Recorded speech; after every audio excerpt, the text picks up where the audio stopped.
Welcome to Mia Horror Stories. To make it easier on your eyes, this video plays against a black screen, so you can close your eyes, get comfortable, and let the story take over. But don't relax too much, the ending might just catch you off guard. Stay with me until the very last word. At 2:03 a.m., the front door clicked like someone had used a key card, and the turnstile gave its usual polite mechanical chirp. I looked up automatically, the way you do after enough night shifts when every sound has a place in your head. The hum from the vending machine against the back wall, the drier, thin rattle of the ceiling vent over the stretching area, the tiny skidding noise the turnstile made when somebody pushed through too fast. This was that sound exactly. A clean scan, a successful entry, no alarm, no forced door, just the ordinary little electronic permission that meant a member had come in to work on themselves while the rest of the strip mall slept. Except nobody came through the door. I was 26, and by that point, I had been working the front desk at Iron Harbor Fitness in Aurora, Colorado, for just under 8 months, long enough to know the building's moods, but not long enough to stop imagining things into them. My name is Mara Jensen, and on paper, I was a customer service associate, though at night, that really meant receptionist, janitor, towel folder, smoothie machine cleaner, key card resetter, and witness to people's loneliest habits. I took the overnight shifts because they paid $1.50 more an hour, because I was trying to keep up with rent on a 1-bedroom I probably shouldn't have signed for, and because the quiet suited me more than I liked admitting. Quiet is easier when you've trained yourself to expect less from people. I kept one hand on the mouse and stared at the door. The exterior glass reflected the lobby more than it showed the parking lot beyond it, so I mostly saw the TV over the ellipticals playing a muted sports recap and my own pale face floating over it. The monitor in front of me showed the access log on one side and 3 camera feeds on the other. Entrance, lobby, wait floor. The log refreshed. Access granted, member ID ending 4431. I leaned in, close enough that I could smell the stale vanilla from the protein bars in the display basket. Okay, I said to nobody. There were explanations. Somebody tailgated and the camera missed them. Somebody opened the door but backed out. Card reader glitch. A member account pinging late from a delayed sync. All boring. All fixable. Normal things breaking in normal ways. Still, I stood up. The lobby was lit too bright in that particular gym way, fluorescent and flat. Everything cleaner looking than it really was. The black rubber flooring gave off that warm tire smell it always carried after midnight, mixed tonight with lemon disinfectant, and a faint sourness from old sweat living permanently in the seams of the mats by the group fitness studio. On the far side of the room, treadmills stood in orderly rows facing the dark TV wall. A few of them were still running the idle belt animation, thin blue lines sliding across blank screens like they were dreaming. I stepped around the desk and looked straight at the door. Shut. Dead shut. No slowing hinge, no person halfway in, no backpack left by the sanitizer stand. The parking lot outside was empty, except for a white cargo van near the nail salon 2 storefronts down, and a pickup parked under the far light by the dumpster enclosure. Great, I muttered. Love that. The camera feed showed the same thing. Empty doorway, empty lobby, nothing moving. I went back behind the desk and clicked into the member profile attached to the Access event. No photo, because half the people who signed up online never bothered finishing their profiles. Name on file, D. Mercer. Status, active. Last check-in before tonight. 12 days ago, 6:14 p.m. The night had been so ordinary up to then that the weirdness felt rude. A man named Theo had come in around 11:30, done his usual 40 minutes on the stair climber while reading a paperback propped open on the console, then bought a chocolate milk from the fridge and left without speaking. A pair of college kids had argued over whether deadlifts counted as back or leg day. Somebody had abandoned a hoodie in the men's locker room. I had wiped the counters, restocked the paper towels, and answered one call from a drunk guy wanting to know if we sold day passes for emotional reasons. Ordinary, manageable things. The kind of shift where time dragged but never bit. Then 203 came along and acted like the building had its own plans. The first person to speak to me after it happened wasn't in the room. It was my manager, because I texted him before I could talk myself out of it. "You awake?" "Weird scanner thing just happened," he replied almost immediately, which told me he either had insomnia too, or a newborn, or a gambling problem. With Darren, any of the three felt possible. How weird Darren Pike, 38 male, was the general manager of Iron Harbor, and the kind of man who dressed like he might have to jump into a sales meeting or a bar fight with equal confidence. He wore slim fit polos year-round, kept beard stubble at a precise length, and referred to every minor inconvenience as not ideal in the same calm voice, whether we were out of towels or whether somebody had thrown up in the sauna. Darren had hired me after a 7-minute interview and later admitted it was because I seemed unflappable. That wasn't true. I was just good at holding still. Access granted. No person came in. Door shut. Log says member ID 4431 3 dots. Then, camera glitch. Maybe. Log shows it, though don't go wandering around alone. If you think someone actually got in, that irritated me on reflex, mostly because it was sensible. I typed back. Wasn't planning to start a side quest. He sent a thumbs up, then screenshot the log. "I'll look in morning."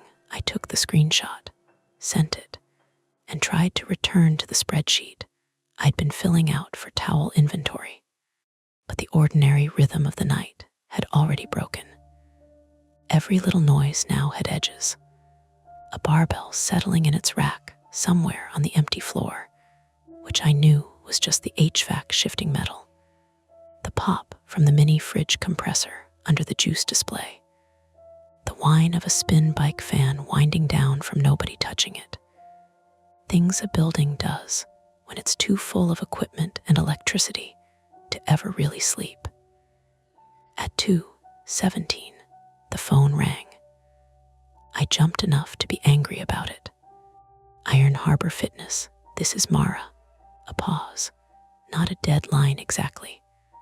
More like someone breathing with the phone held away from their mouth.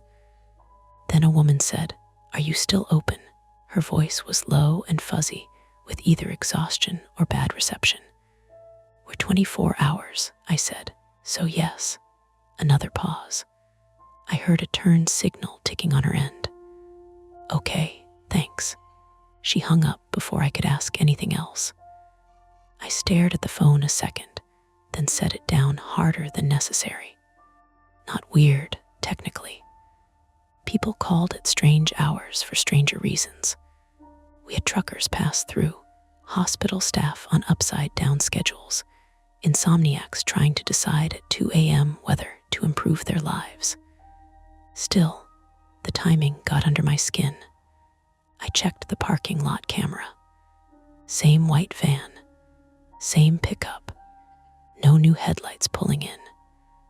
That was when Noah came out of the men's locker room, toweling his hair, and I nearly snapped at him out of pure leftover adrenaline. Noah Alvarez, 29 male, worked nights as an EMT and came to the gym on the ugly edges of his schedule, always between midnight and 3, depending on whether the city had been quiet or not. He had the compact, tired strength of someone who lifted because the job demanded it, not because he loved the mirror.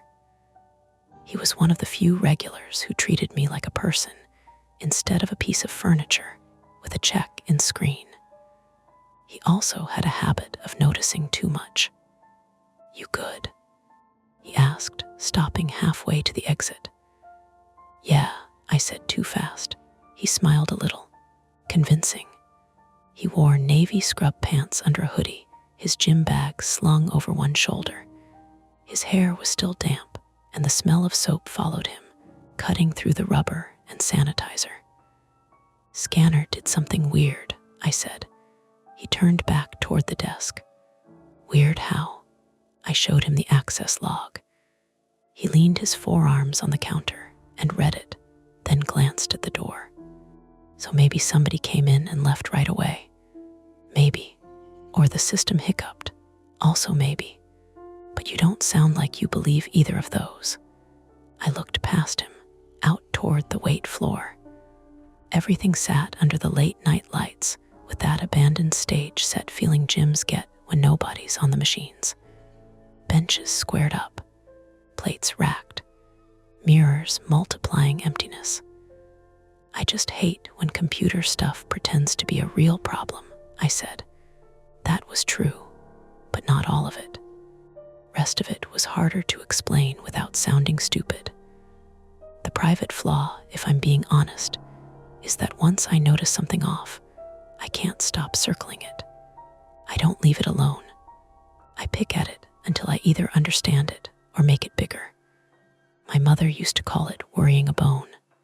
My ex called it exhausting. He wasn't wrong. It comes from the same place as the fear I never advertise, being caught not paying attention at the one moment attention would have mattered. Missing the obvious thing. Letting the bad version of a night happen because I was embarrassed to seem paranoid. Noah watched my face for a second too long and got quieter. "Want me to do a walkthrough before I leave?" The sensible answer was no. He wasn't staff. He'd already showered. If somebody actually was inside where they shouldn't be, asking an off-duty EMT to help me look around was almost aggressively stupid. But I also didn't want to be alone with the question. "I'm not supposed to ask members to do security sweeps," I said. "That's not a no." I looked at the camera feeds again. Entrance, lobby, weight floor. The blind spots annoyed me suddenly in a fresh way. There was no dedicated camera in the stretching alcove by the massage chairs. None covering the hallway turn by the utility closet. No view inside either locker room, obviously. Plenty of places for a person to be if they wanted not to be seen. Noah followed my eyes. "Mara, I know." He lowered his voice. "Has this happened before?" I hesitated, and that was answer enough. "Twice," I said, "maybe 3 times. But I only noticed because I was reconciling late entries last week, and there were check-ins around 2 with no matching camera clip. I thought maybe the timestamp was off. Darren said the software lags sometimes. And now it just happened while I was looking at the screen." He let out a breath through his nose. Not dramatic, just thoughtful. "Did Darren tell you to call anyone?" "No. He told me not to wander around alone, which is almost funny." "That sounds like him." There was a soft thump from somewhere deeper in the gym. Both of us went still. It wasn't loud.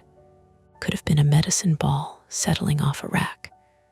Could have been one of the loose locker doors in the men's room catching the vent draft.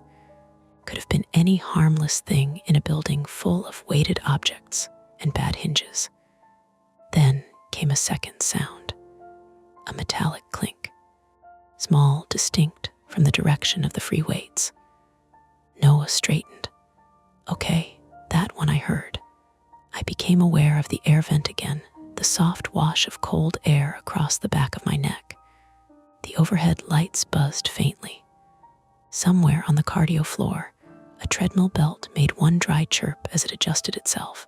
I said, there could be somebody back there. There could. He wasn't posturing.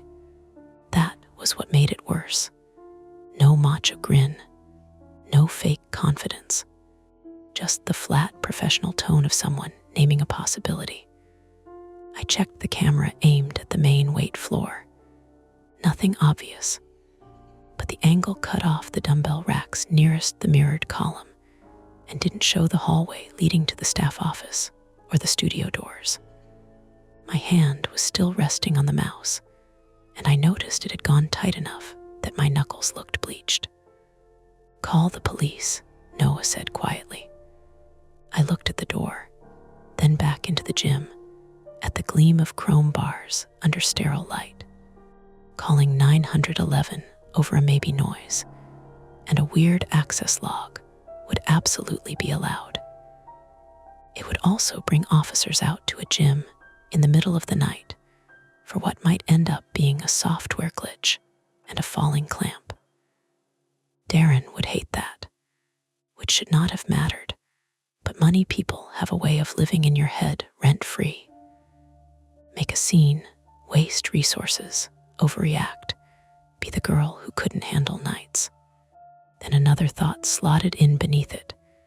If someone was inside, and if they heard us, calling might turn a quiet situation into a moving one.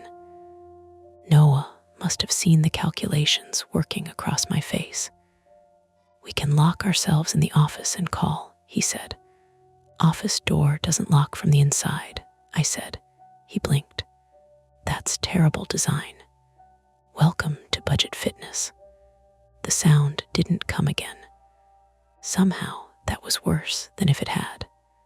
Outside, a car passed on the frontage road, with its bass thumping faintly through the glass, then faded. In the sudden lull, the gym felt too large for the two of us, and too bright to offer any comfort. Every mirror caught us from a different angle, making it look like there were more people standing in the lobby than there really were. Noah set his bag down by the desk. All right, 2 options. We call now and wait by the front, or we do a quick check of the visible areas together without splitting up, and if anything feels wrong, we back out and call. I should have chosen immediately. That's what responsible people in stories about bad nights always do when they want to keep having ordinary lives afterward. They pick caution.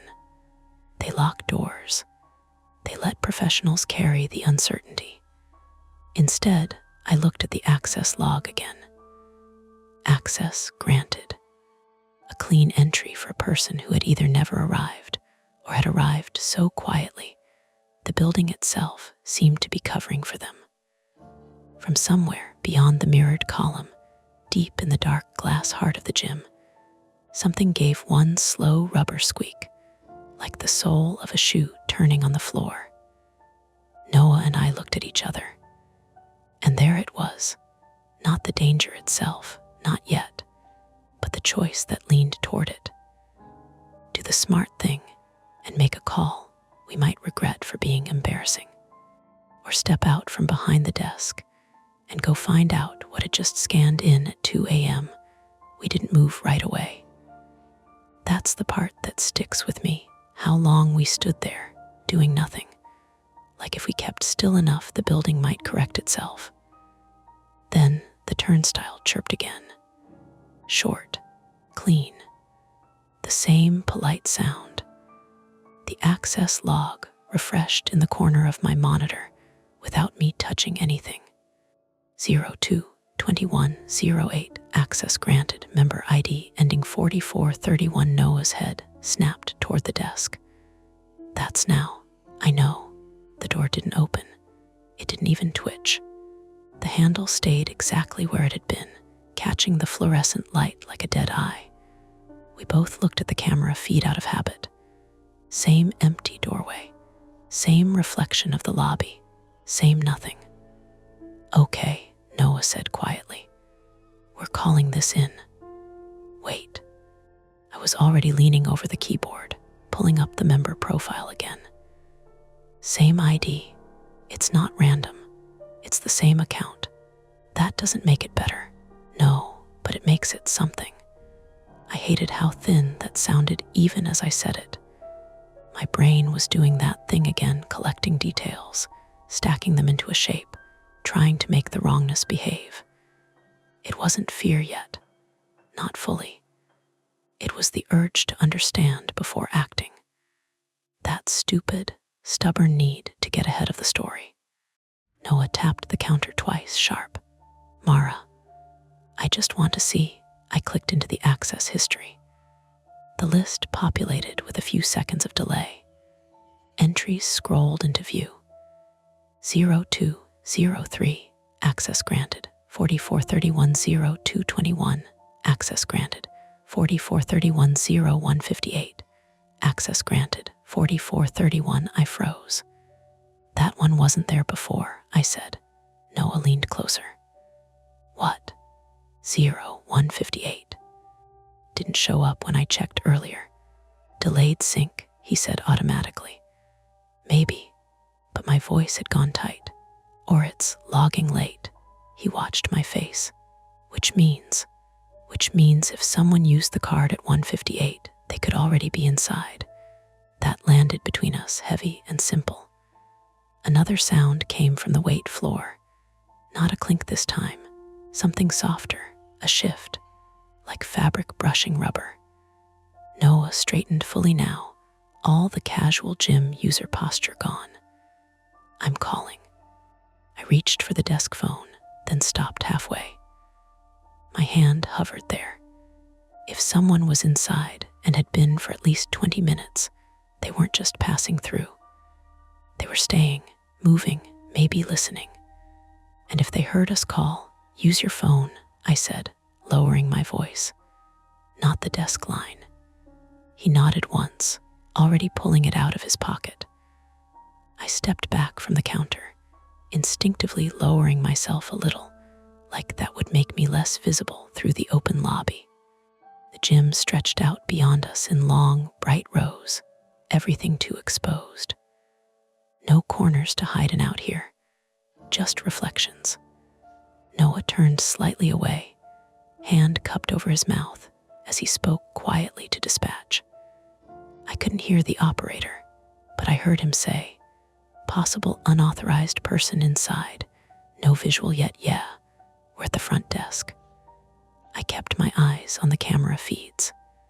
Nothing, which somehow made it worse than seeing someone move.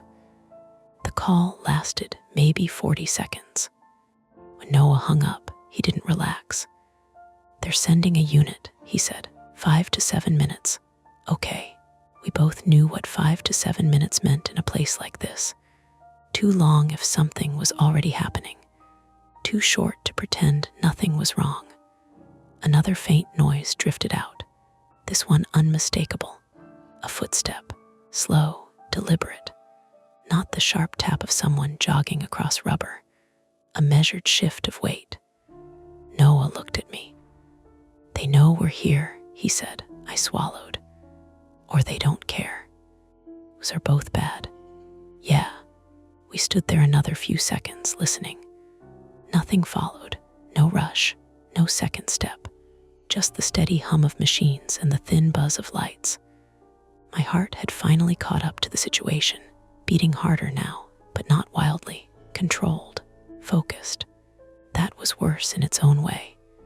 It meant I was thinking clearly enough to understand how exposed we were. Noah, I said, if someone's been inside since 1:58, they've had time to go anywhere. Locker rooms, Hallways, staff office. Yeah. And if they used a real card, they're a member, or they stole one, or copied it. He glanced at me. That's a thing. I mean, yeah. The scanners are basic RFID. If someone wanted to, great, he said flatly. That's great. We both went quiet again. I looked at the access log one more time, like it might change if I stared hard enough. It didn't, but something else did. The entrance camera flickered for a split second. Not off, just a tiny stutter, like a skipped frame. Then it stabilized. Noah saw it too. Did that just, yeah, system glitch, he said, but it didn't sound like he believed it anymore. I leaned closer to the monitor, adjusting the brightness slightly. The reflection shifted. For a second, my own face doubled, ghosting over itself. Then I saw something that didn't match. A shadow, just inside the frame of the entrance camera, near the wall where the sanitizer stand was. It wasn't there a second ago. It didn't move like a person stepping in. It was just present, a darker patch against the already dim edge of the image. I squinted. Noah, he followed my gaze. What is that? I don't know. We both leaned in, close enough that our shoulders touched. The shadow didn't move, didn't resolve into a shape, just sat there, wrong in a way that made my eyes strain. Then, slowly, it shifted, not across the frame, toward it, like someone leaning forward from just outside the camera's field. The image broke again, another tiny flicker, and when it came back, the shadow was gone. The doorway was empty. I exhaled without realizing I'd been holding it. Okay, Noah said, voice tight. Okay, we're not staying out here. Agreed. We stepped back from the desk together, instinctively moving toward the side hallway that led to the staff office and utility closet. It wasn't safer, not really, but it felt less exposed than standing in the open lobby. The hallway light was dimmer, more yellow than the main floor. The air changed to less of the rubber and cleaner smell, more of damp drywall and old mop water. Halfway down, Noah stopped. What? I whispered. He pointed. The staff office door. It was ajar, just a few inches, enough to show darkness inside. I stared at it, trying to remember if I'd closed it earlier. I always closed it. It was habit, part of the end of shift routine, even if I wasn't ending my shift yet. Close the office, check the safe, log the towels. I didn't leave it like that, I said. Okay, we didn't move closer. The office didn't have a camera. None of the back areas did. Budget decisions again. The blind spots I'd been thinking about earlier suddenly felt less like an inconvenience and more like a design flaw you only noticed when you needed it not to exist. From somewhere deeper past the office, maybe near the studio rooms, came another sound. A dragging noise. Slow. Something heavy pulled a short distance, then stopped. Noah's jaw tightened. They're moving. I nodded, throat dry. Police are coming, he said. We don't need to engage. I know.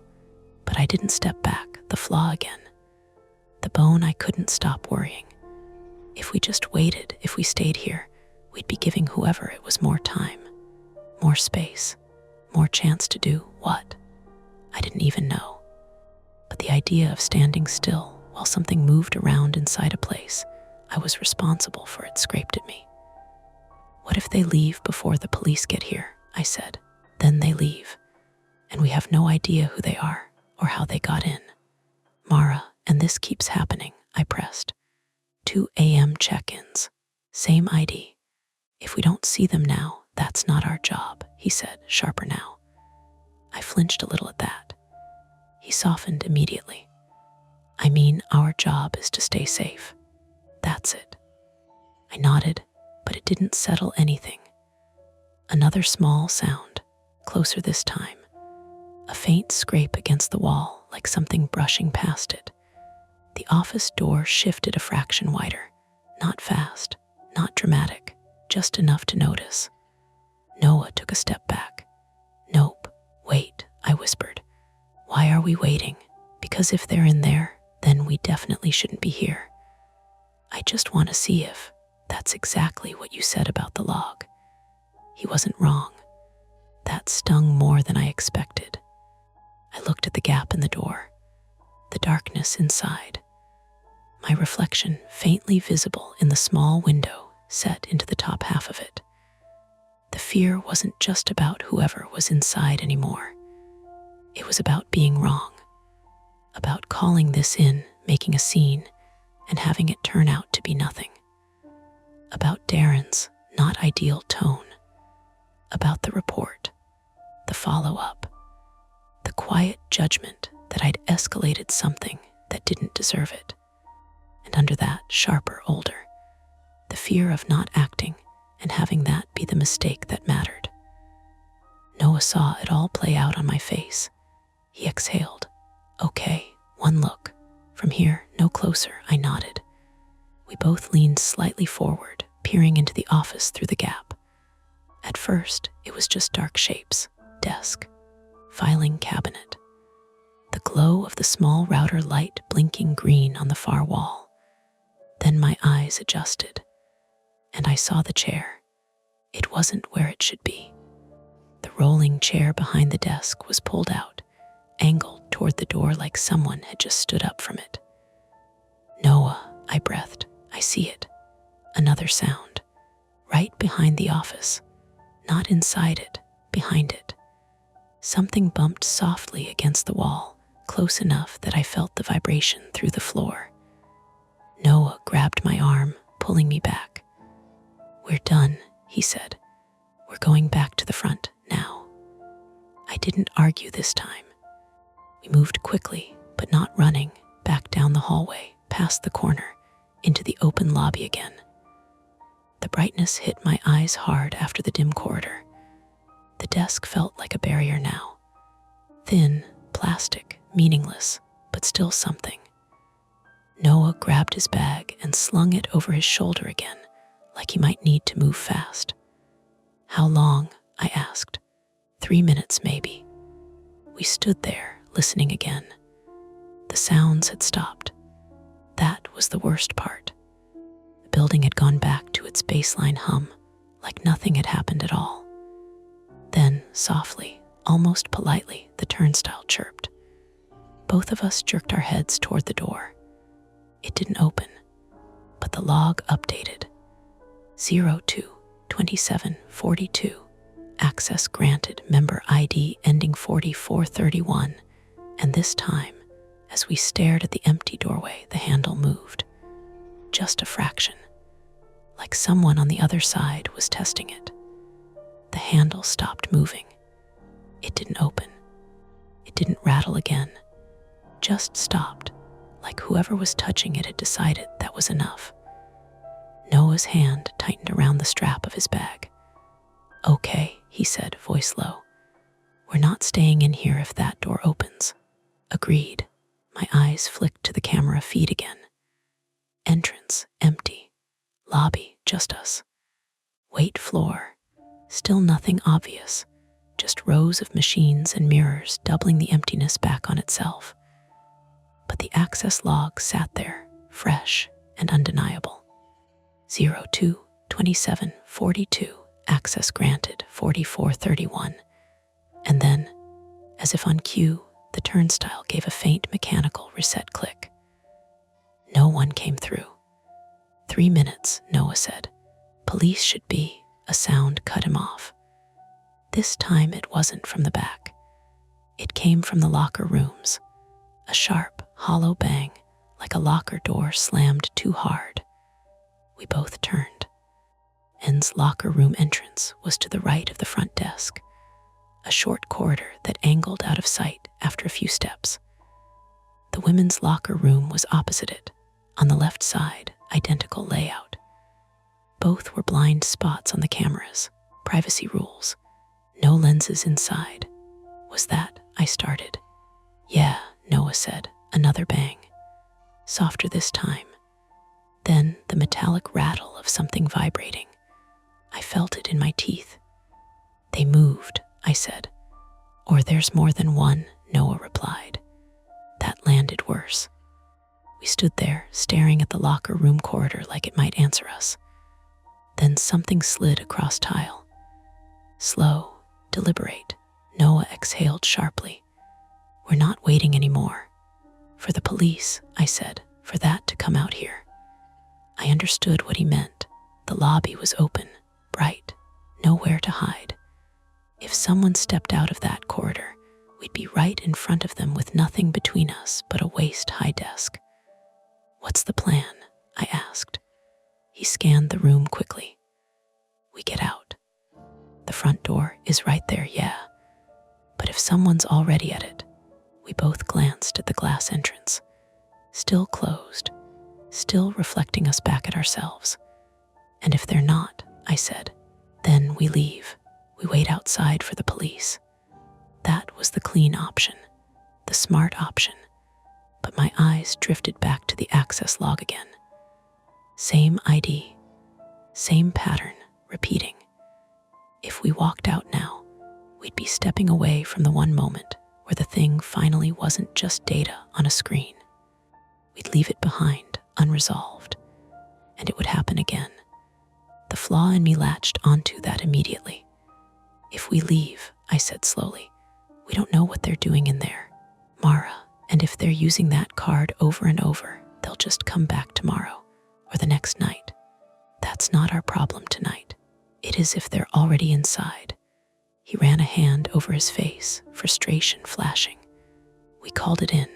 That's the line. Another sound from the locker room. A wet thud. Then silence. We both froze. That didn't sound like a locker door or a dropped weight. It sounded heavier. Noah's voice dropped. That could be someone hurt.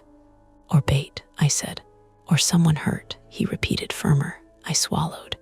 That was the shift. Up until then, it had been about an intruder, a threat, something we could avoid, wait out.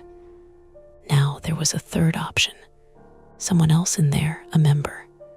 Someone who'd come in earlier. Someone who'd slipped, hit their head, passed out. The kind of thing Noah saw every week on calls. And if we ignored it, he saw the thought land in me. We check, he said. You just said. I said we don't engage someone if they're moving around. But if someone's down, he didn't finish it. He didn't have to. I nodded once. Together, I said, together. We moved out from behind the desk, keeping low without really meaning to. The rubber floor muffled our steps, but every movement felt louder than it should have been. Locker room corridor narrowed quickly, the bright lobby light falling off behind us. The air changed to cooler damp, carrying that mix of soap and old moisture that never quite left the place. Halfway down, Noah paused and reached for the light switch. Wait, I whispered. Why, if someone's in there, the light. They already know we're here, he said. He flipped it. Fluorescent light snapped on overhead with a harsh buzz. The corridor beyond was empty. The men's locker room door stood slightly ajar. No movement. No sound. Noah glanced at me once, then pushed it open the rest of the way.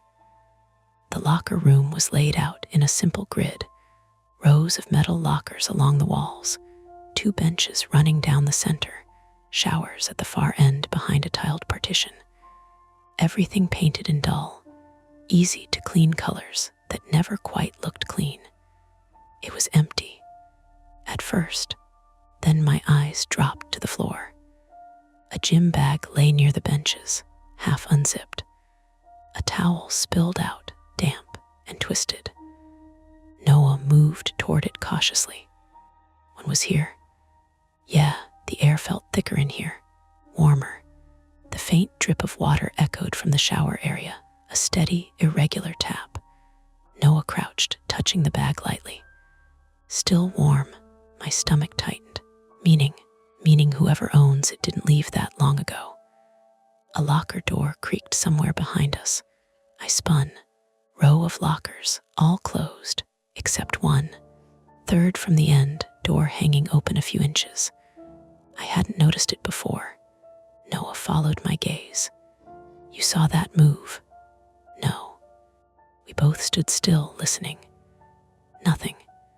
He stepped toward the locker, slow, deliberate. Careful, I said. He nodded. The door opened with a soft metallic groan. Inside, clothes, folded, a pair of sneakers. A phone charger plugged into the outlet just beneath. Normal, too normal. Noah exhaled. Okay, that's just. A crash exploded from the shower area. Loud, sudden, something heavy hitting tile. We both jerked toward it. Someone's back there, Noah said. Or something fell, I said, but it sounded weak. He was already moving. I followed. The tiled floor grew slick underfoot as we approached the showers. Water pooled unevenly near the drains, reflecting the overhead lights in broken patches. The partition blocked our view of the stalls themselves. Noah slowed just before it, bracing himself. Then he stepped around. I leaned in behind him and almost laughed. A plastic shower caddy lay on the floor, overturned. Shampoo bottles scattered, one still rolling lazily before settling. A loose hook on the wall had given way. The whole thing had dropped. Noah let out a breath that turned into a short, sharp laugh. Jesus. I pressed a hand to my chest, feeling my pulse hammering there. Okay, that's fine. Misdirection. My brain labeled it immediately. Not a person, not a threat, just gravity and bad fixtures. But it didn't feel like relief, because the bag was still there, warm, and whoever owned it was not. Noah straightened. We need to go. Yeah. We backed out of the locker room, slower this time, more aware of how exposed we were even in the narrow corridor. Back in the lobby, the light felt harsher than before. How long? I asked. Noah checked his phone. Should be any second. As if to underline that, the lights flickered. Once, twice, then went out. The gym dropped into darkness, so fast it felt like a physical blow. And later, the emergency lights kicked in, dim, red-tinted strips along the ceiling, barely enough to see by. What the hell? I whispered. Noah's voice was tight. Power issue. The machines powered down in a staggered cascade. Treadmills beeped in protest. The vending machines hum cut off. The silence that followed was deeper than anything before. My screen went black. The access log disappeared. The camera's gone. Backup generator, I asked. Does this place even have one? No, of course it didn't. Budget, always budget. We stood there in the dim red glow. The gym transformed into something smaller and stranger, shadows stretching in ways they hadn't before. Then the turnstile chirped, clear as ever, in the dark. No power, no system, and still chirp. Noah swore under his breath. That's not possible, I said. Doesn't matter, he replied. We're leaving. We moved for the door together, fast now, no hesitation left. The glass reflected the emergency lights back at us, turning the outside into a black mirror. Noah reached for the handle. It didn't move. He tried again, harder, locked. What? He said. That's not right, I said. It doesn't lock from inside. He shoved it. The door rattled but didn't open. Mag lock, he said. If the power, it should fail open, I said. Not closed. Another pull, nothing. We were sealed in. A slow, deliberate footstep sounded behind us. Not from the locker rooms. From the weight floor. We turned. In the dim red light, the rows of machines had turned into dark shapes, the mirrors reflecting fragments of movement that didn't line up cleanly. Another step, Closer. Noah moved in front of me without thinking, positioning himself between me and the sound. "We need another exit," he said. "There's a fire door," I said, breath coming faster now. "Back hallway, near the loading area." "Show me." We turned away from the front door, heading back into the gym, deeper this time, past the machines, into the blind spots we'd avoided before. The red lights barely lit the path. The air felt thicker, warmer. Another step behind us, then another, matching our pace, not rushing, following. We reached the hallway near the staff office again, the darkness deeper here without the lobby lights bleeding in. The fire door sat at the far end, a heavy metal slab with a push bar. Noah reached it first, slammed his hand against the bar, nothing. It didn't budge. "Are you kidding me?" he snapped. I grabbed it too, pushing hard. Locked. "Alarmed exit," I said, breath shaking. "Probably tied to the system that just lost power." "Yeah, that's insane." "I know." Another step behind us. Closer now. Close enough that I could hear the faint scrape of rubber on rubber. We turned slowly. At the far end of the hallway, where it opened back into the weight floor, a figure stood in the dim red light. Still, not moving, just there. Noah's voice dropped to a whisper. "Okay," I couldn't speak. The figure didn't rush us, didn't shout, didn't do anything except stand there, blocking the way back. Behind us, both exits were locked. In front of us, the only path out was cut off. The building had closed around us without warning. Noah shifted his stance slightly, calculating. I felt it then, finally, fully. The point where this stopped being a situation we could step away from. We weren't waiting for the police anymore. We weren't deciding what to do next. We were already inside it, and there was no easy way out. The figure at the end of the hallway didn't lunge. That would have been easier. He just stood there in the emergency light, shoulders slightly rounded, one hand hanging low by his side. The red strips along the ceiling flattened everything into silhouettes and shine. The glossy paint on the cinderblock wall, the damp patch by the utility closet, the reflective tape on the fire extinguisher cabinet. Noah shifted half a step in front of me, but there wasn't enough room in the hallway for heroics. Just him, then me, then the dead fire door at our backs. "Hey," Noah called, voice tight but steady. "Police are on the way." The man didn't answer. Up close, with my eyes adjusting, I could see more. Male, maybe 40s, medium build, hoodie zipped halfway, a knit cap pulled low.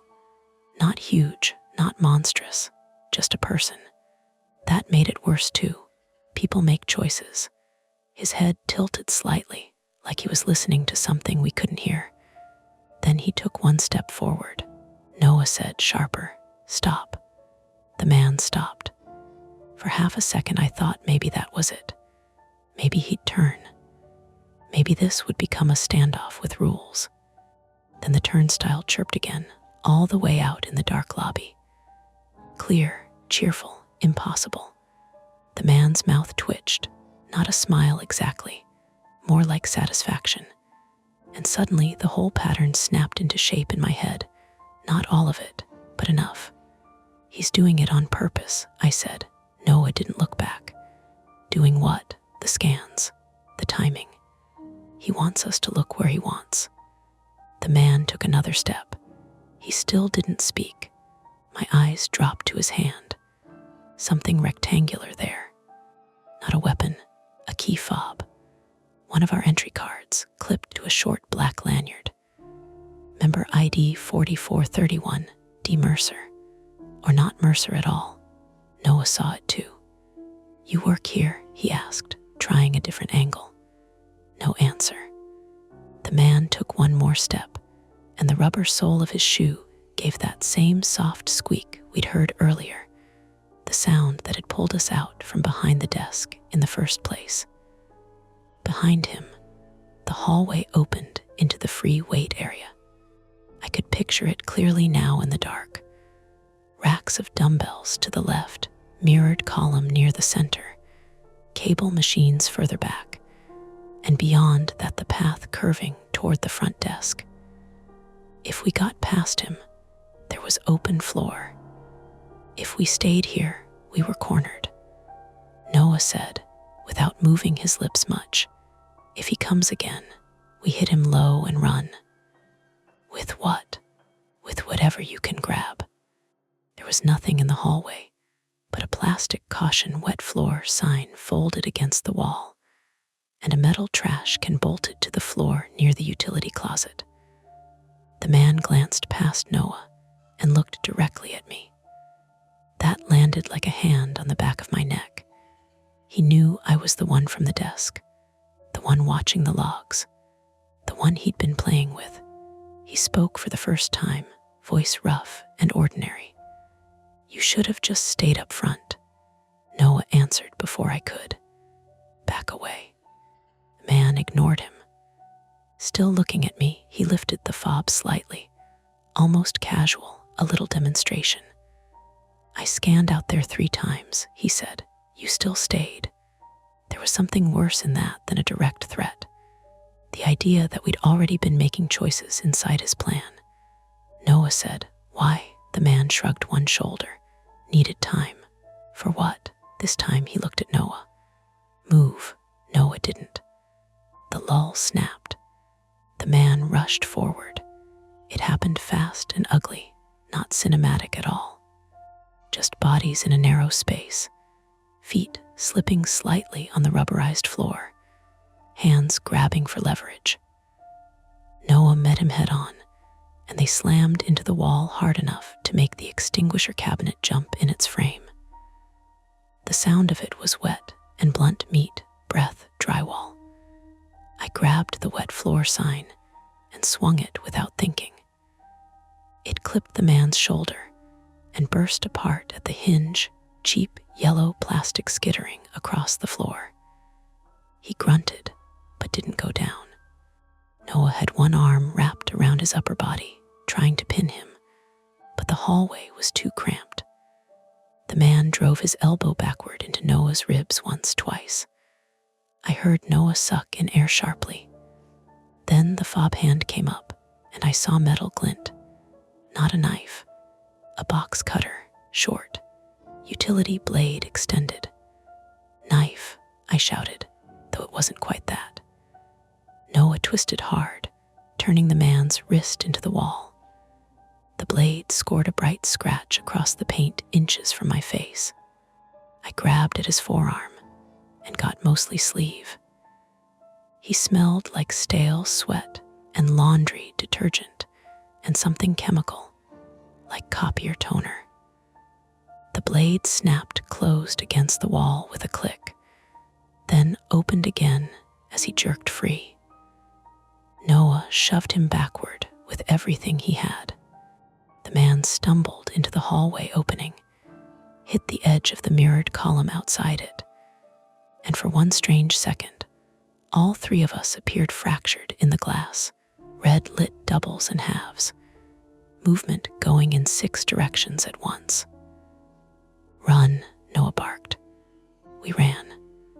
Out onto the weight floor, not toward the lobby. He cut right instinctively, deeper into the gym, because the man was between us and the straight path back. I followed, lungs burning already, my shoes slapping the rubber tiles, and then the smoother surface by the cable machines.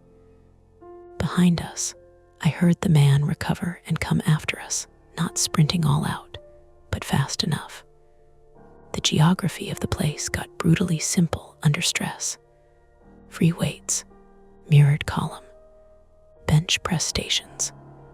Then the functional training area with sled turf and medicine balls. To the far left, the group fitness studio with its glass wall and blackout shade pulled halfway down. To the far back, the hall toward the office, loading area, and the locked fire door we just failed to open. Noah veered toward the studio. "Why there?" I gasped. "Second exit," he said, "right."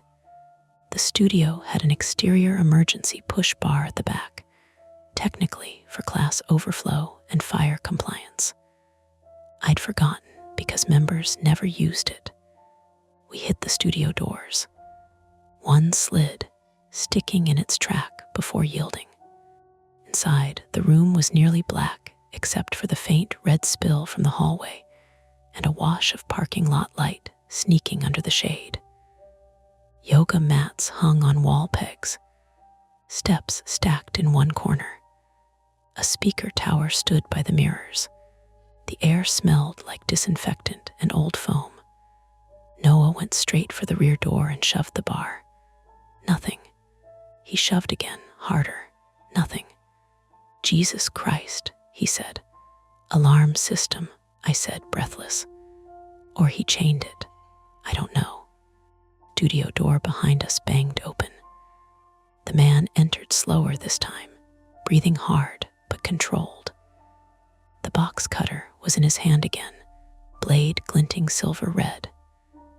Noah grabbed a weighted body bar from the rack, one of the padded class bars, maybe 15 pounds, and held it across his body like it was more useful than it really was. "Stay back," he said. The man laughed once under his breath. First real emotion from him. "You think I'm here for you?" That stopped me for a fraction of a second. And I understood what needed time meant. The office, the back hall, the abandoned bag in the locker room. There was somebody else in the building. Somebody he'd come for or brought in or been using the gym to get to. Noah must have followed the same thread because he said, "Who's in the bag room?" which made no sense, then corrected himself instantly. "Whose bag is in the locker room?" The man's eyes flicked, just for a beat. Enough. Not random then. Noah saw it too. "What did you do?" he said. The man rushed him. The fight in the studio was shorter and meaner. Noah swung the body bar two-handed. It connected with the man's forearm and shoulder with a dull, padded smack, not the satisfying crack you'd want. Still hurt, still slowed him. The box cutter slashed outward and caught Noah along the upper arm. Not deep, but enough to open fabric and skin. Noah cursed and backed into a stack of steps, knocking one loose. I grabbed the speaker tower and shoved with all my weight. It toppled sideways, clipping the man in the hip and tangling his feet in the cord. He went down to one knee. "Move," Noah shouted. This time we broke left, out the other side of the studio toward the turf lane. My chest was on fire now, that dry metallic taste in my mouth. Noah was breathing raggedly. In the red light, his hoodie sleeve looked black wet at the bicep. The man got up behind us faster than I wanted. We hit the turf area. Sled at one end. Battle ropes coiled by the wall. A storage cubby with kettlebells and medicine balls. I knew exactly how the space was laid out because I'd vacuumed it 100 times. Straight ahead and right took us to the locker room corridor and front desk. Left cut behind the mirrored column back toward the hallway and office. There, for 1 second, I saw the opening. The access system. The chirps without power. The locked exits. The repeated scans. He'd had to set something up, somewhere not visible from the lobby, probably near the office, where the control panel and network box were mounted. If he'd tampered with the mag locks or the reader relay there, maybe he could trap doors, spoof scans, keep us moving in circles. Noah grabbed a kettlebell with his uninjured arm, grimacing. "Mara," I pointed left. "Office." "What?" "The panel." He changed something. The man came around the corner of the studio door then, slower now, favoring one leg from where the speaker had clipped him. He saw which way I pointed, and for the first time, real alarm crossed his face. That was all I needed. "He needs us away from there," I said.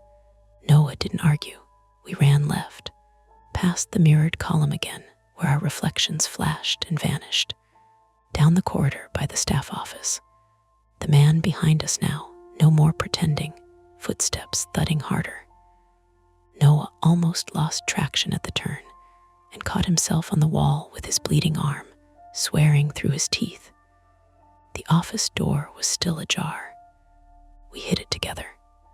Inside, the room was cramped and stale desk, filing cabinet, router blinking on a battery backup, surge protector nest under the desk, and on the far wall, the access control panel cabinet, metal door hanging open. "Got it," I said. The inside looked like nonsense at first. Board, wires, tiny LEDs, a portable battery pack clipped in with alligator leads, a cheap relay module zip tied messily to the housing. Not professional work. Someone who'd watched videos and gotten bold. Noah planted himself in the doorway, kettlebell low in one hand, body half turned to shield me. "Hurry, I'm trying." My fingers shook so badly I almost couldn't grip the battery clip. Red to black, black to no. If I yanked the wrong thing and shorted it, maybe nothing happened. Maybe everything locked harder. Maybe the fire alarm triggered. I forced myself to breathe once. See the system, reader loop, mag lock power, auxiliary battery. The man hit the office door. Noah swung the kettlebell. It caught the man in the forearm with a heavy thud. The box cutter flew somewhere into the office, skittering under the desk. The man crashed into Noah anyway, driving him sideways into the filing cabinet, so hard the drawers jumped open. Noah shouted, more pain than anger this time. I ripped the battery leads loose. Sparks popped. The office went momentarily darker. Then somewhere out in the gym, an alarm tone started a flat, repeating electronic wail. Not the full fire alarm, just the door system fault. The man heard it and made a sound I'll remember longer than any scream. An angry, frustrated breath through clenched teeth, because the setup he'd trusted had just died. "Did it work?" Noah shouted. "I don't know." The man slammed Noah into the doorframe and tried to force past him toward me. Noah hooked his good arm around the man's neck from behind, and they both went down in the doorway, half in the hall, half out. The kettlebell rolled under the desk and thumped my ankle. Pain shot up my leg. I looked past them toward the hall beyond and saw movement. A person, not the attacker. A woman staggered into view at the far end of the hallway near the locker room turn, one hand on the wall. Mid-30s maybe, hair loose, T-shirt dark with sweat. She moved like someone drugged or concussed, slow and uncoordinated. And in her other hand, swinging weakly, was a phone charger cord. From the locker, the warm bag. "Hey," I shouted. "Hey, come here." The attacker heard me look past him and thrashed harder, trying to break Noah's hold. So that was it. Not burglary. Not random trespassing. He used the gym, the overnight access, the dead hours, to meet someone or lure someone or control someone. I didn't know the exact shape yet, only that the missing piece had a face now and was barely upright. The woman looked toward my voice, but seemed unable to focus. Noah yelled, strained and ragged, "Mara, get her out." I moved. As I stepped over them, the attacker bucked violently, and Noah lost his grip just enough for the man to twist. He drove an elbow backward into Noah's face. There was a crunch not huge, not movie loud, but sickeningly real. Noah folded sideways, one hand to his nose. Blood spilled through his fingers. The attacker lunged toward the hallway. I grabbed the first thing within reach, the rolling desk chair angled exactly as we'd seen it earlier. I shoved it hard with both hands. The chair shot out low and fast over the floor, clipped his knees, and took one leg out from under him. He went down hard on his hip and shoulder, slamming the back of his head against the cinder block wall. Not dramatic, just enough to stun. I ran to the woman. Up close, she smelled like sweat vodka and that flat chemical odor of sedatives or strong sleep medication coming back out through skin. Her pupils were huge in the red light. There was a bruise forming along her jaw. "What's your name?" I said, catching her under the arm. She blinked slowly. "Lee, can you walk, Lee?" A tiny nod. Noah, behind us, was hauling himself back up using the doorframe. Blood all down his chin now, arms still leaking through the sleeve. "Front door," he said thickly. "Go." The alarm tone kept pulsing. Somewhere out toward the lobby, I heard a heavier mechanical thunk. Mag locks releasing. It had worked. The attacker pushed himself up to hands and knees, dazed, but moving. Noah saw it too. He snatched the broken wet floor sign half from the hallway where it had skidded earlier, now just a jagged yellow plastic panel, and jammed it between the attacker's shoulder blades and the wall, pinning him for one more second than should have been possible. "Move," he shouted again. Lee sagged against me as we half ran, half dragged down the corridor toward the lobby. My ankle screamed with each step from where the kettlebell had clipped it. Noah followed, stumbling once, recovering, one hand pressed to his face. The lobby looked unreal when we burst into it. Emergency lights, black camera screens, front door standing a few inches open now, the mag lock disengaged.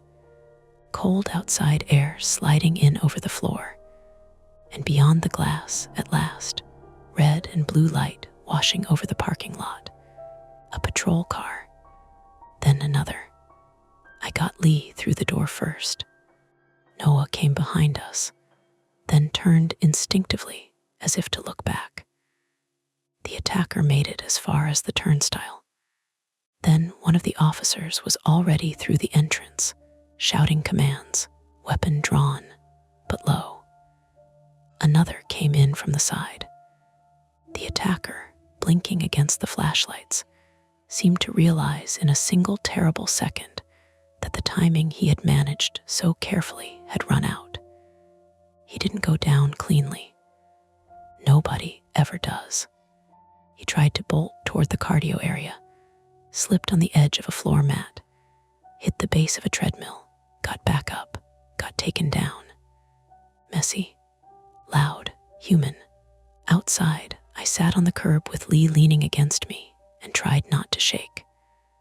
Noah stood for a minute because adrenaline does that, then sat down hard beside the planter by the entrance and pressed a wad of gauze, where had an officer gotten gauze so fast, to his nose and arm. His breathing had gone shallow. Controlled. Too controlled. The white cargo van near the nail salon was still there. Its side door was open now. I stared at it until one of the officers noticed and shouted to the others. More movement, more lights. Someone went to clear it. Inside, later, they found restraints, cloned key fobs, a cheap signal tool, spare clothes, protein drink bottles, and a notebook with access times written down in neat columns. The 2 a.m. scans weren't random. He'd learned the rhythm of overnight staffing, learned how long it took for anyone to investigate, who worked alone, which cameras skipped frames when the network lagged. Dee Mercer was a real member whose fob had been copied weeks earlier in the parking lot after a busy evening rush. Lee had met the attacker before, not knowing the whole of him, and by the time she understood she was in trouble, She was already inside with her bag in a locker and her phone dying. He'd dosed her drink just enough to make her slow, just enough to buy time. I learned those details later. What stayed with me from that night was smaller. The bright scratch in the wall where the box cutter missed my face. The exact sound of the turnstile chirping in the dark after the power went out. The office chair rolling straight and true when I pushed it, paying off something my brain had noticed before my body knew why. And Noah, beside me on the curb, laughing once through a swollen, bloody nose because he was still conscious enough to realize how absurd it all was. "You were right," he said thickly. "About what?" He spat pink into the gutter and winced. "Side quest." I laughed too, and then I cried so hard it made my hurt ankle throb in pulses all the way up my leg. The conflict was over by then. The man was in cuffs. Lee was alive. We were outside. But when the gym doors slid shut again behind the officers, I flinched anyway, because some part of me had already learned what a normal sound can hide when it happens at 2 a.m. by 4:40 a.m. The gym smelled less like rubber and lemon cleaner, and more like wet wool, stale coffee, and the metallic edge of opened first aid packaging. That was the first thing that made it feel real. Not the police lights, not the handcuffs, not even the blood on Noah's hoodie sleeve drying into a brown-black patch. It was the ugly, practical mess afterward. Paper evidence bags laid out on the front desk, where I usually kept day pass forms. A half-drunk cup of gas station coffee leaving a ring on the counter because some detective had set it down without looking. The front doors propped open with a kettlebell, so the crime scene techs could move in and out without touching the handle. Normal life had stopped, but it hadn't made room for anything cinematic. It had just gotten crowded. My name got written down a lot that night. By officers, by a paramedic, by a woman from corporate risk who sounded offended to be awake, by a detective with a tired face and a wedding ring worn flat at the bottom who kept asking the same questions in slightly different ways because that was his job, and because shock makes liars of even honest people. What time did you first notice the access event? Had you ever seen the suspect before? When did you decide to leave the desk? Did you touch the control panel before or after the physical altercation in the hallway? I answered everything as precisely as I could, and then doubted every answer as soon as it left my mouth. That was the shape of the next several hours. Tell the truth. Forget whether you had. Remember one extra detail too late. Start over. They wrapped my ankle in the ambulance first, even though I kept saying Noah needed them more. He was sitting on the bumper with tissues crammed under his nose and a butterfly bandage strip across his upper arm where the box cutter had opened him. His nose wasn't broken badly enough to need an ER immediately, just badly enough to swell crooked and make him look permanently unimpressed with the universe. The medic cleaning his arm told him he should still go in for stitches if it kept bleeding through the dressing. Noah said, "Define kept." The medic didn't smile. Lee was already inside a different ambulance with the doors closed. I only saw her once more before they took her. She was sitting upright by then, wrapped in one of those gray hospital blankets that look both comforting and municipal. Her hair had been pulled back off her face by someone kinder than the rest of us had time to be. There was a bruise darkening along her jaw and another shape forming near her temple, yellow-green at the center already. Her pupils looked more normal. Her mouth looked less Trauma does that sometimes. It steals expression first. When she looked at me through the open ambulance door, I thought she might not know who I was. Then she said, soft and rough, "You were at the desk." Yeah, her fingers tightened on the blanket edge. I remember the music. It took me a second. The studio, the speaker tower, the class playlist that had started to auto-sync and then cut out with the power. "Okay," I said, because I didn't know what else was safe. She nodded once, as if we had confirmed something useful between us, then turned away when the paramedic asked her another question. I never asked exactly how she knew him before that night, and nobody volunteered details beyond what was necessary for statements. I learned enough from overheard pieces to understand the outline, not enough to own it. They had met before. He had turned familiarity into access, access into control. The cloned fobs, the repeated scans, the notebook in the van, those were systems. Lee was the reason for the systems. By dawn, the strip mall started waking up around the crime scene like nothing had happened. A bakery 2 units down turned its ovens on at 5.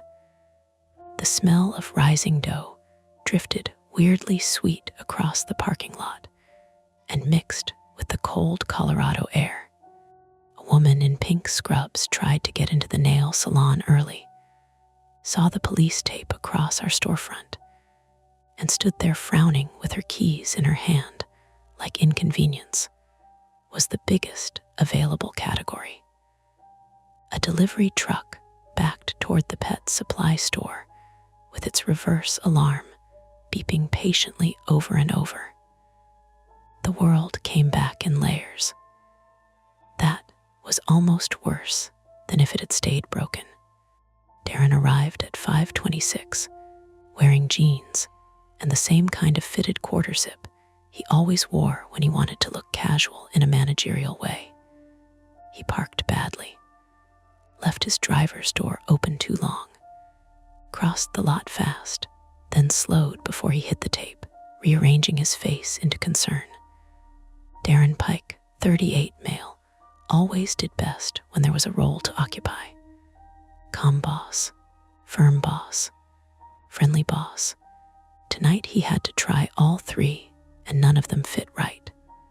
"Mara," he said first, like he hadn't been texting me practical half answers 3 hours earlier.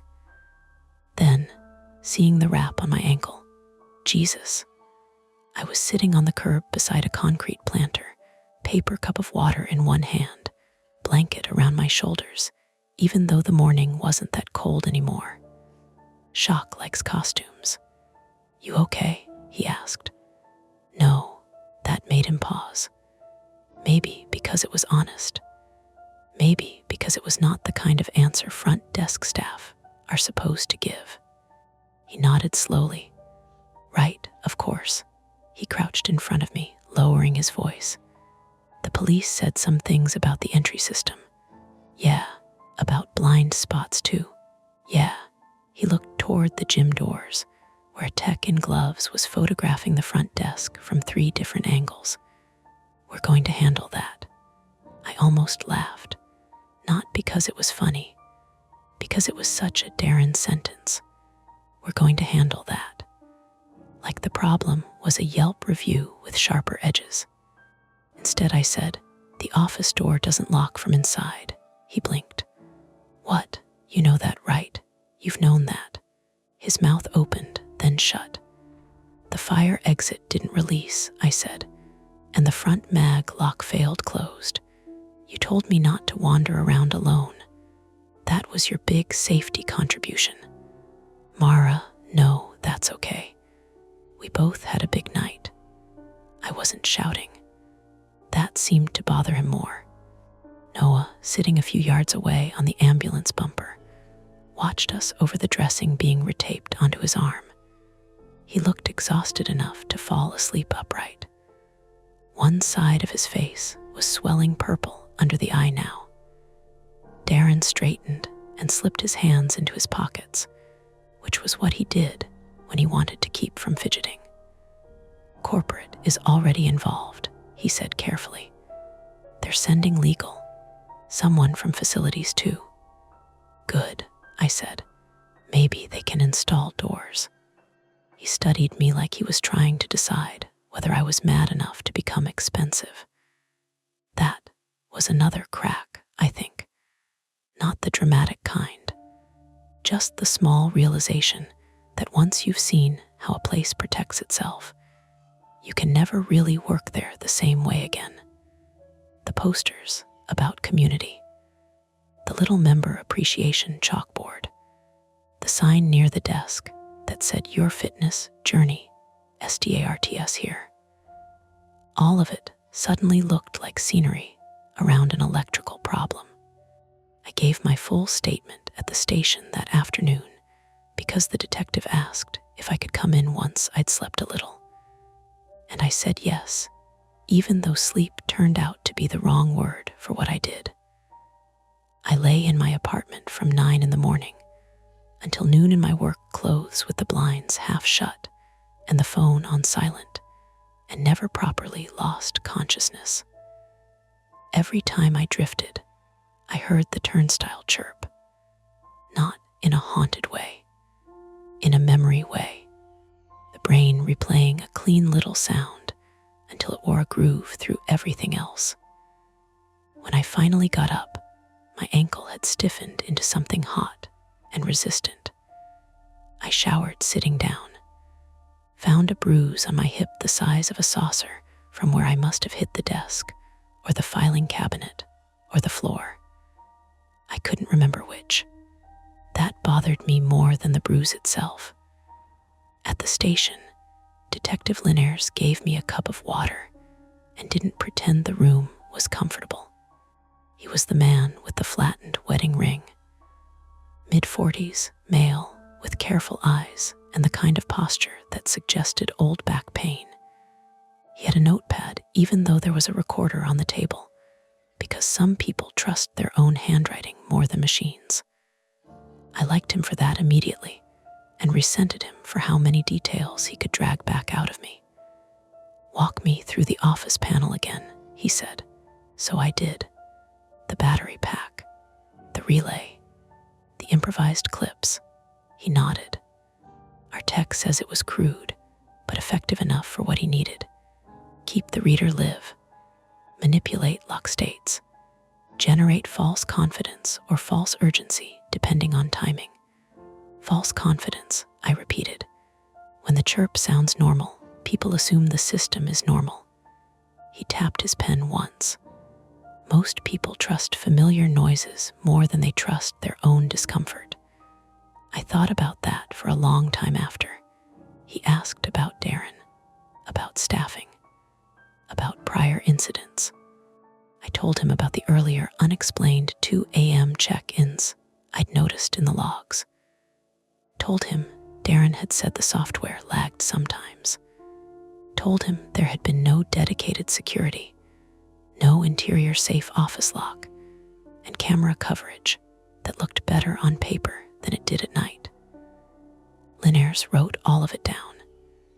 He copied at least 3 member fobs that we know of, he said eventually. Likely in the parking lot or at the desk during busy hours.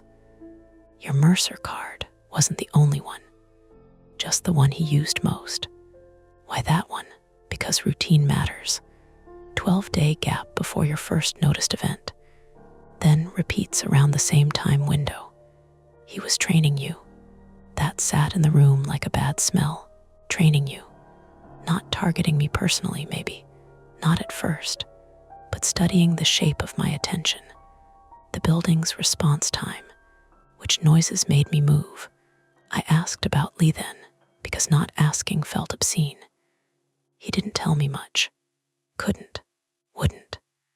But he said she was stable, and he said the hospital had confirmed sedatives in her system, and he said, very plainly, she's alive because you broke his timing.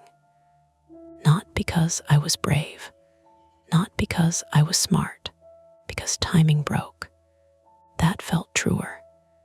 Noah texted me 3 days later. Can breathe through one nostril again.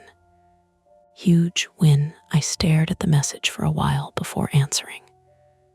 My ankle is the size of a grapefruit with opinions, he replied with a photo of his face. One eye yellowing, nose taped, expression smug in spite of himself. You should see the other guy that made me laugh hard enough to hurt. We got coffee a week after that, not because either of us were trying to turn trauma into intimacy, but because it was easier to talk to the one person who had heard the same impossible little chirp in the dark and understood why it still mattered. He kept rubbing the scar on his arm through the sleeve without seeming to notice. I kept checking the cafe door every time the hinge squeaked. We did not discuss that we were doing those things. He told me he'd gone back on one shift after the incident and had to step out when a supply closet door slammed by itself. Not even slammed, he corrected. Closed with conviction. That's a good phrase. It's an annoying phrase. I'm an annoying man now. You were before. True. That felt close to normal, in a way almost nothing else had. Iron Harbor closed for 9 days. Corporate framed it as a temporary facilities and security review. New camera placements. New access hardware. Mandatory overnight dual staff policy pending operational restructuring. Every phrase polished until it reflected nothing useful. I went back once in daylight to collect my water bottle charger and the cardigan I'd left on the back of my chair that night. The gym looked scrubbed. Too scrubbed. The front desk had been replaced already because the old laminate got damaged during evidence collection and wasn't on brand. The office wall had been patched and repainted where the box cutter scored it. The mirrored column shone without fingerprints. Someone had moved the basket of protein bars from the counter to a lower shelf by the drinks cooler. The place was trying so hard to become itself again. Darren met me there with paperwork and a careful expression. We can move you to mornings when you're ready, he said, or another location. I looked at him. When I'm ready for what? He shifted his weight. To come back. It was not cruel exactly, just unimaginative. The corporate assumption that every rupture has a re-entry plan if you distribute the forms in the right order. I signed nothing that day. At the front door, before I left, I looked down at the new reader installed beside the glass. Fresh plastic housing. Small green status light. Innocent. A member in a Broncos cap came in behind me and scanned his fob. The turnstile chirped. I flinched so hard he apologized, thinking he'd nearly bumped me. Sorry, he said. No, you're okay. He gave me the quick, polite look strangers use when they sense a problem but don't want to inherit it, then walked in toward the treadmills with a towel over his shoulder and headphones already on. Ordinary reality back in place. Mostly. The major things settled the way major things do. Charges filed. News story too short and too neat. Insurance calls. Follow-ups. A victim advocate reaching out. A letter from corporate legal that used the word incident 11 times and the word attack not once. Lee, through the detective, said she did not want contact but wanted me to know she remembered my voice. I respected that and kept the sentence anyway. I quit a month later, not dramatically, not by storming out. I sent an email, returned my key, and accepted a receptionist job at a dental office where the loudest 2 a.m. sound in my life would, ideally, be nothing at all because I would be asleep. Sometimes I was. Sometimes I still woke up at 2:03 and listened to my apartment breathe. The refrigerator compressor kicking on, pipes settling in the wall, a car door outside. All the normal little permissions a building gives itself in the dark. A few months after the attack, Detective Linares called with a follow-up question about dates in the old access logs. He sounded tired, but not unhappy. He said they were building a timeline from cloned fob activity across 2 other locations and 1 storage facility, all of them places with weak overnight staffing and badly maintained access controls. "You noticed before most people would have," he said. "I didn't know what to do with that." After we hung up, I sat with my phone in my hand and thought about the difference between vigilance and damage. How one can wear the other's face for a very long time. There is one thing I never got a clean answer on. Not the big stuff. The big stuff was ugly but explainable. The cloned cards, the panel, the van, the sedation, the notebook columns full of times, human systems, human choices. It was the phone call at 2:17 a.m., before we found the office ajar, before the power cut, before the trap closed all the way. A woman had called the front desk and asked, "Are you still open?" The number was blocked. Police pulled the line records. Nothing useful. Lee was already inside by then and medicated enough that she almost certainly wasn't the caller. No second phone turned up in the van. No one ever tied that call to anyone with confidence. Maybe it was unrelated. A drunk insomniac with bad timing. A wrong number. Someone sitting in a parked car outside trying to decide whether to come work out and then thinking better of it. That is the explanation I use when I want the world to stay mostly intact. But sometimes, waking at 2:03, I hear the turnstile chirp in memory and think about a woman's tired voice asking if we were still open, as if she needed to know whether whatever was coming next would have a place to happen. And even now, in safer jobs and brighter offices, when a door makes a perfectly ordinary electronic sound behind me, I still look up before I mean to. That's it for this nightmare. If you enjoyed it, please like the video, subscribe to Mia Horror Stories, and turn on notifications. It really helps keep the stories alive. And don't stop here. Dive into another one of our videos and keep the fear going. Hey friends, it's your girl Mia. This is Mia Horror Stories. And tonight's story, I'm a train conductor, and the passengers in car 4 have no faces, is told in darkness. The screen will stay black, so you can simply listen, imagine, and feel every moment without distraction. Trust me, the build-up matters, and the ending is where the real chill hides. So don't look away, and don't leave early. The first time I looked up at the monitor and saw car 4, I thought the camera had frozen. Not the whole feed, just the people. The train kept moving under me with that low iron hum you feel more in your knees than your ears, and the timestamp in the corner ticked forward in clean blue digits, 0211, then 0212, while the passengers in car 4 sat in their seats with their heads turned in little angles of sleep or boredom, and every one of their faces looked blank. Pale, flat, featureless, like someone had taken a thumb and smeared away the eyes, the nose, the mouth. Then the image jumped as we took a curve outside Joliet, and one of them lifted an arm to scratch their neck. So the camera wasn't frozen. I told myself that first. Camera glitch, compression artifact, bad angle, too much reflection off the windows. There were plenty of ordinary explanations at 2 in the morning.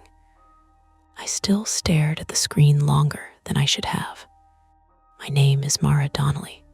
I'm 36, and I work as the lead conductor on the southbound Amtrak Lincoln service out of Chicago. At that hour, somewhere between the city and the long black run toward Bloomington Normal and St. Louis, my job usually shrank into routine. Scan the aisle lights, check the vestibules, make sure nobody's feet were blocking the walkway. Nobody was smoking in the bathroom. Nobody had gotten off at the wrong stop and decided that was somehow my personal betrayal. I liked routine more than I admitted to people, probably because routine felt like control and control felt like safety. And if you work long enough around machines, schedules, and strangers, you get superstitious about anything that runs on time.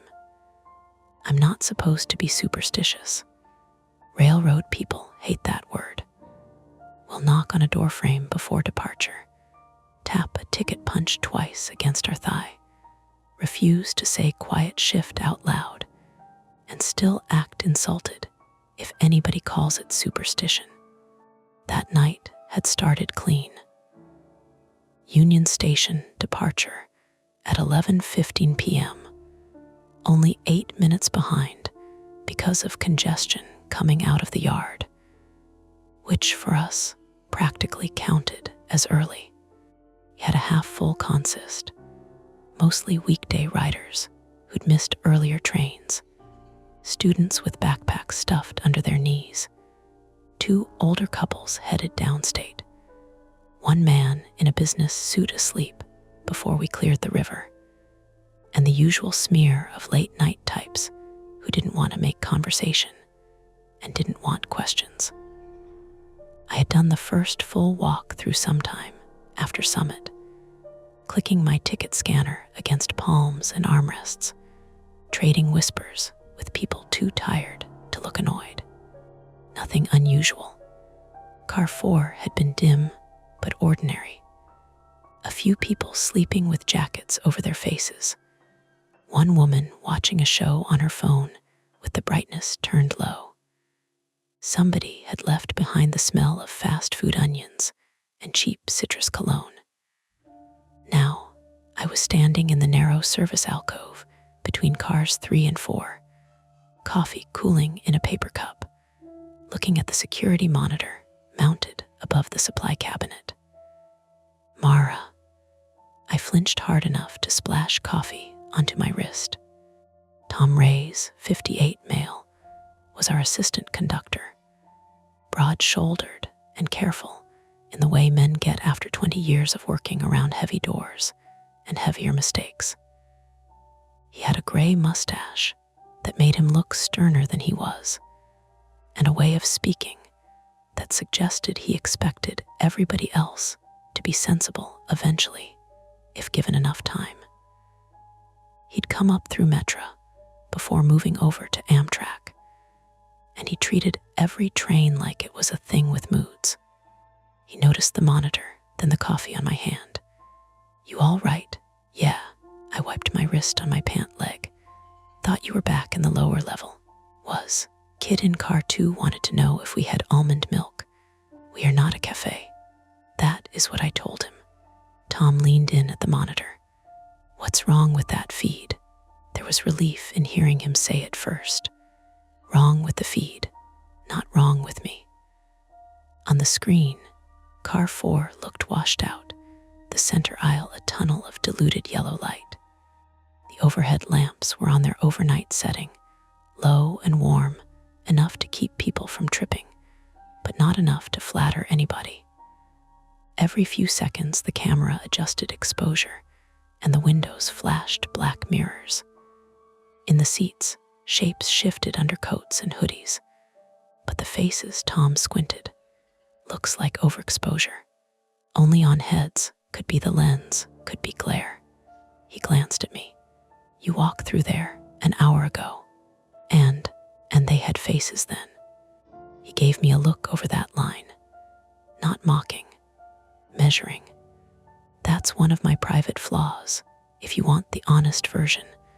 Once something feels off to me, I start building patterns faster than I can tear them down. I know this about myself. My father was a Chicago firefighter and spent 30 years teaching me that panic is just imagination wearing work boots. See what's there, not what your nerves add to it. But I've also spent enough nights on trains to know that your brain catches wrongness before your mouth has language for it. Sometimes that's anxiety. Sometimes that's survival. The trick is telling which is which before you embarrass yourself. I took another look at the monitor. Maybe somebody smudged the lens. Tom grunted. Maybe. The radio on my belt crackled with static. Then the engineer's voice came through thin and bored from the head end. Conductors, be advised. Signal hold outside Dwight likely 5 to 7. Copy that, I said, lifting the handset. 5 to 7 outside Dwight. The kind of delay nobody cared about except dispatch, and people who loved complaining in surveys. Tom nodded toward the monitor. You want me to check it? The smart answer would have been yes. Tom had seniority. Tom also had the kind of nerves that stayed level when drunks got loud or doors jammed or police met us at a platform because somebody decided to make a family argument everybody's problem.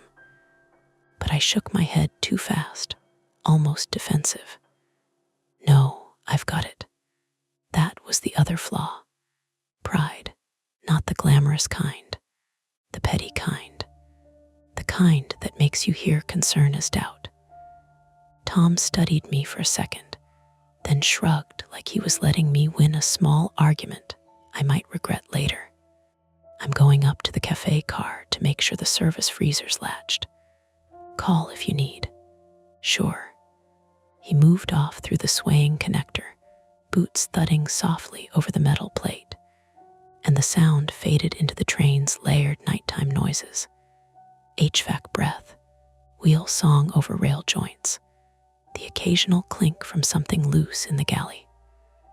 Outside the windows, there was almost nothing, only scattered yard lights far back and the sudden white flare of a crossing signal that sliced through the glass and vanished. I looked up again. One of the featureless heads in car 4 was turned straight toward the camera now. A stupid, clean line of cold moved over my shoulders. I put the coffee down and keyed open the access panel beneath the monitor.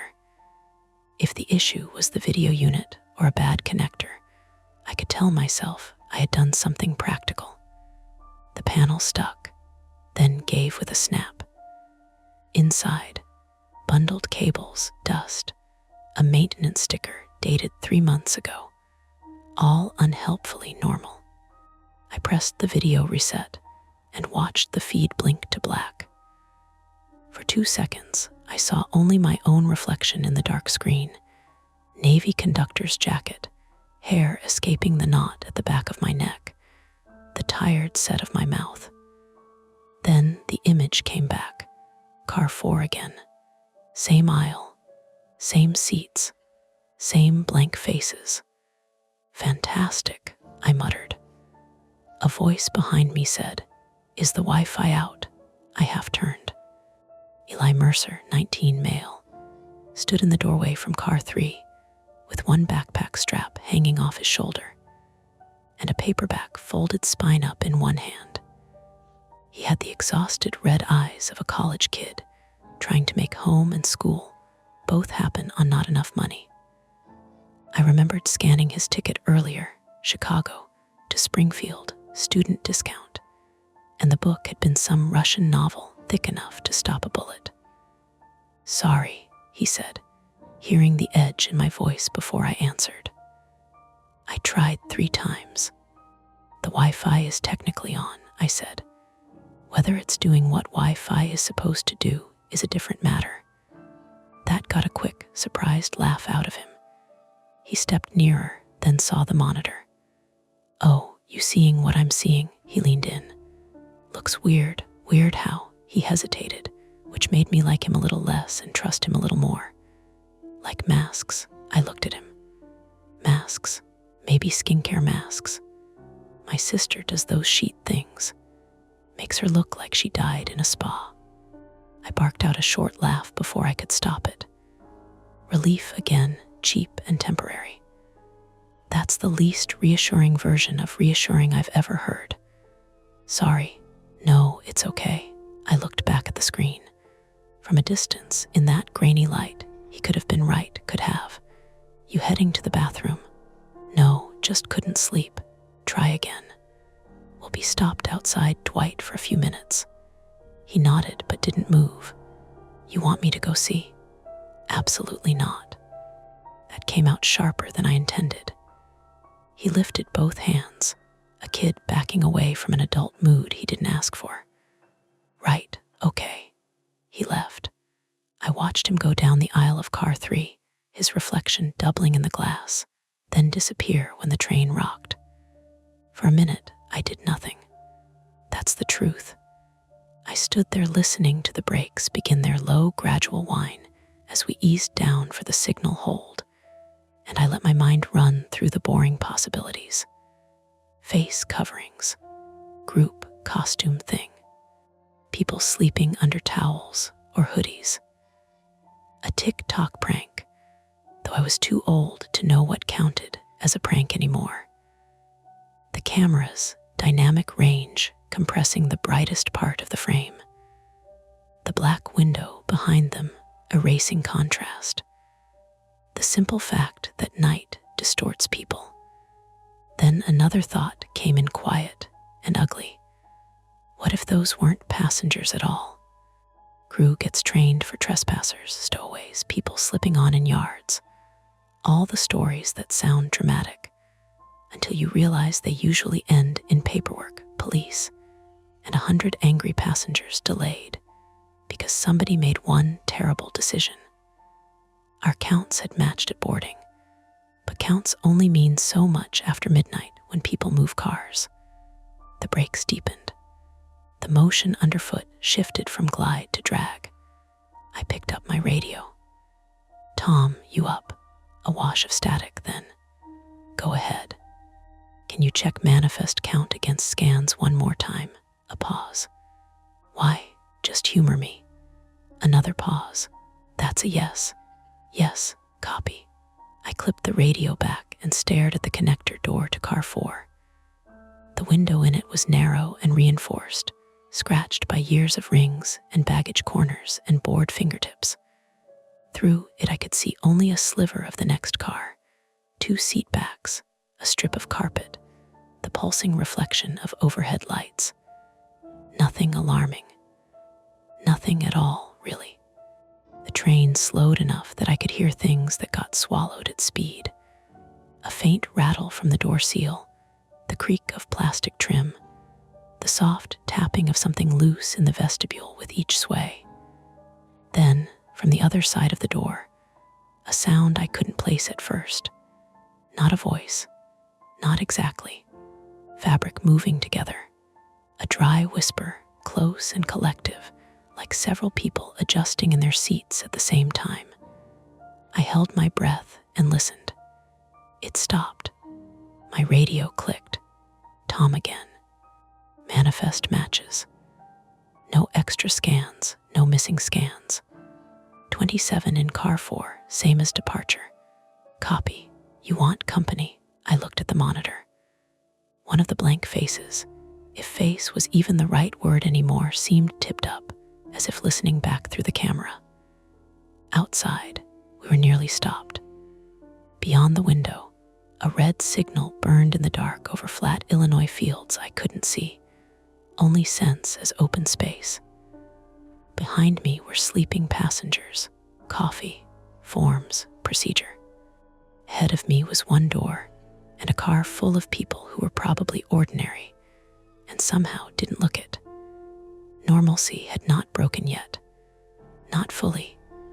It had only bent a little, enough to show the strain. No, I said, before I could talk myself out of it. Then, after a beat, "Not yet." I put my hand on the latch to car 4 and felt the chill in the metal. The choice was simple enough to sound foolish when spoken aloud. Open the door now, while we were stopped outside Dwight, and everything still belonged to procedure. Or wait until the signal cleared, leave the weirdness alone, and hope it shrank back into an equipment issue by morning. My hand stayed on the latch. Behind the glass, in that thin slice of the next car, something moved into view and then out again too quickly for me to make sense of it. The radio hissed softly at my hip. The brakes finished taking hold. The whole train settled with a long, tired shudder.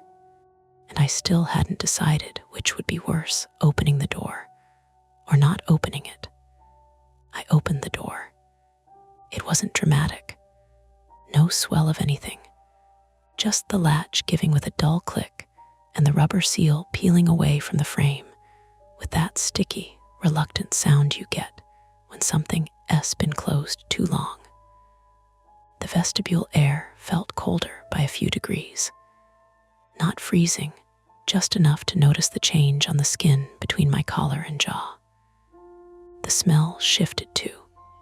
Car 3 had that stale, layered scent of people, laundry detergent, old coffee, the faint sweetness of snack wrappers. Car 4 smelled cleaner.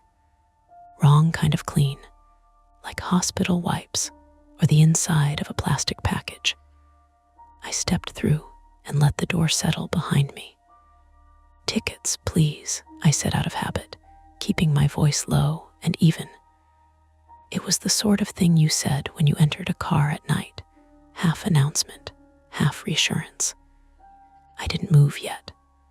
I just stood at the threshold, letting my eyes adjust to the lower light. From here, without the camera flattening everything, the people looked normal. That was the first thing that irritated me. Not relieved, irritated, because normal meant the monitor had lied, or I had. And I don't like either option. There were 27, give or take a miscount, in the shadows. A man sprawled across 2 seats with his shoes off, socks gray at the toes. A woman with a scarf wrapped up to her nose, chin tucked down, phone dim in her hands. Someone in a hoodie pulled low enough that I couldn't see past the bridge of their nose. A pair of college-age girls leaning together, breathing in sync. The overhead lights hummed softly, casting everything in that yellow that hides more than it shows. "Evening," a voice said from 3 rows up. I focused on it. A man sat aisle side, maybe mid-40s, hair close cropped, the kind of face that would be forgettable in daylight, straight nose, light stubble, tired eyes. He wore a dark jacket zipped halfway, a backpack tucked between his feet. "Evening," I said. "We're stopped for a signal. Should be moving shortly." "Figures," he said. His voice had that low, controlled edge I've heard in people who travel a lot and trust very little of it. "You guys always say that." Usually true. He watched me a beat longer than necessary, then gave a small nod like we'd come to an agreement. I started down the aisle. My boots made soft, hollow sounds on the carpet. The train shifted under us, not moving forward yet, just settling on its suspension like it was thinking about it. I checked tickets I had already checked earlier. People handed them over without opening their eyes, or blinked awake and fumbled with their phones.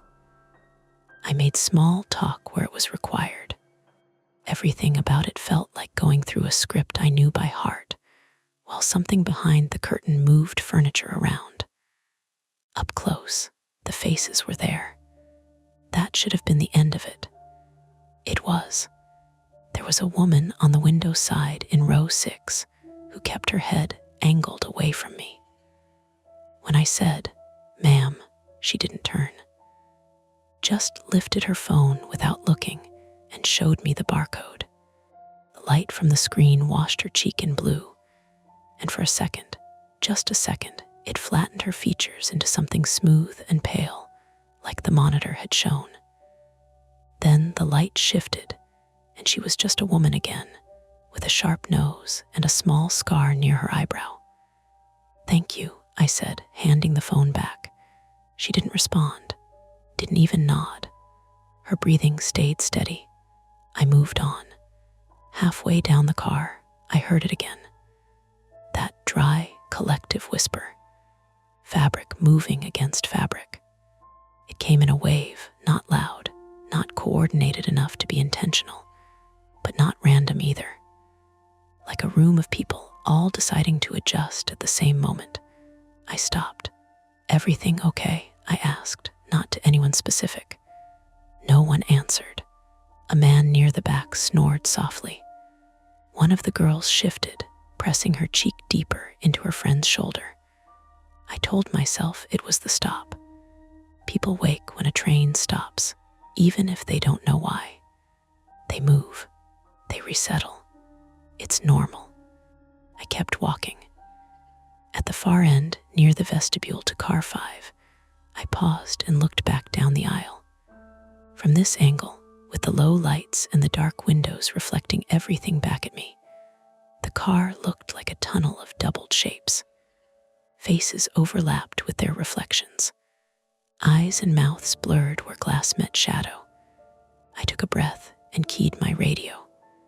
"Tom, you there? Go ahead, I'm in car 4, a small pause. And they look normal. Good. On the monitor they don't. Yeah, well, monitors lie. I almost smiled at that. Can you come back here anyway? Another pause. Longer this time. On my way. I clipped the radio back and leaned against the end panel, watching the car. One of the college girls stirred and sat up. She blinked, disoriented, then looked straight at me. Her face was fine. Freckles across the nose, chapped lips, hair stuck to her cheek. Then she lifted her phone, and the screen lit her from below. For a moment, her features vanished into the glow. It wasn't a trick of distance this time. I was 10 feet away. I could see the edge of her jaw, the outline of her eyes, and the center of her face was just blank. No detail, no texture, like a mask with nothing printed on it. My stomach tightened. She squinted at the screen, thumb moving. The glow shifted, and her face came back in pieces. Eyes first, then the line of her nose, then the shape of her mouth. "Sorry," she said, noticing me. "Didn't mean to blind you." "You're fine," I said. My voice sounded normal. I don't know how. Tom came through the door behind me a minute later, filling the narrow space with his presence. He took in the car in one sweep. "All right, what am I looking at? Tell me if I'm losing it," I said quietly. "That depends. Watch when they use their phones," he frowned.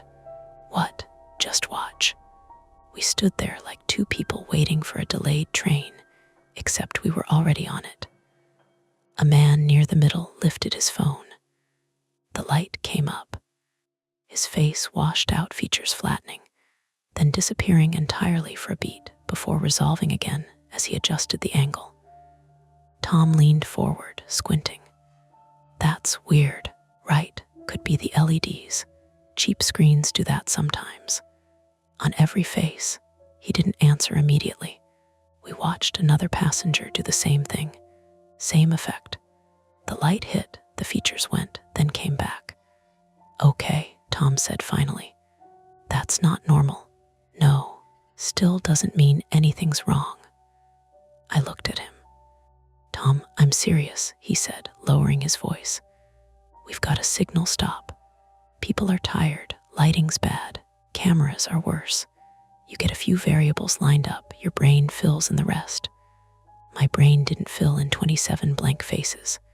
He held my gaze. "You sure about that?" There it was. Not doubt exactly, more like a question he wanted me to answer the right way. Pride flared again. I tamped it down. Manifests clean, I said, but something's off. Define off. I gestured vaguely at the car. The timing, the way they move, it's like I stopped. Like they're what? Like they're waiting for something. Tom's mouth tightened. For what? I don't know. He blew out a breath through his nose. All right, we've got a delay. Dispatch will want to know why if we don't move when the signal clears. If there's a problem in this car, we either handle it or we call it in. Call it in, I said. The words came quicker than I expected. Tom raised an eyebrow. For what? Passengers look weird under bad lighting. For a possible safety issue. What safety issue? I hesitated. There it was again, no clean explanation. Just that pressure in the back of my head that said something was building. Unknown, I said finally. He shook his head. They'll laugh us off the radio, or they won't. Or we get written up for delaying a train because you don't like how a camera feed looks. I felt heat rise in my face.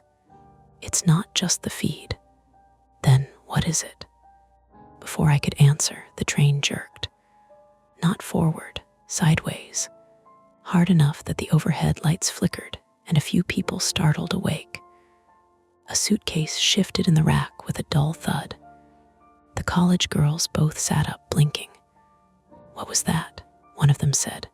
Probably slack action, Tom called down the aisle. We're stopped, you're fine. But he looked at me as he said it, and his eyes said something else. I keyed the radio. Engineer, conductors, go ahead. We just felt a lateral jolt. You got anything up there? A pause. Negative, we're still at signal. No movement. Tom's jaw tightened. Another soft wave of that fabric sound moved through the car. More people shifting now, waking, murmuring to each other. Okay, Tom said under his breath. New problem. What? Count them. What? Count them, he repeated. I started at the front, pointing subtly as I went. 1, 2, 3, I got to 27. Tom did his own count from the back. He met me in the middle. 28. I blinked. No, I got 28. We had 27. I know what we had. We both turned slowly, scanning the rows. Which one's new? I said. Tom didn't answer. Because there wasn't an obvious answer. No one stood out. No one looked like they didn't belong. Everyone was exactly as they should be, tired, annoyed, half awake, wrapped in their own small bubbles of late-night travel. Except there was one seat I didn't remember being occupied earlier. Window side, near the back. A figure sat there now, hunched forward, hands clasped between their knees. Was that seat taken? I asked. Tom followed my gaze. I don't think so. I don't either. The figure didn't look up. Hey, Tom called. Sir? No response. He stepped closer. I followed. Sir, he said again, firmer. I need to see your ticket. The figure's shoulders rose and fell once, like a breath. Then it lifted its head. The overhead light caught the face. For a second, in that flat yellow glow, it looked perfectly normal. Then the train rocked again, and the light shifted, and the features slid out of alignment. Not disappearing this time, just wrong. Eyes a fraction too high, mouth a fraction too low, like a picture that had been stretched and snapped back. I felt my stomach drop. Tom took a half step back. Not much. Enough. Ticket, he said again, quieter now. The figure didn't move. Behind us, someone laughed nervously. What's going on? Nothing, I said quickly, turning my head just enough to project calm. Routine check. My radio crackled. Conductors, the engineer said. Signal just cleared. We're moving. Tom and I looked at each other. If we let the train start, whatever this was, whoever this was would be with us for the next stretch. No platform. No easy way off. No quick handoff to local police. If we stopped it now, we'd need a reason we could say out loud. The train shuddered as power came back through the line. The figure in the window seat tilted its head slightly, like it was listening to something we couldn't hear. "Decision time," Tom said under his breath. My hand went to the radio, and the train began to move. The train pulled us forward before I answered. You feel it first in your feet. That slow, steady push as the slack tightens along the consist, coupler by coupler, until the whole line of cars agrees to move again. The overhead lights steadied. The hum deepened. Outside, the dark fields began sliding past, invisible, except for the occasional cut of a distant farmhouse light. I kept my hand on the radio.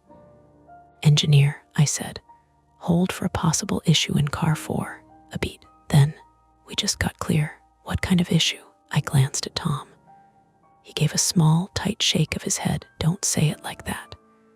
"Passenger discrepancy," I said instead. "We may need to secure this car." Another pause, longer this time. "You want me to stop?" "Yes." The hesitation on the other end stretched just enough to feel it. "We'll have to request a hold," the engineer said. "We're past the signal now. Next controlled stop is standby." Tom exhaled slowly through his nose.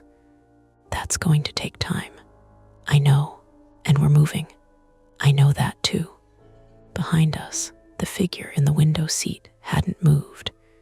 Head slightly tilted, hands still clasped. The overhead light flickered once as we passed a stretch of rough rail. And for a second, the face did that slipping thing again, features drifting just enough to make my eyes try to correct them. "Sir," Tom said again, more controlled now. "I need to see your ticket." "Nothing." I took a step closer, angling so I could see the hands. They were bare. No gloves, fingers interlaced, knuckles pale from pressure. "Hey," I said, softer. "You with us?" The head lifted a fraction more. And then, very slowly, the hands came apart. The figure reached into the inside of the jacket and pulled something out. My muscles went tight before my brain could catch up. There's a specific kind of fear that comes from that motion: reach, retrieve, present, that every conductor learns to watch for. But it wasn't a weapon. It was a phone. Old model, thick, cracked at the corner. The screen lit up as it came into view, casting that same flat, bluish light upward. The face above it dissolved. Not in a dramatic way, just gone. Like the light erased the details, left a smooth oval where a person should be. Tom made a small sound in his throat. "Okay," he said. "Okay." The figure held the phone out. Tom took it. On the screen was a ticket barcode, no name visible, just the code. Tom scanned it with his handheld. The device beeped. "Valid," he said automatically. I felt something cold settle in my stomach. "For this train?" "Yeah." He turned the screen toward me. "Chicago to Lincoln." "Same route." "What car?" He tapped. "Assigned car 4. I looked back at the figure. "Seat number?" I asked. Tom scrolled. "Doesn't say." "Of course it doesn't." The figure lowered its head again as soon as the phone left its hand. The overhead light reclaimed the face in pieces, like a slow reassembly. "Okay," Tom said under his breath. "We've got a ticketed passenger, not a stowaway." "Then where were they before? Bathroom, cafe, car?" "They weren't," I said. "I walked this car." "You walked it an hour ago." "I would have noticed." Tom's jaw worked. "Maybe you didn't." There it was again. That quiet push against my certainty. Not dismissive, not unkind, just steady. I turned away before I snapped at him. "Fine," I said. "We verify everyone." "That's 28 people," he said. "Then we verify 28 people." He nodded once. "All right." We split the car. I took the front half, starting near the connector to car 3. Tom moved toward the back. where the new figure sat. "Tickets, please," I said again, louder this time. A few groans, a couple of eye rolls, the usual friction of being asked to do something simple at an inconvenient time. I went row by row. Phone screens lit up, one after another, and every time they did, I watched. Every time, the same thing. Faces washed out, features flattened. Not completely gone now that I was closer and expecting it, but enough to feel wrong. Enough to make it hard to read expressions, to judge intent. "Sorry," a man muttered as I scanned his code. "Did this already?" "I know," I said. "System check." "What system?" "The one that keeps us moving." He snorted but didn't argue. Halfway through my section, the train lurched again. This time it wasn't sideways. It was a hard, abrupt brake. Not full emergency, but enough to throw people forward in their seats. Enough to send a suitcase tumbling from the rack with a heavy, blunt thud that made a woman near the window gasp. "Hey," someone snapped. "What the hell? Stay seated," I called. "We're stopping."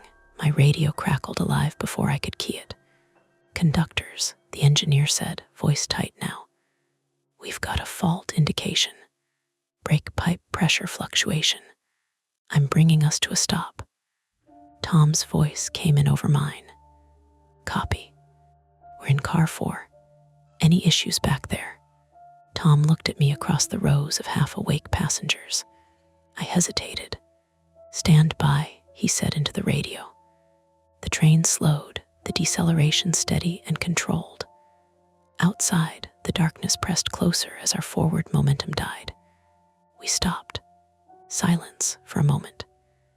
Then the layered noises came back, the HVAC, the creak of the car settling, the low murmur of passengers talking to each other now, more alert, more uneasy. "Okay," Tom said quietly. "That's new, brake fault," I said. "Could be. Or don't," he said. "Not yet," I nodded, even though part of me wanted to push it, to say it out loud, to connect the things that didn't fit. Instead, I finished my half of the car. 27, I said when I got back to the center. Tom shook his head. 28. We both knew what that meant. I stepped back, scanning the rows again. "Someone's doubling," I said. 2 tickets for 1 seat. Or 1 ticket scanned twice. "Or someone's moving," Tom said. "Then we catch them moving." We waited. The car was still now. No one shifting. No one getting up.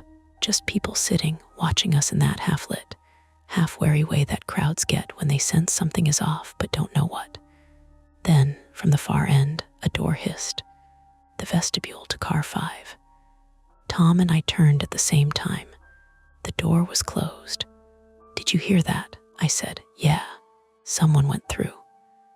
"Or the seal shifted," he said. We both knew he didn't believe it.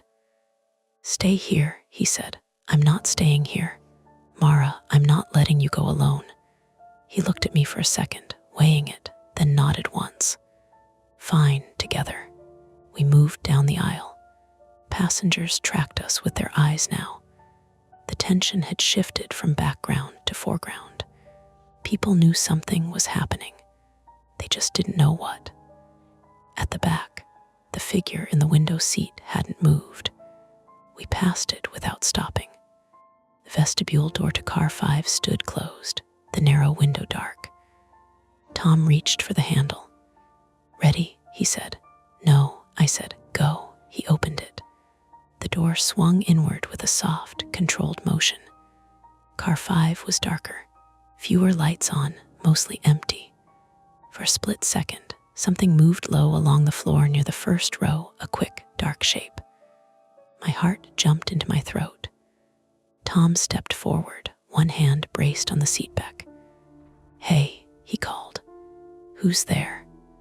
The shape darted again, faster this time, slipping between seats. "Jesus," I started. Then it stopped. A small, hunched figure froze in the aisle, eyes catching the light.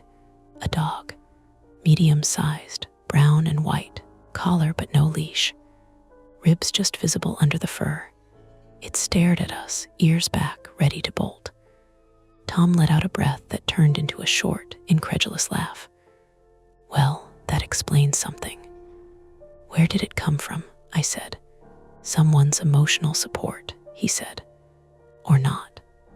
The dog took another step back, then slipped under a seat. The tension in my chest loosened just enough to hurt. "Okay," I said. "Okay, that's fine." "Yeah," Tom said, "that's fine." We stood there for a second, letting the adrenaline bleed off. Then I remembered why we were here. "Count," I said. We counted. Car 5 had 6 passengers, all accounted for, no extra. "No one came through," I said. "Or they went back," Tom said. "Or they never left car 4. We looked at each other. Behind us in car 4, something shifted.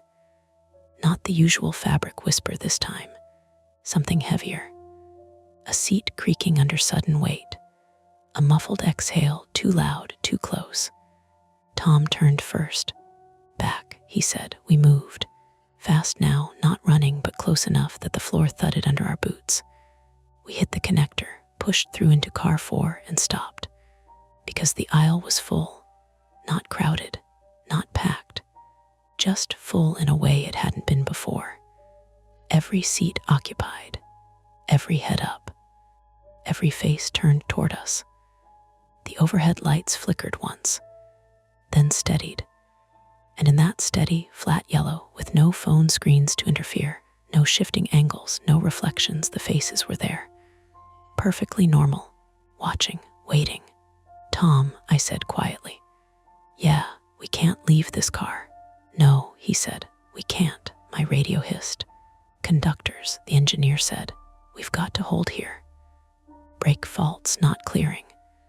Dispatch wants us to secure the train and stand by." I looked at Tom. He looked at me. Behind us, the door to car 5 clicked shut on its own as the train settled deeper into stillness. Ahead of us, 28 passengers sat in car 4. We had counted them. We had checked them. We had tried to move around them.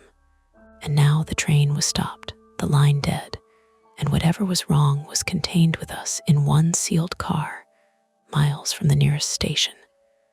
There was no easy way out anymore. Nobody moved for a few seconds. That was the worst part. Not yelling, not panic. Just 28 people sitting in a stopped train car, all facing Tom and me with that same level, wakeful attention, while the radio hissed at my hip, and the air handler pushed out its dry breath from the ceiling vents. Then the man from the aisle seat near the front, the one who told me you guys always say that, stood up. Not fast, not theatrical. He rose like he'd been waiting for permission. "Let's do this clean," he said. His voice carried without effort. No strain, no anger. The kind of voice that had practiced staying calm because calm makes other people obey. 3 more people stood with him.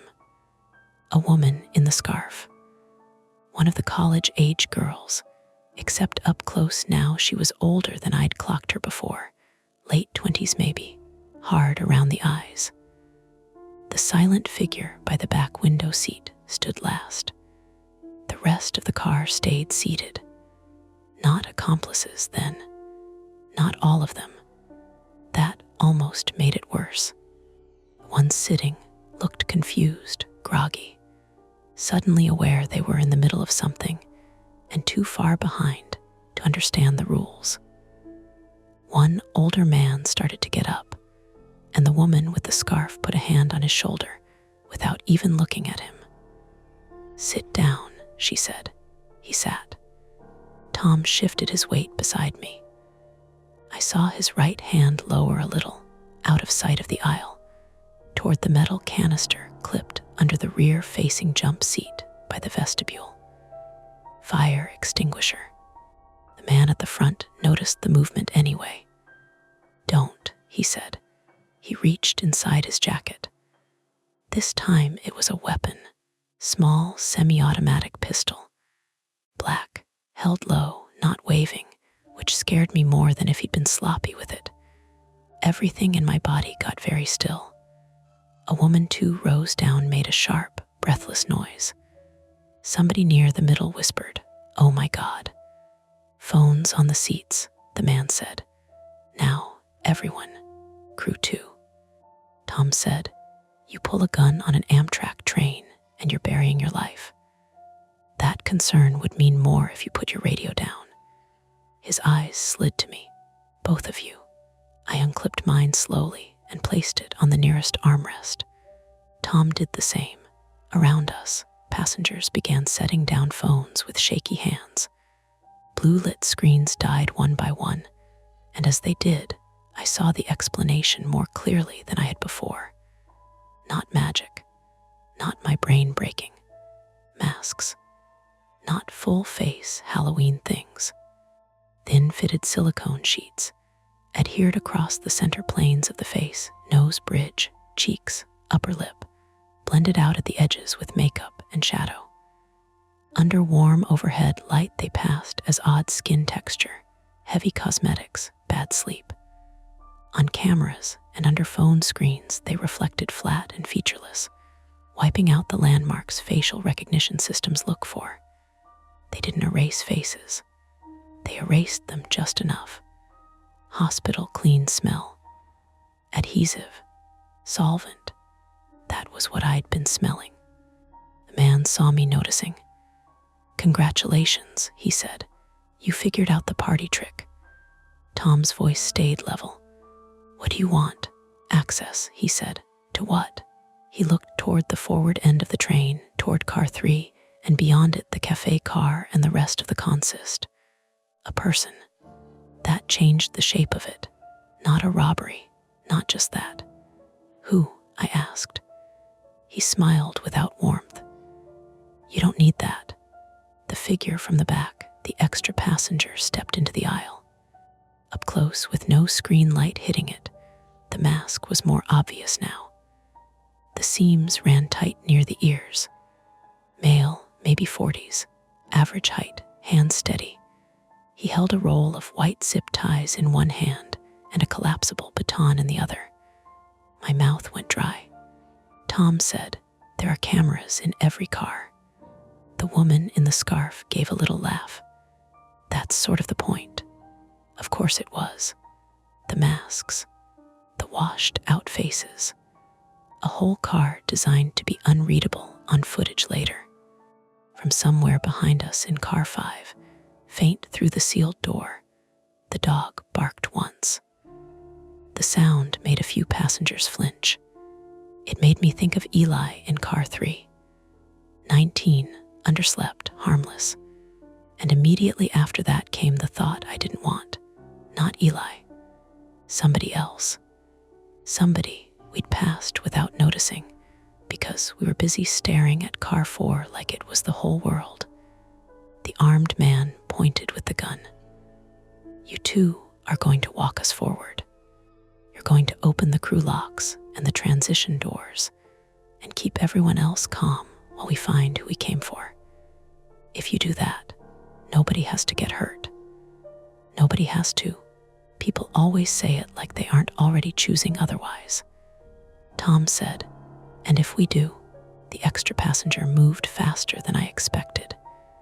He crossed the last few feet and drove the baton into Tom's ribs with a short, ugly thud. Tom folded sideways into me, air leaving him in a burst. I smelled coffee and old wool and something metallic all at once. I caught him under the shoulder before he hit the floor. That, the gunman said, would be the alternative. Everything broke then, not into chaos, into motion. A teenage boy near the middle bolted up from his seat, trying to run past the aisle-side woman. She hooked his sweatshirt, missed, and the gunman swung toward the movement with the pistol. I heard myself shout, "Down," before the shot went off. It was deafening in the closed car. The round took a window, not person. Safety glass starred white and held, but the crack burst across it like ice under a boot. Screams kicked up all at once. People dropped. Someone started sobbing. The dog in car 5 exploded into frantic barking. The gunman cursed. Tom, half doubled over, got one hand on the extinguisher bracket and ripped it free. "Move," he yelled. He hurled the extinguisher low and hard, not at the gunman's head like in movies, but at his knees. Hit with a meaty clang. The man stumbled, lost balance, pistol hand swinging wide. I lunged for the vestibule panel. Every Amtrak crew member knows the door controls mostly as routine open, close, trap, lock. In a panic, the buttons feel too small, too abstract, just little labeled squares in gray plastic. My fingers slipped once, found the right one, and I slammed the end door close control. The connector door to car 3 started to slide shut. "Stop her," the scarf woman yelled. The extra passenger came at me. I got the panel cover up just as he hit me shoulder first. Pain shot down my arm. We smashed into the sidewall. His baton clipped the side of my head, and bright white sparks went off behind my eyes. I tasted blood immediately, copper hot at the back of my teeth. I drove my knee up on instinct and caught his thigh, not where I wanted. He swore and grabbed my jacket. For one horrible second, all I could see were the edges of the mask on his face, lifting at the cheek with sweat beneath it. Then the door to car 3 met the frame with a heavy seal thump. Not locked, closed, enough. I hit the emergency crew lock and heard the bolt engage. The extra passenger realized it a half second too late. He slammed me into the panel again hard enough to numb my shoulder, then dragged me back by the jacket collar. Tom had the gunman now. Not cleanly, not heroically. Two older men in a narrow aisle, both off balance. One with a pistol, the other winded and limping, crashing into seat arms and knees, and people trying to curl away. Tom got both hands on the gun wrist and drove it down between two seats. The weapon fired again, muffled into upholstery. Foam and fabric spit into the air. The older man who'd been told to sit earlier surged up and rammed his shoulder into the scarf woman's back. She went down across an armrest, clawing for balance. One of the real college girls, not the fake one, snatched up a metal water bottle and hit the baton man in the ear with it hard enough to make a sound like knocking on a door. He let go of me. I dropped. My knees hit carpet. My head rang. I crawled the last foot to Tom and grabbed the gunman's wrist with both hands. He was stronger than me. That wasn't the problem. The problem was leverage. Seats on both sides, the aisle too tight, bodies everywhere. Good for him. Good for us. Bad for everybody. He twisted, and the slide cut the web of my thumb open. Heat, slickness. "Let it go," he hissed. Tom drove his forehead into the man's nose. A crunch, wetness.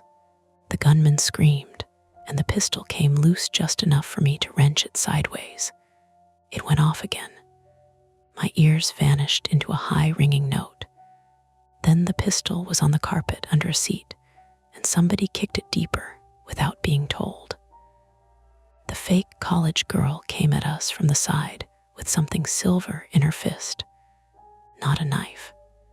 Compact stun device. She jammed it into Tom's neck. He jerked like a wire had snapped through him and collapsed onto one knee with a sound I never want to hear from another person again. I grabbed her wrist.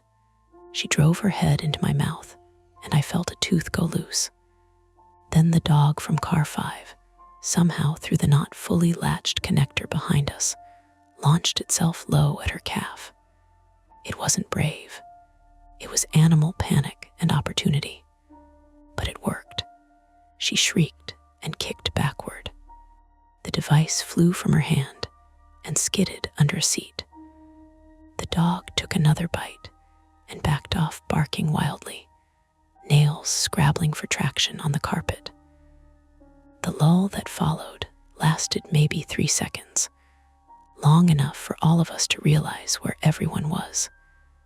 Gunman on his back, bleeding from the nose, trying to push up.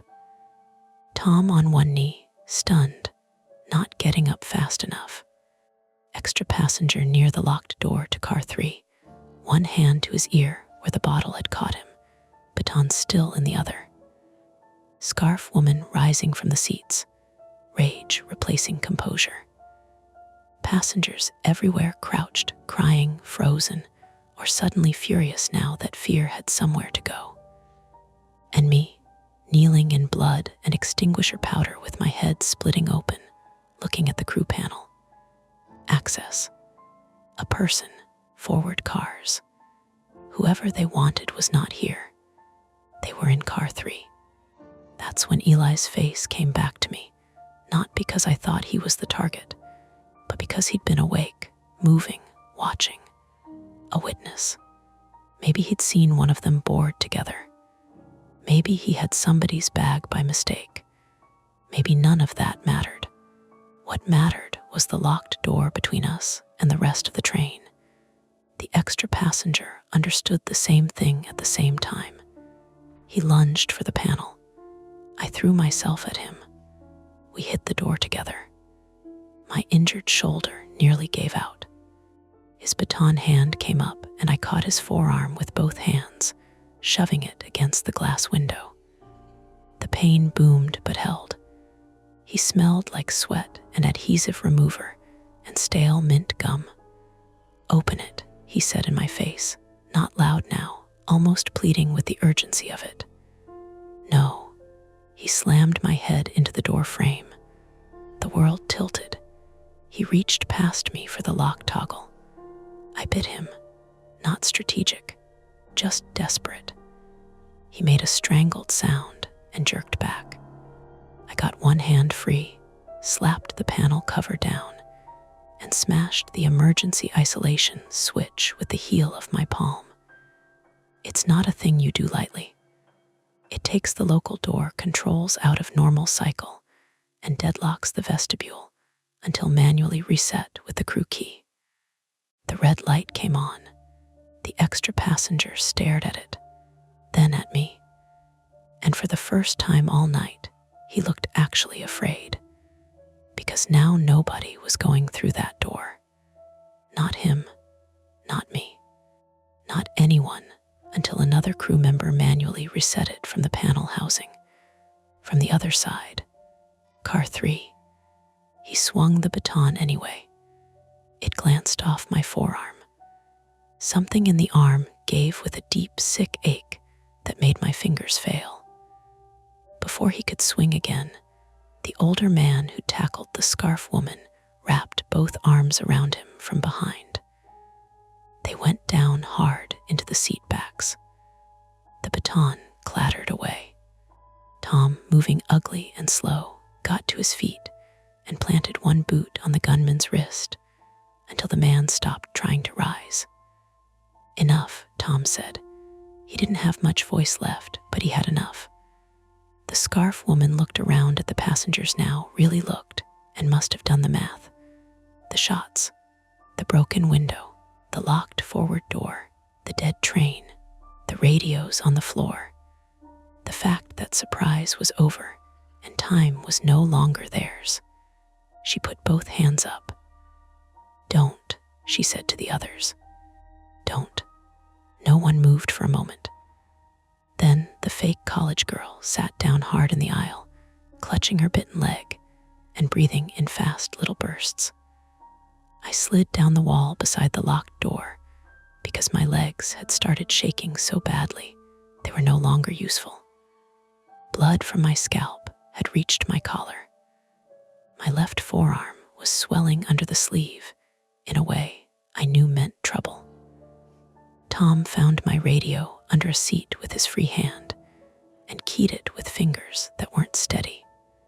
"Engineer," he said, breath hitching. "Security emergency, car 4. Armed suspects contained. Repeat, contained. Need law enforcement and medical at once." The answer came back too fast, like the engineer had been listening to every second and praying for a sentence like that. "Copy. Police and EMS already en route from Dwight. Stay secured. Stay where you are. Stay where you are," as if there were anywhere else to go. The dog barked once more, then retreated under a seat, trembling so hard its tags clicked against the floor bracket.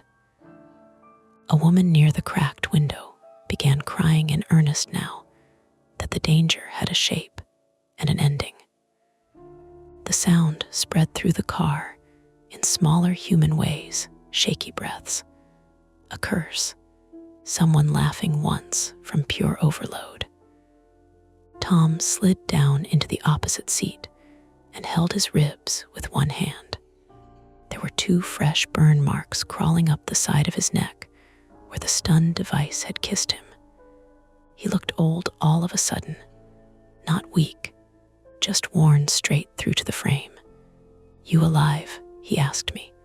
Seems rude, but yes. That almost got a smile out of him. I leaned my head back against the panel and regretted it immediately. Across the aisle, the gunman had stopped fighting. Blood ran over his mouth from the broken nose. Without the practiced stillness, without control, he just looked like what he was, a tired man in a bad plan that had gone bad faster. The seams of the silicone mask on the scarf woman's face had started peeling with sweat. Underneath, her real skin showed in ragged pink lines. No faces. That was the thing that would stay with me, I knew even then.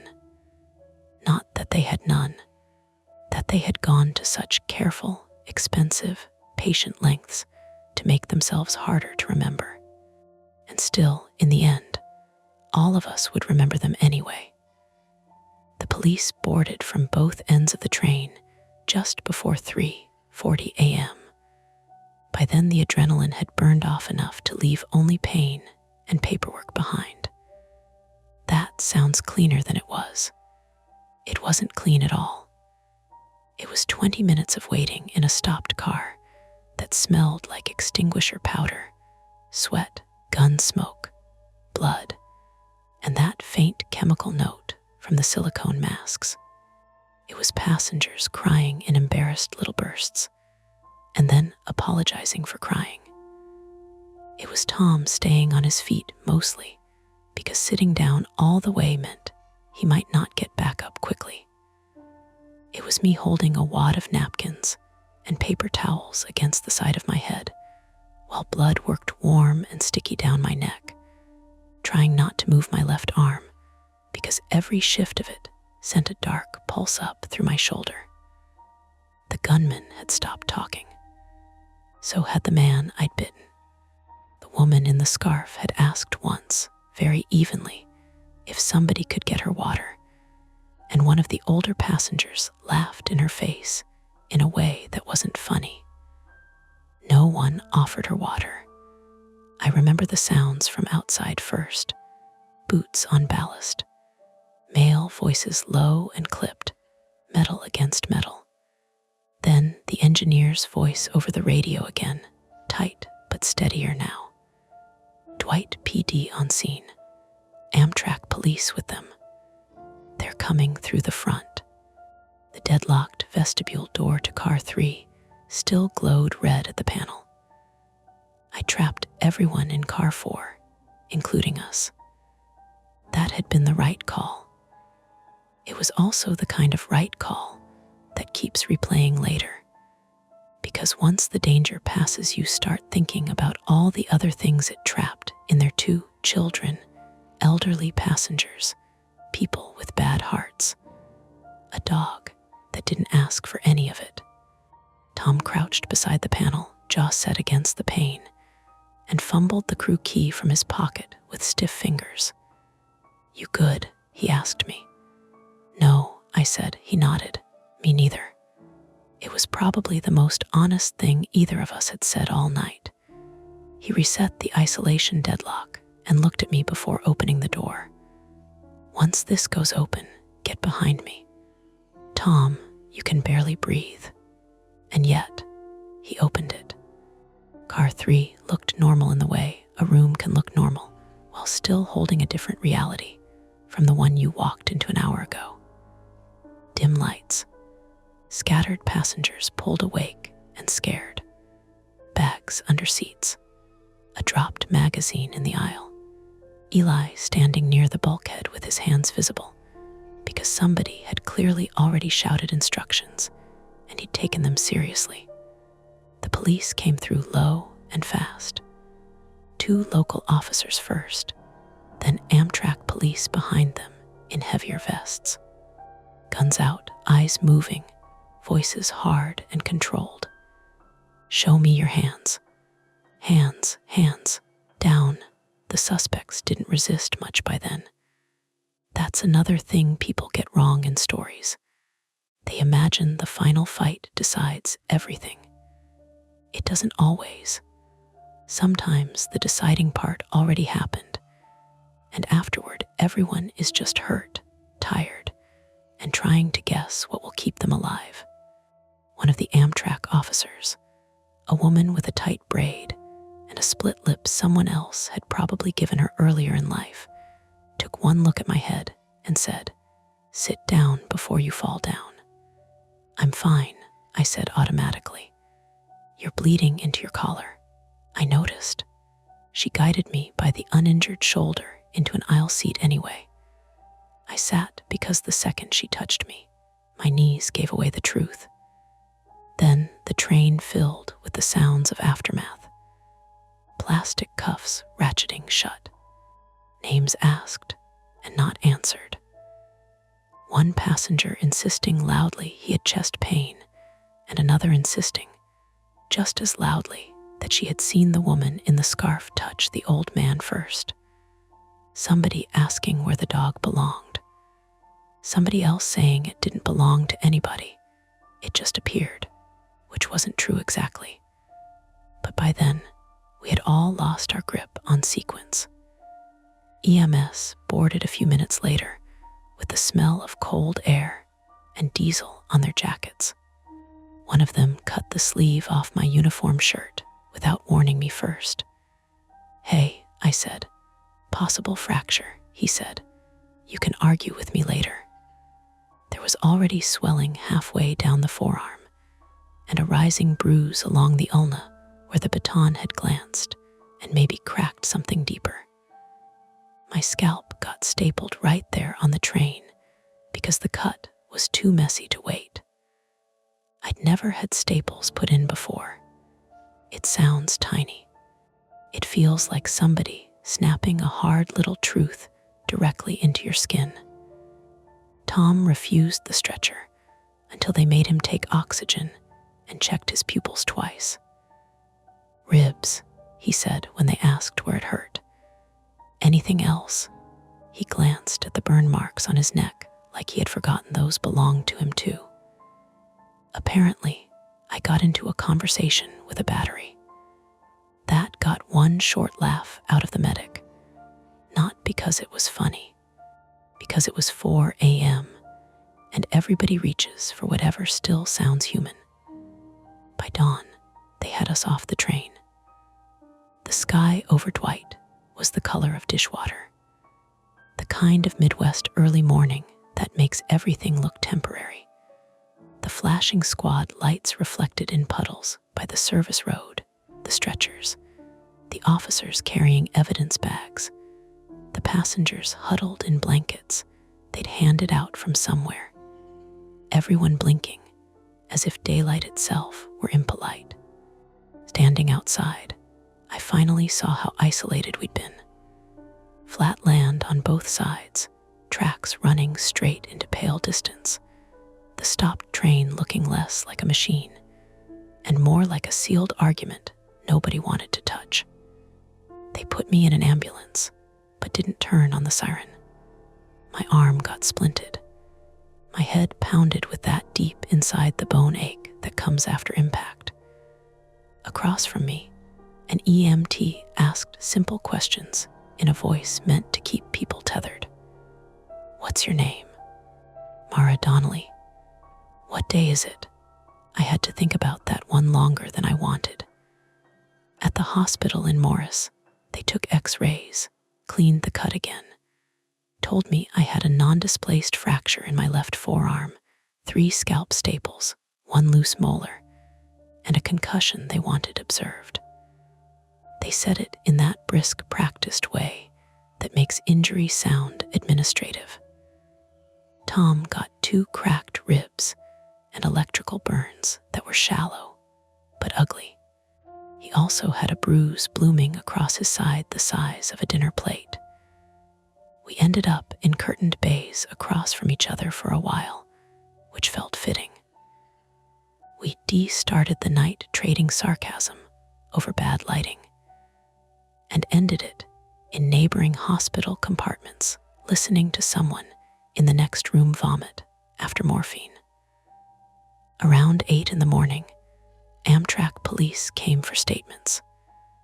Then local detectives. And a woman from the FBI task force, because once there's an interstate passenger rail line, a firearm, and a targeted attack, everybody gets interested. They had already taken the masks into evidence. One detective set his notebook down on my blanket and asked, "When did you first realize the faces looked wrong?" I said, "On the camera." He said, "Not in person, not at first." That mattered to them. The masks had been custom. Silicone overlays, professionally blended, meant to interfere with witness recall and most low-light surveillance. The camera issue hadn't been incidental. It had been the plan. Car 4 had one of the older interior cameras in the consist, slightly grainier than the newer cars. They'd known that, or somebody had.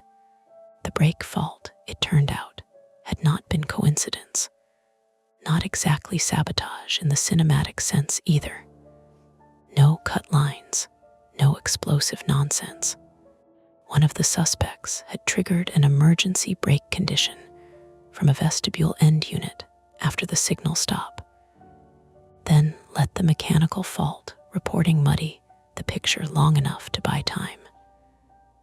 Simple, ugly, smart. The kind of trick that only works if you understand just enough about procedure to weaponize everybody else's caution. They were after a man in car 2. I found that out around noon, when the detective came back with the expression people wear when a story has gotten worse in a more ordinary direction. The target was a federal cooperator being moved quietly under civilian cover. Not marshals in black windbreakers or anything obvious. Just one plainclothes escort riding 2 rows behind him, both of them trying to look forgettable on a half-full night train. The plan as reconstructed from phones and partial messages, and what the suspects finally admitted after they understood how much footage and witness testimony existed, had been to isolate one middle section of the train, control the conductors, move forward through the consist, and identify the man using a photo reference once they reached him. The masks weren't for the target. They were for everybody after. They never reached car 2 because I locked the door. That sentence should have felt clean too. It didn't, because they never reached car 2 also meant I spent the next few weeks asking myself what would have happened if I'd waited longer outside the door, if I'd let Tom go in alone, if I'd talked myself into being reasonable one more time.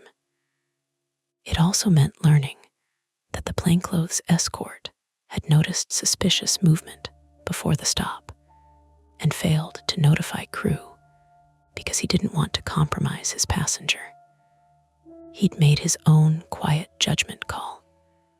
everybody had. That's the awful part of systems under pressure. They depend on human beings, and human beings are forever making the best bad choice they can with half the picture. I went home 3 days later. Chicago felt offensive in its normalcy. A woman on the bus argued into her phone about sourdough starter. 2 guys outside my apartment building were replacing a storefront window and complaining about the Cubs. My upstairs neighbor vacuumed at 6:30 p.m. with the persistence of a war crime. The city had not noticed my private apocalypse, which is one of the rudest things about surviving anything. The world keeps its appointments. My apartment smelled faintly like radiator heat and old books. I stood in the entryway with my discharge paperwork and pharmacy bag and didn't go farther for a minute because I could still feel the train moving when I closed my eyes. My sister Colleen came over that first evening with soup I didn't want and groceries I hadn't asked for. She's 42, female, a labor nurse in Oak Park, and one of those people whose kindness arrives wearing practical shoes. She saw the staples at my hairline and said, very softly, "Jesus, Mare." "Yeah," I said. She unpacked the groceries without asking where anything went. That was mercy. I tried to sleep. Didn't really. Every time the building pipes knocked or a car door slammed in the alley, my body came up ready. For a while, my brain kept replaying the false images from the monitor, blank faces, flat faces, faces washing out under phone light, until I no longer trusted my memory of what anybody looked like at all. Tom called on the second day. "Physical therapy," he said by way of greeting. "For ribs, for being old and dramatic. How bad? Hurts to laugh. That's survivable, debatable." There was a pause then. The kind built out of things neither person wants to say first. "You were right," he said finally. I looked out my kitchen window at the brick wall next door. About what? That something was wrong. I leaned against the counter carefully, keeping the splinted arm against my side. "You don't have to do that." "Yes, I do." Another pause. "I should have backed your call sooner," he said. "And I should have called it in clearer when I first saw the feed. Probably. That almost passed for peace between us. Amtrak put me on leave. Paid, official, full of forms and wellness check-ins, and a company therapist who kept asking me where in my body I felt fear. In my body? Fine, my jaw, my left shoulder, behind my eyes, everywhere from the throat down, depending on the hour. There were legal follow-ups, photo arrays, statement clarifications. A hearing later, though I didn't have to testify in open court because the plea deal came first. Conspiracy, firearm charges, attempted kidnapping. A stack of words that all meant the same thing. They had planned to do something terrible in a place built around routine and motion, and they had nearly done it. The dog ended up being nobody's. No chip, no tags registered. One of the passengers said he'd seen it slip aboard in Chicago near the platform gates, keeping close to a family with roller bags until the doors opened. It spent 2 nights at an animal control facility in Livingston County before a woman from Amtrak customer service in Bloomington adopted it and named it Dwight, which would have been too on the nose if it weren't true. I went back to riding trains before I went back to working them. That was the therapist's idea. Exposure, but controlled. Sit near the front. Daylight only. Tell the conductor up front if you need to get off early. I hated that advice because it was sensible. The first time I did it, the scanner beep from a ticket check made my whole spine lock. The second time, a man across the aisle lifted his phone in the dim of a tunnel, and the blue light flattened his features for half a second. My breath stopped completely. Then the train came back into daylight, and he was just a man with acne scarring and a wedding ring, scrolling sports scores. The third time was better. Not good. Better. 3 months after the attack, Amtrak cleared me to come back with restrictions. Shorter runs first. Day shifts. Another conductor paired with me, whether I liked it or not. Tom came back too, moving slower on stairs, but refusing to retire out of spite alone. We never talked about Car 4 in front of other crew. Railroad people are like that. We'll discuss pressure systems and door faults and platform extensions in absurd detail. But the things that reached in and shook your internal wiring loose tend to get compressed into shorthand. You hear someone say, "That was a bad night outside, Dwight," and everybody knows to leave a little room around the sentence. The unresolved piece, the one that stayed under the skin, wasn't the target or the brake fault or even the masks. Those all had folders, explanations, evidence tags. It was this. A week before I returned to duty, Amtrak security emailed me still frames from the onboard cameras as part of some final administrative review.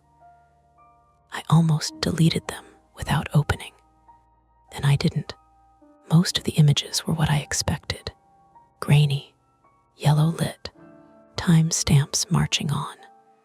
Passengers slumped in seats, the suspects looking more ordinary than I would have liked.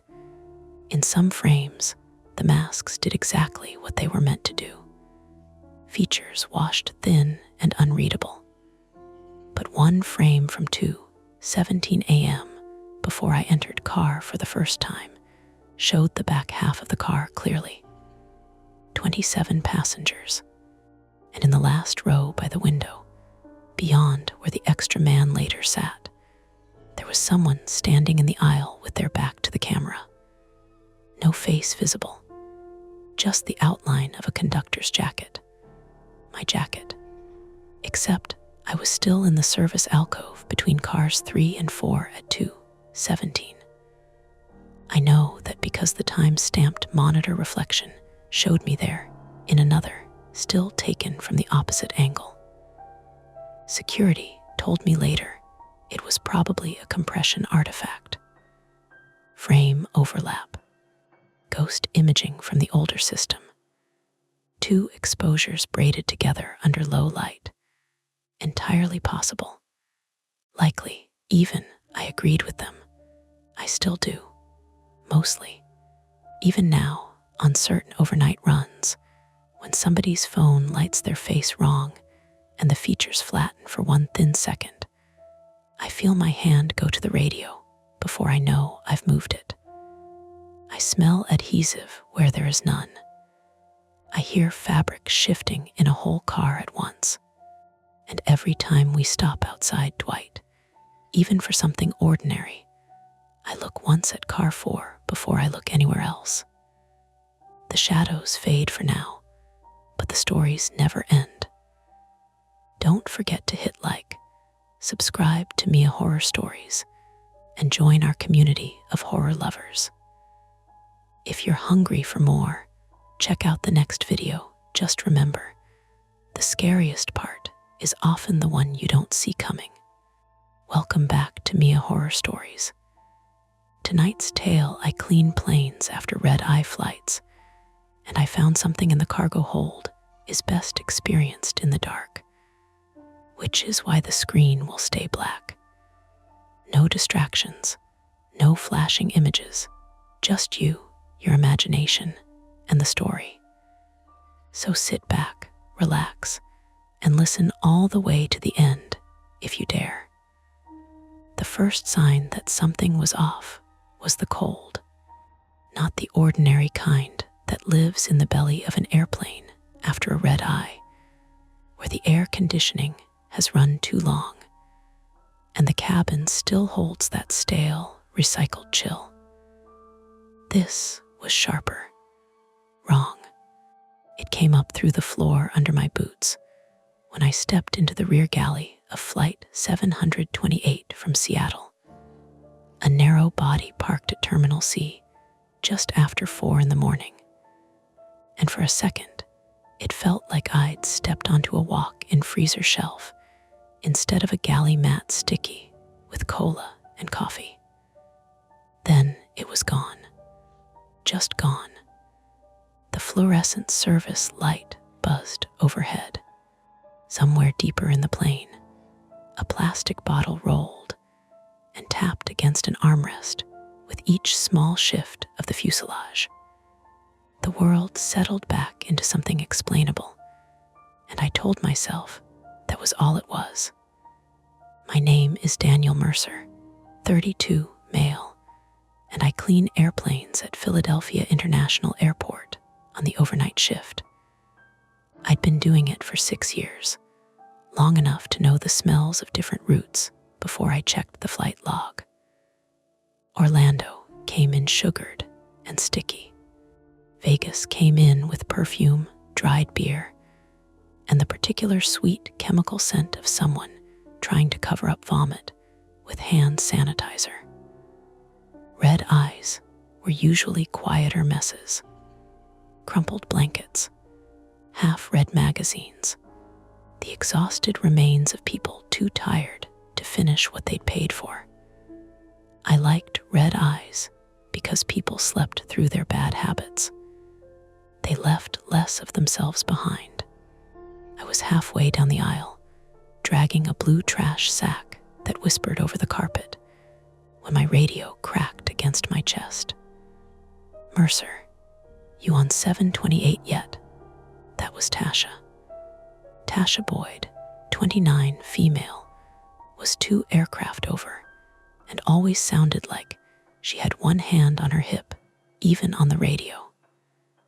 We started the same month and learned each other's pace the way people in bad marriages learn footsteps.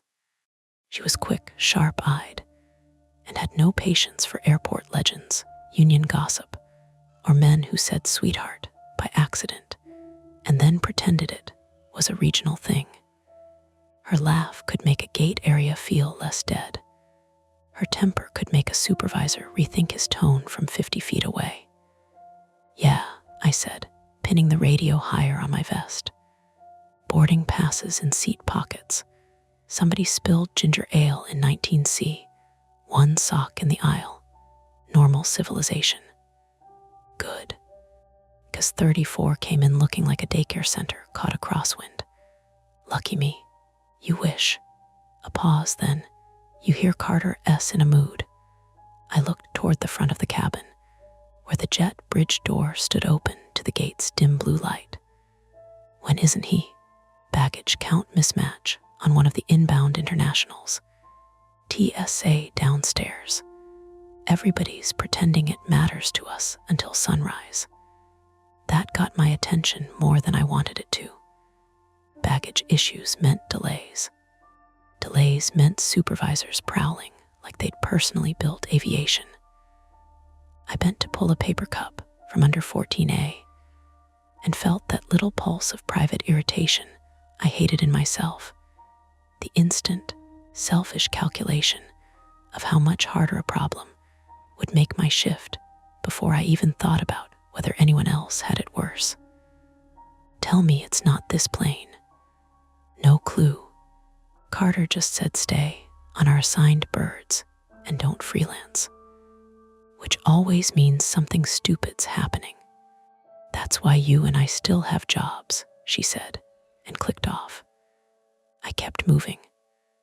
A red-eye cabin has its own sound after deplaning, and you only notice it if you've spent enough time inside one when everybody else is gone.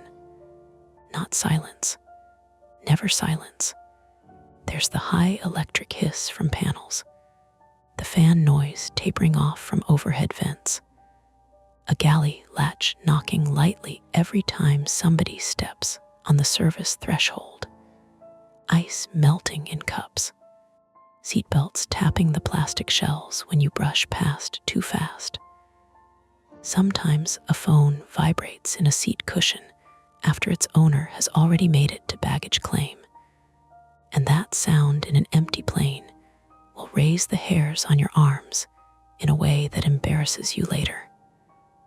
I started in the back and worked forward, same as always. Trash first, seat pockets second. Quick visual sweep for left behind items. We weren't supposed to dig beyond what was necessary, and we definitely weren't supposed to pocket anything, though people tried. You'd be amazed how many airport workers convince themselves abandoned electronics are a kind of tip from God. I don't steal. I don't even really like taking found cash to lost and found, because there's a part of me that expects somebody to accuse me anyway. That's the flaw, I guess, if you want to call it one. Or the fear under it.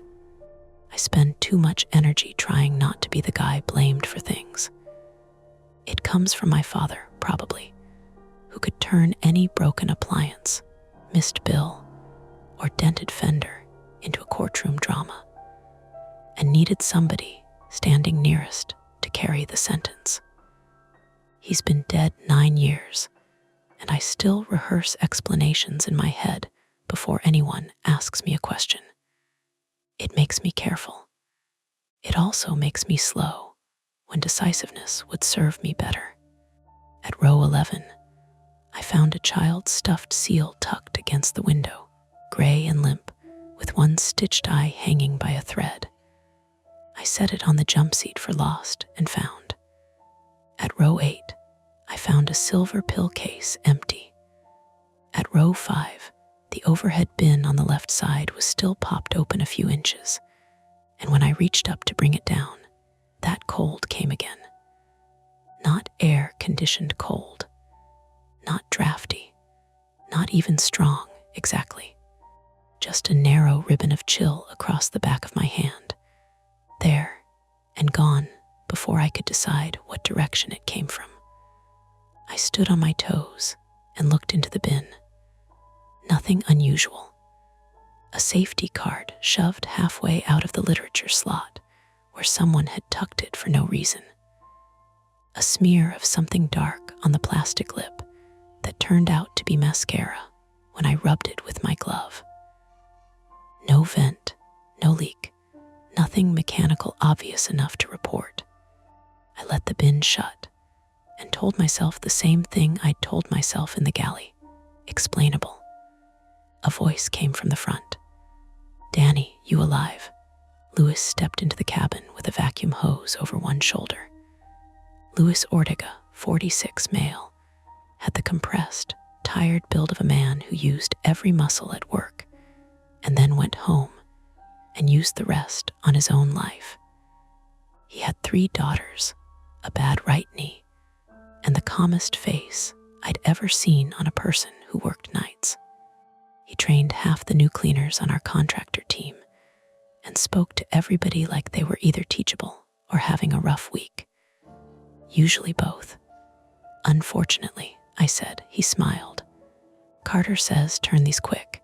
He wants the whole sweep done before catering reload. He always wants that. Tonight he wants it with his soul."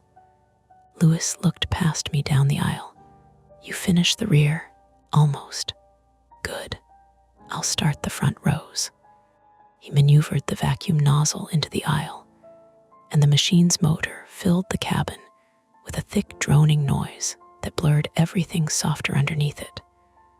I liked vacuum noise. It flattened thought. For a few minutes, the plane became nothing but task. Crumbs under armrests, pretzel salt in the seat tracks, a lipstick print on a napkin folded carefully into a seat pocket like somebody had meant to keep it and forgot. At the front galley, I found the service cart unsecured by half an inch. Not enough to roll, enough to clack faintly when I brushed past. The floor was still damp near the coffee makers, smelling burnt and sour.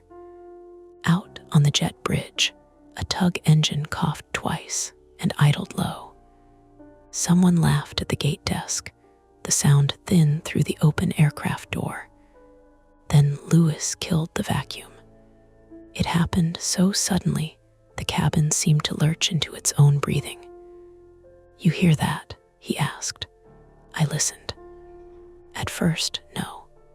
Just the panel hiss and the thud of baggage carts somewhere outside on the ramp. Then a sound came up through the floor, or maybe through the wall paneling on the left side near the rear. 3 dull knocks, spaced evenly, like someone hitting a gloved fist against a heavy door from far away. Knock, knock, knock. We both looked down the aisle at the same time. "Cargo guys," I said, though I didn't mean it as a question. "Maybe," Lewis said, but he didn't sound convinced. The weird thing wasn't the sound itself. Aircraft are full of bumps, shifts, settling noises, and the airport outside is one long mechanical argument. The weird thing was the rhythm. Deliberate, human enough to register before your brain could tell you not to be dramatic. Tasha appeared in the doorway a few seconds later, one glove tucked in her waistband, braid pulled loose at the temple. "Either one of you leaving your radio on open mic?" she asked. "No," I said. She looked from me to Lewis. "I heard knocking on the bridge and thought one of you idiots was messing around." Lewis jerked his chin toward the rear. "We heard it too." Tasha stepped inside and listened, head tilted. The gate lights put a bluish edge along one side of her face. "From where?" "Left aft side," I said. "Below, maybe." "That's not helpful." "Sorry, I'll triangulate next time." She ignored that. "Ground crew should still be unloading." "They don't knock," Lewis said. "No, they drop things and swear." That almost made me smile, but then the sound came again. Not 3 knocks this time. More of a scrape followed by one heavy thump, like a hard-sided case shifted and hit metal. Tasha's expression changed, just a little. The joking part left first. "All right," she said. "That's weird. We tell Carter," Lewis said immediately. Tasha made a face. Carter hears weird and starts writing names. "Then we say we heard a noise from the aft hold," Lewis said. "Simple." I should have agreed right then. It was the safe answer, the adult answer. Report, step back, let operations do operations. But I knew Carter. Wayne Carter, 53, male, was the night supervisor for our cleaning contractor. A compact man with a shaved head, a clipped mustache, and the permanent expression of somebody already drafting your explanation to upper management before you opened your mouth.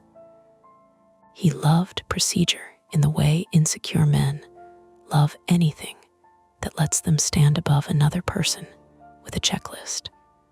If we reported a noise from the cargo hold, and it turned out to be nothing, shifting bags, a loose container net, a ramp worker we hadn't seen, he'd make it our fault for escalating. He wouldn't say that directly. He'd do it with tone, with extra assignments, with that dry, public little smile. And because I am exactly the kind of idiot who hates being the source of trouble, I hesitated. "It could still be baggage settling," I said. Tasha looked at me. "Baggage doesn't settle in patterns. Depends how it's loaded." "You don't believe that?" "No, I didn't." Another scrape. Fainter now, but there. Somewhere outside, a belt loader reversed with a warning beep. Farther off, a jet started spooling up, low and steady, the vibration of it traveling through the gate windows and the floor, and maybe, if you let your imagination get stupid, through the plane under our feet. Tasha stepped closer to me and lowered her voice. "You remember last winter? That guy from catering found the dog crate that got routed wrong.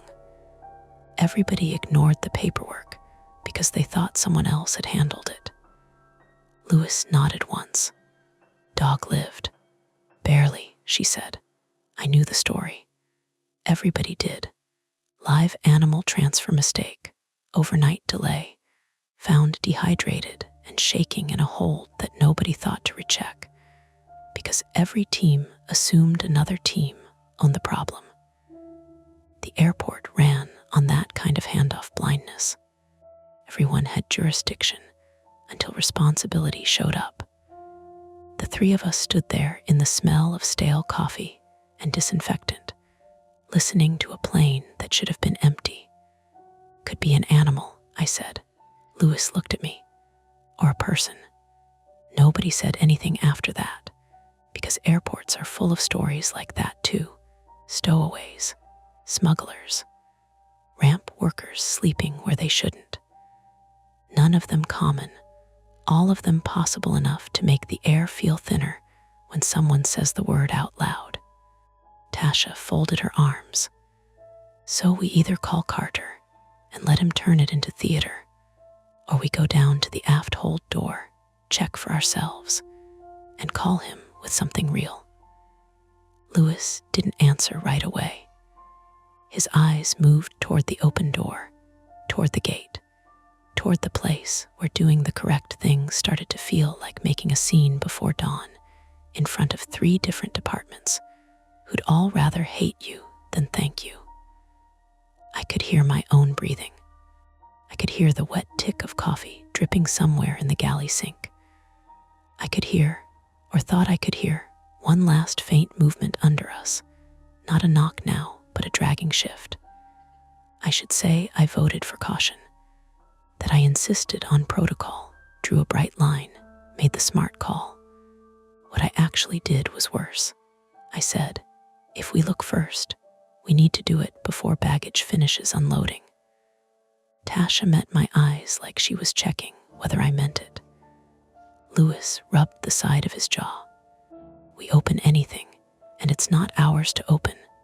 Then we stop, Tasha said. We don't touch cargo, we don't go in. We just verify what we heard. Another few seconds went by. No sound now, which somehow made the choice harder, not easier. Out on the jet bridge, footsteps approached, then passed. A gate printer chirped. Morning was still a rumor beyond the windows, the ramp lights bleaching everything flat and silver. Lewis exhaled through his nose. I hate this already. Yeah, Tasha said.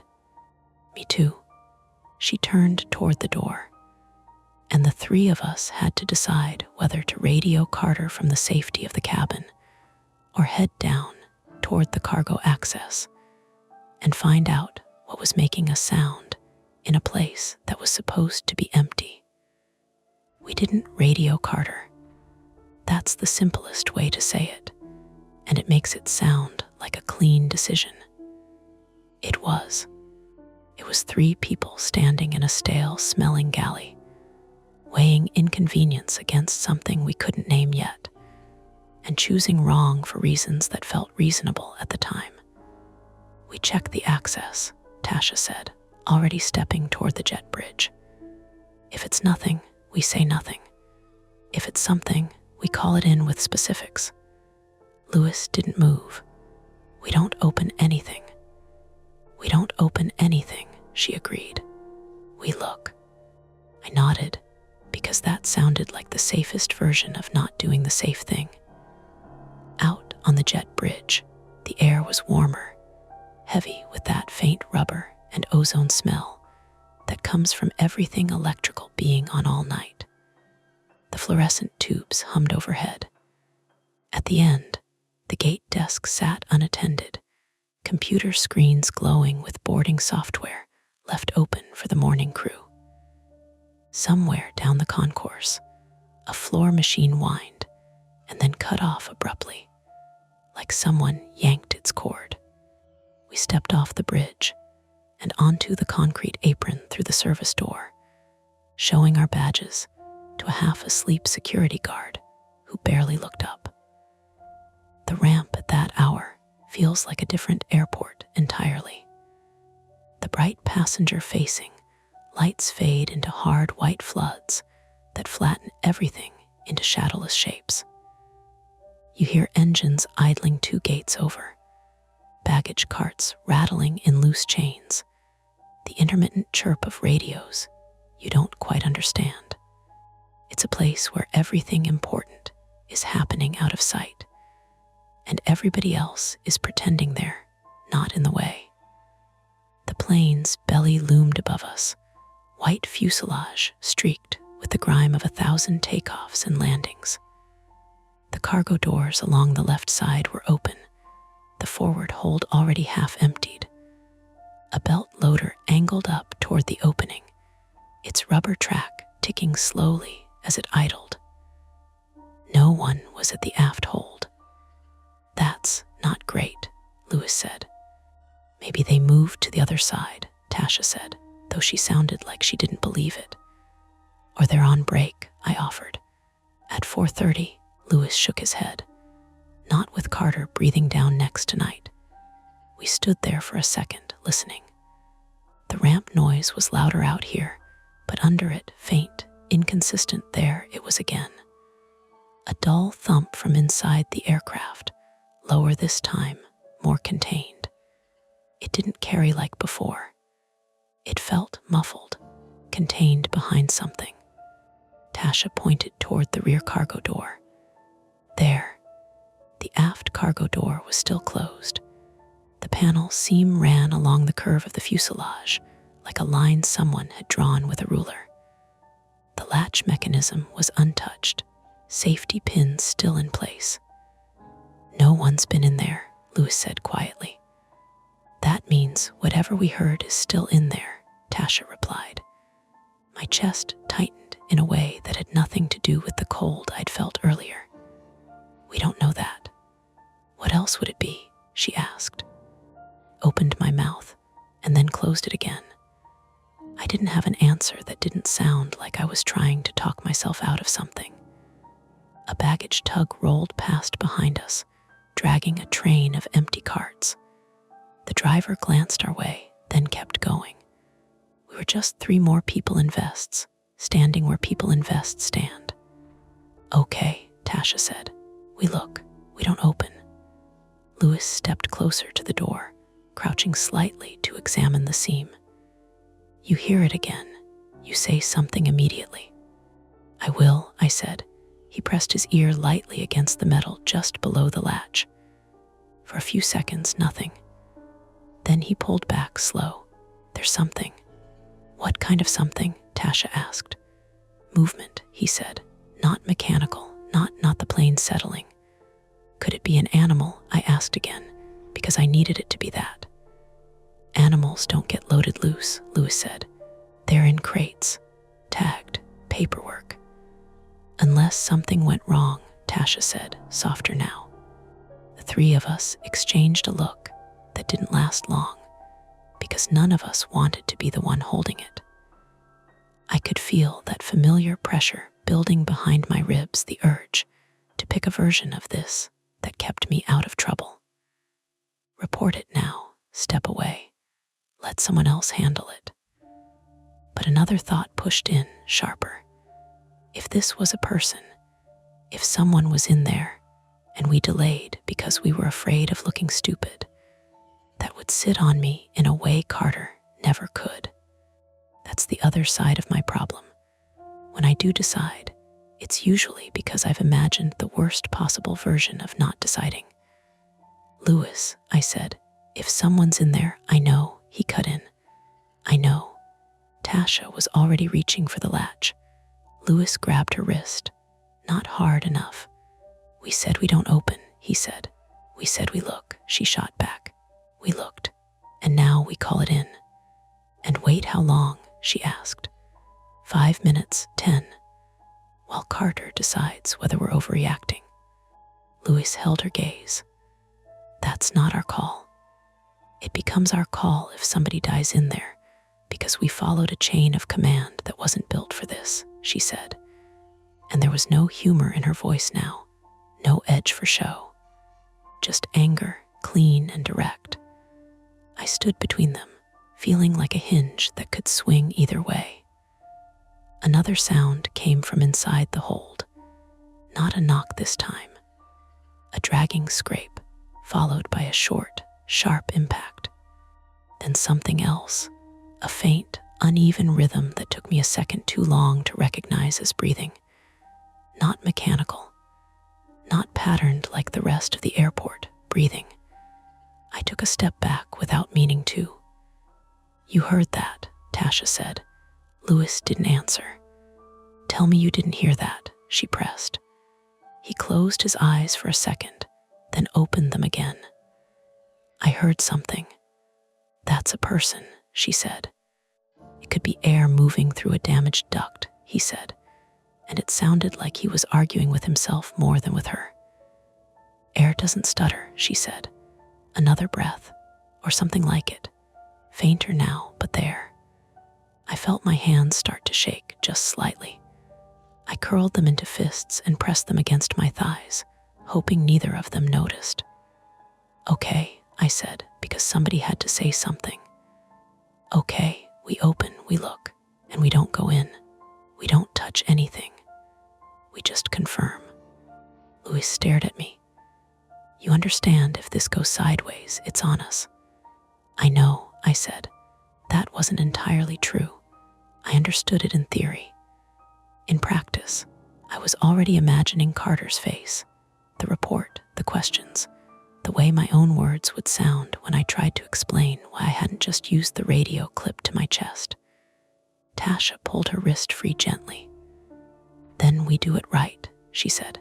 "Quick, careful." Louis exhaled, long and slow, like he was letting something go he'd rather keep. "Fine," he said, "but we do not climb in. Not for any reason. We open, we look, we close, we call." "Agreed," I said. "Agreed," Tasha echoed. Louis reached for the latch. The mechanism was stiff, not from disuse, but from design. Cargo doors aren't meant to be opened casually. There's a sequence. Safety pin out. Handle rotate. Pressure equalization check. Even on the ground, you respect the system because it was built around the assumption that people who didn't know what they were doing might try anyway. Louis moved carefully, hands sure despite the tension in his shoulders. The safety pin came free with a small metallic click. He rotated the handle, slow, listening for anything that sounded wrong. Inside, something shifted again. Closer now. I held my breath without realizing it. The latch disengaged with a dull thunk. "Ready?" Louis asked. No one answered. He pulled. The door opened a few inches, then caught on its own weight before he adjusted and let it swing up, the hydraulic assist taking over with a low, controlled hiss. Cold air spilled out. Real cold this time, not a trick, not a passing ribbon across the skin. It hit my face and hands and stayed there, carrying with it a smell that didn't belong to the usual catalog of cargo. No fuel, no rubber, no plastic wrap. It smelled metallic, damp, like a basement that hadn't been opened in a long time, mixed with something sharper underneath that made the back of my throat tight.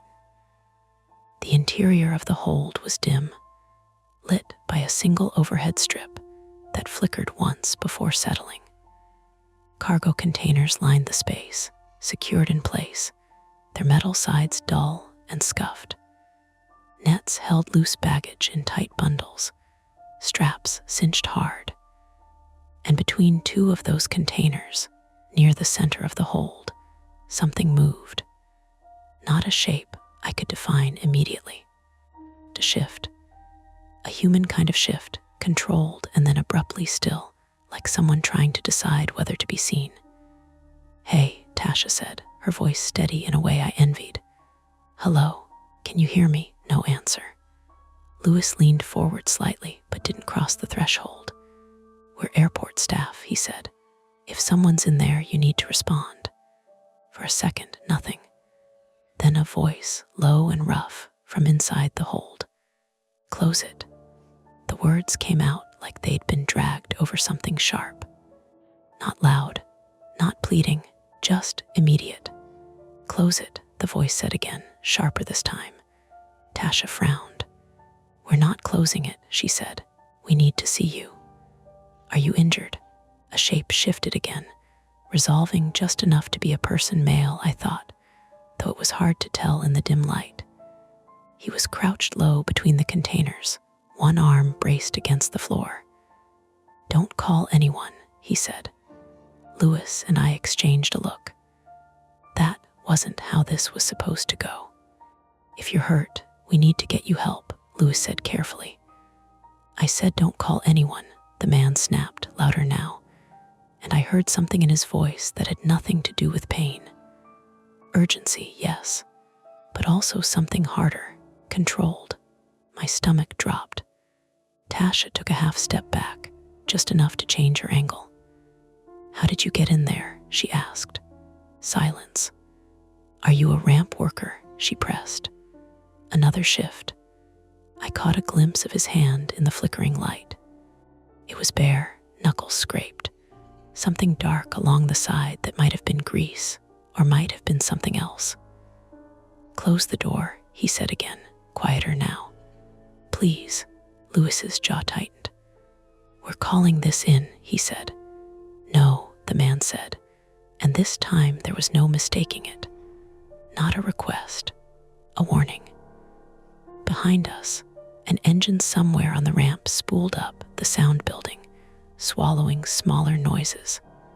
I felt that cold again, deeper this time, not just on my skin, but in my chest, settling in around the realization that whatever this was, it wasn't a simple mistake. It wasn't a dog in a crate or a piece of luggage shifting loose. It was a person who didn't want to be found. Tasha reached slowly for her radio. "Carter," she said under her breath, thumb hovering over the transmit button. The man moved, not toward us, way deeper into the hold, disappearing behind the containers with a speed that didn't match how unsteady he'd sounded seconds before. "Hey," Lewis called. No response. Just that uneven breathing again, now muffled by metal and cargo. Tasha pressed the button, and at that exact moment, a baggage cart slammed into the side of the belt loader behind us with a crack that made all three of us flinch. Her thumb slipped. The radio squawked useless static. By the time she got it steady again and looked back up, the space between the containers was empty. Gone. Lewis swore under his breath. He moved. "Where?" I asked, already knowing there were too many answers. The hold stretched back farther than it looked from the door, shadows pooling between containers, straps, and nets, creating blind corners. "He can't just disappear," Tasha said. But he had. And now we had an open cargo hold, an unknown person hiding somewhere inside it, and a radio call that hadn't gone through. Lewis looked at the dark interior, then back at us. "We close it and call," he said, but there was hesitation there now, the first crack in his certainty. Tasha shook her head. "If we close it, we lose him.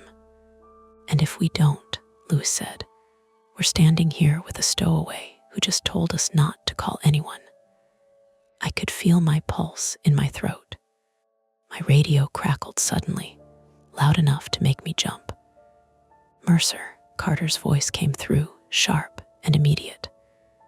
"Status on 728. Why aren't you clear yet?" I stared at the open hold, at the place where the man had been, at the shadows that looked deeper now that I knew something was inside them.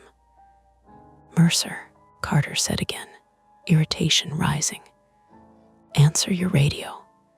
I lifted it slowly, my thumb hovering over the button, and realized that whatever I said next would lock us into a version of this we couldn't step back from. Carter's voice sat in my ear like a finger pressed against a bruise.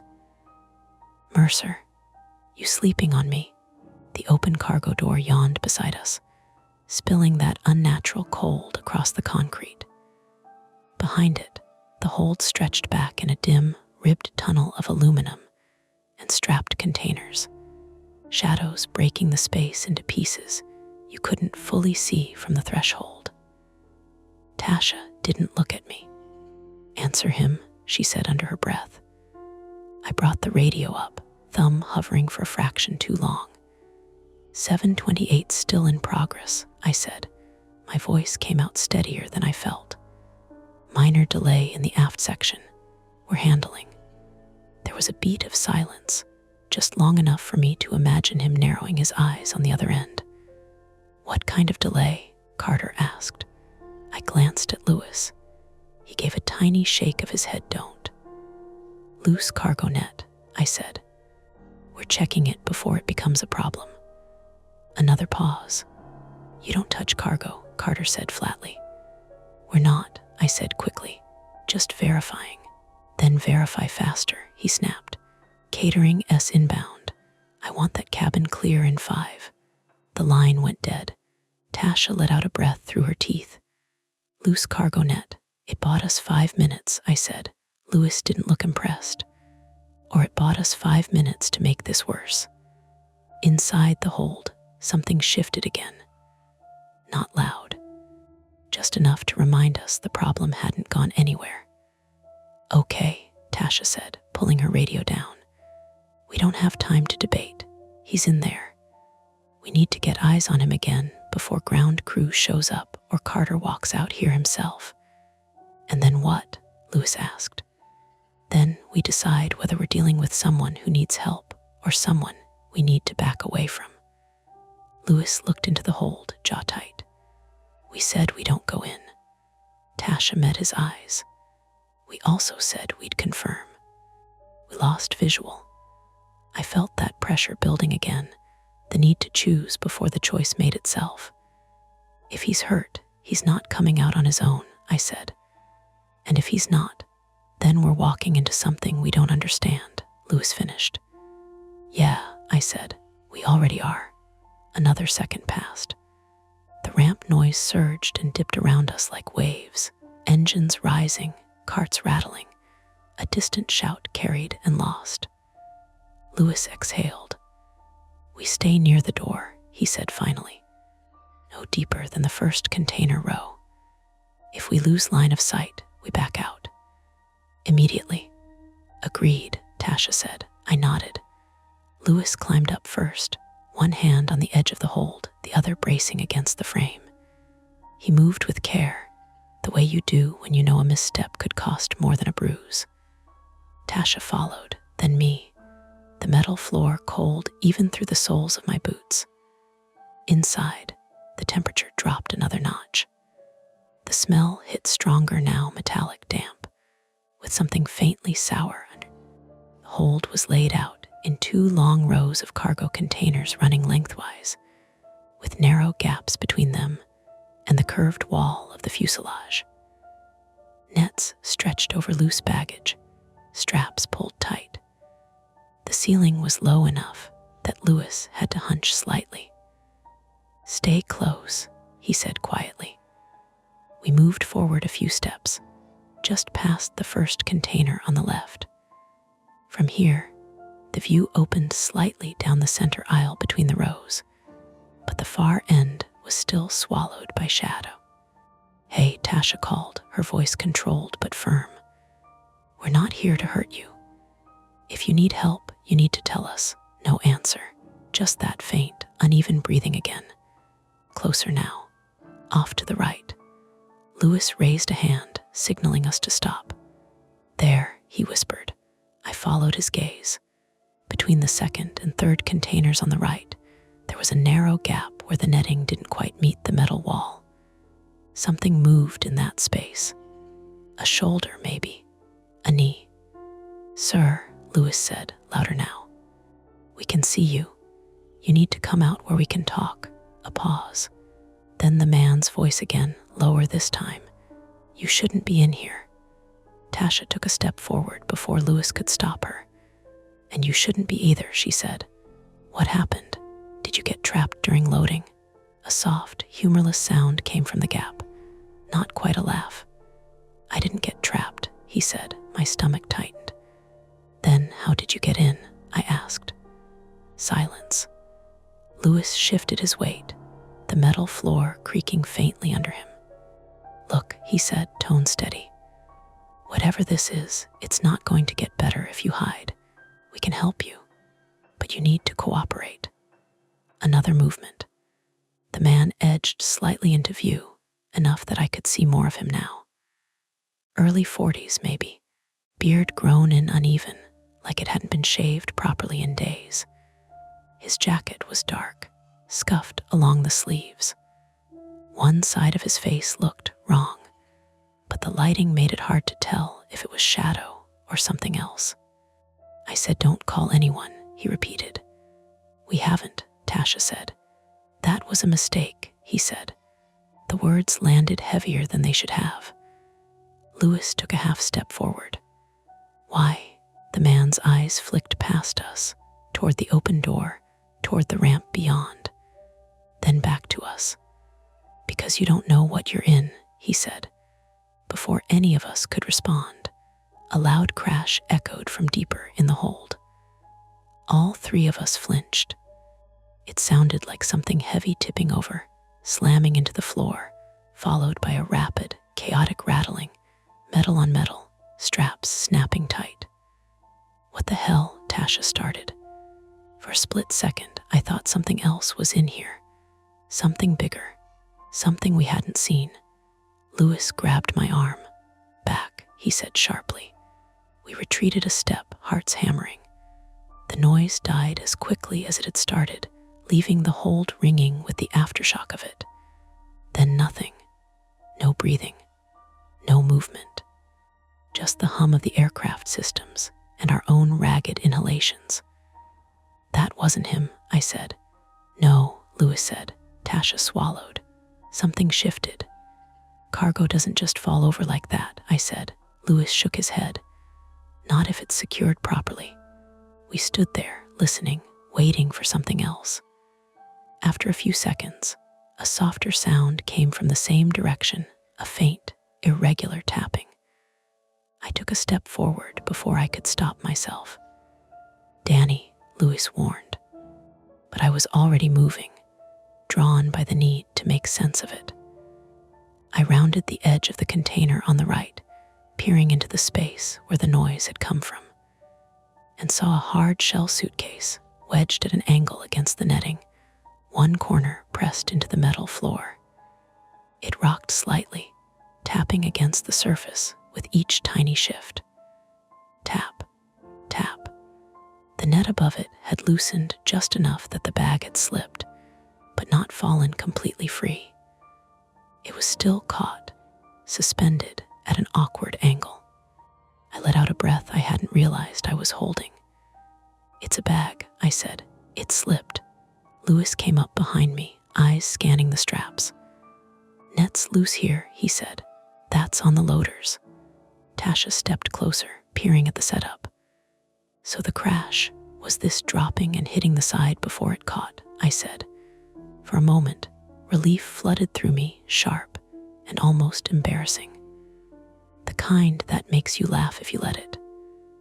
Okay, Tasha said, rubbing her forehead. Okay, that's. A hand shot out from the gap between the containers and grabbed her wrist. She yelped, jerking back. Don't, the man started, his voice urgent now, but Louis was already moving. He lunged forward, shoving Tasha back behind him and driving his shoulder into the space between the containers. Let go, he barked. The man released her instantly, retreating deeper into the gap. Tasha stumbled, catching herself against the container wall. Jesus, you okay? I asked. She nodded, breathing fast. Yeah, I'm fine. Louis stayed where he was, blocking the gap, his body tense. You don't touch us, he said into the darkness. I told you not to come in, the man shot back. There was panic in his voice now, real and raw. You grabbed her, Louis said. I didn't want you to go further, the the man said. You don't understand. Then explain, Tasha snapped, anger cutting through the fear. Because right now you're a guy hiding in a cargo hold grabbing people in the dark. Another silence. Then, quieter, the man said, There's something else in here. The words landed wrong, too close to the edge of something we'd all been trying not to think. Lewis didn't move. What do you mean, something else? Cargo, the man said quickly. Something that shouldn't be here. It got loaded wrong. That's not your problem, Lewis said. It is if it's leaking, the man said. I felt that cold again, sharper now, like it had been waiting for that word. Leaking. What kind of cargo? I asked. The man hesitated. Tell me, I said.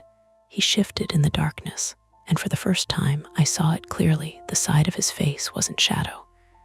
It was a smear of something dark, streaked down from his temple, dried in uneven lines. Chemical, he said finally. I don't know, but it's not right. Tasha's eyes flicked to me, then to Lewis. Lewis's jaw tightened. Why are you here? I was on the flight, the man said. Not supposed to be. I needed to get somewhere. I thought I could stay hidden until landing, get off with the ground crew. A stowaway, Tasha said flatly. He didn't deny it. And the cargo, I pressed. I heard something shift mid-flight, he said. Smelled it first, strong, not like fuel, not like anything I know. It got worse during descent. I moved to stay away from it. My pulse kicked up. Where is it? Lewis asked. The man raised a hand, pointing deeper into the hold, past the third container on the left. Back there, he said. In a crate. It's sweating through the seams. Lewis swore under his breath. That's why it's cold, I said, the realization snapping into place. Refrigerated cargo. Something compromised. Or pressurized, Tasha said, and leaking. We all looked toward the back of the hold, where the shadows seemed thicker now, heavier. If that's true, Lewis said slowly, we shouldn't be in here at all. No, Tasha agreed. We should be calling this in. My radio felt heavier in my hand. And then Carter's voice came back, sharper than before. Mercer, I'm looking at the gate. Your plane's still open. Why aren't you clear? I glanced toward the door. From this angle, I could see the ramp beyond, a catering truck pulling up, its lift beginning to rise toward the forward galley. Time was gone. Carter, I said, my voice tight now. We've got a situation in the aft hold. Possible hazardous cargo issue. The radio cut out in a burst of static. Say again, Carter's voice crackled, broken. Tasha swore. Signal's garbage in here. Lewis made a decision then. I saw it happen in his face. We're not waiting, he said. If that crate's leaking, we need to know what we're dealing with before someone opens the wrong thing. That's not our job, I said, even as I knew he was right. It becomes our job if we're already inside it, he shot back. The man in the shadows shook his head. Don't go back there, he said. I stayed away for a reason. Lewis looked at him. Then you stay here, he said, and don't touch anything. Tasha glanced at me. Danny, this was it, the line. If we backed out now, we might still contain this to a report and a reprimand. If we went deeper, we were crossing into something that could get us hurt, or worse. And I thought about the dog crate story, about the way people assumed someone else had handled it. I'm coming, I said. Lewis nodded once. We moved past the third container, deeper into the hold, the air growing colder with each step. Behind us, the open door framed a slice of bright ramp light that felt farther away than it should have. And as we rounded the next row, the smell intensified, sharp now, biting, making my eyes water. Lewis, Tasha started. He held up a hand. Too late, he said quietly. because ahead of us, wedged between two containers, was a metal crate with a dark seam running along one edge and something wet, slowly pooling beneath it. Behind us, the catering truck's lift thumped into place against the fuselage. Voices carried in from outside. People were about to come on board, and we were too deep inside the hold to get out without passing right by whatever was leaking. Lewis was right. Too late. The crate sat jammed against the left side curve of the fuselage, just beyond the fourth container. A dull silver box the size of a washing machine, strapped to the floor with webbing that looked newer than the rest of the hold. One corner of the lid sat crooked by less than an inch, but that was enough. A dark, glossy line had formed along the seam and run down the side, gathering underneath into a shallow pool that reflected the overhead strip light in a broken way. Not black, not oil. The liquid was clear, almost colorless, but thicker than water. It moved slowly.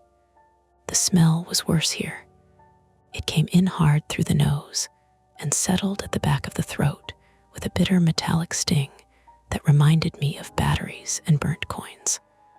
My eyes started watering almost immediately. Tasha pulled the neck of her shirt up over her mouth. "Back out," she said, voice muffled. "Now." Lewis didn't argue. He was already turning, one arm out to keep balance against the container wall. Behind us, from the open cargo door, came voices. Normal voices. Ramp voices. A man calling for the catering truck to hold position. Another asking if the forward galley was clear. The sound of the belt loader track ticking louder as someone adjusted it. The door might as well have been a mile away. "Move," Lewis said. We started back the way we'd come, hunched under the low ceiling, boots slipping slightly on the ridged metal floor. The cold felt different now that we knew there was a reason for it. Not eerie, mechanical, dangerous. I got 3 steps before I heard the stowaway shout from behind us. "Wait," Lewis snapped around. "What?"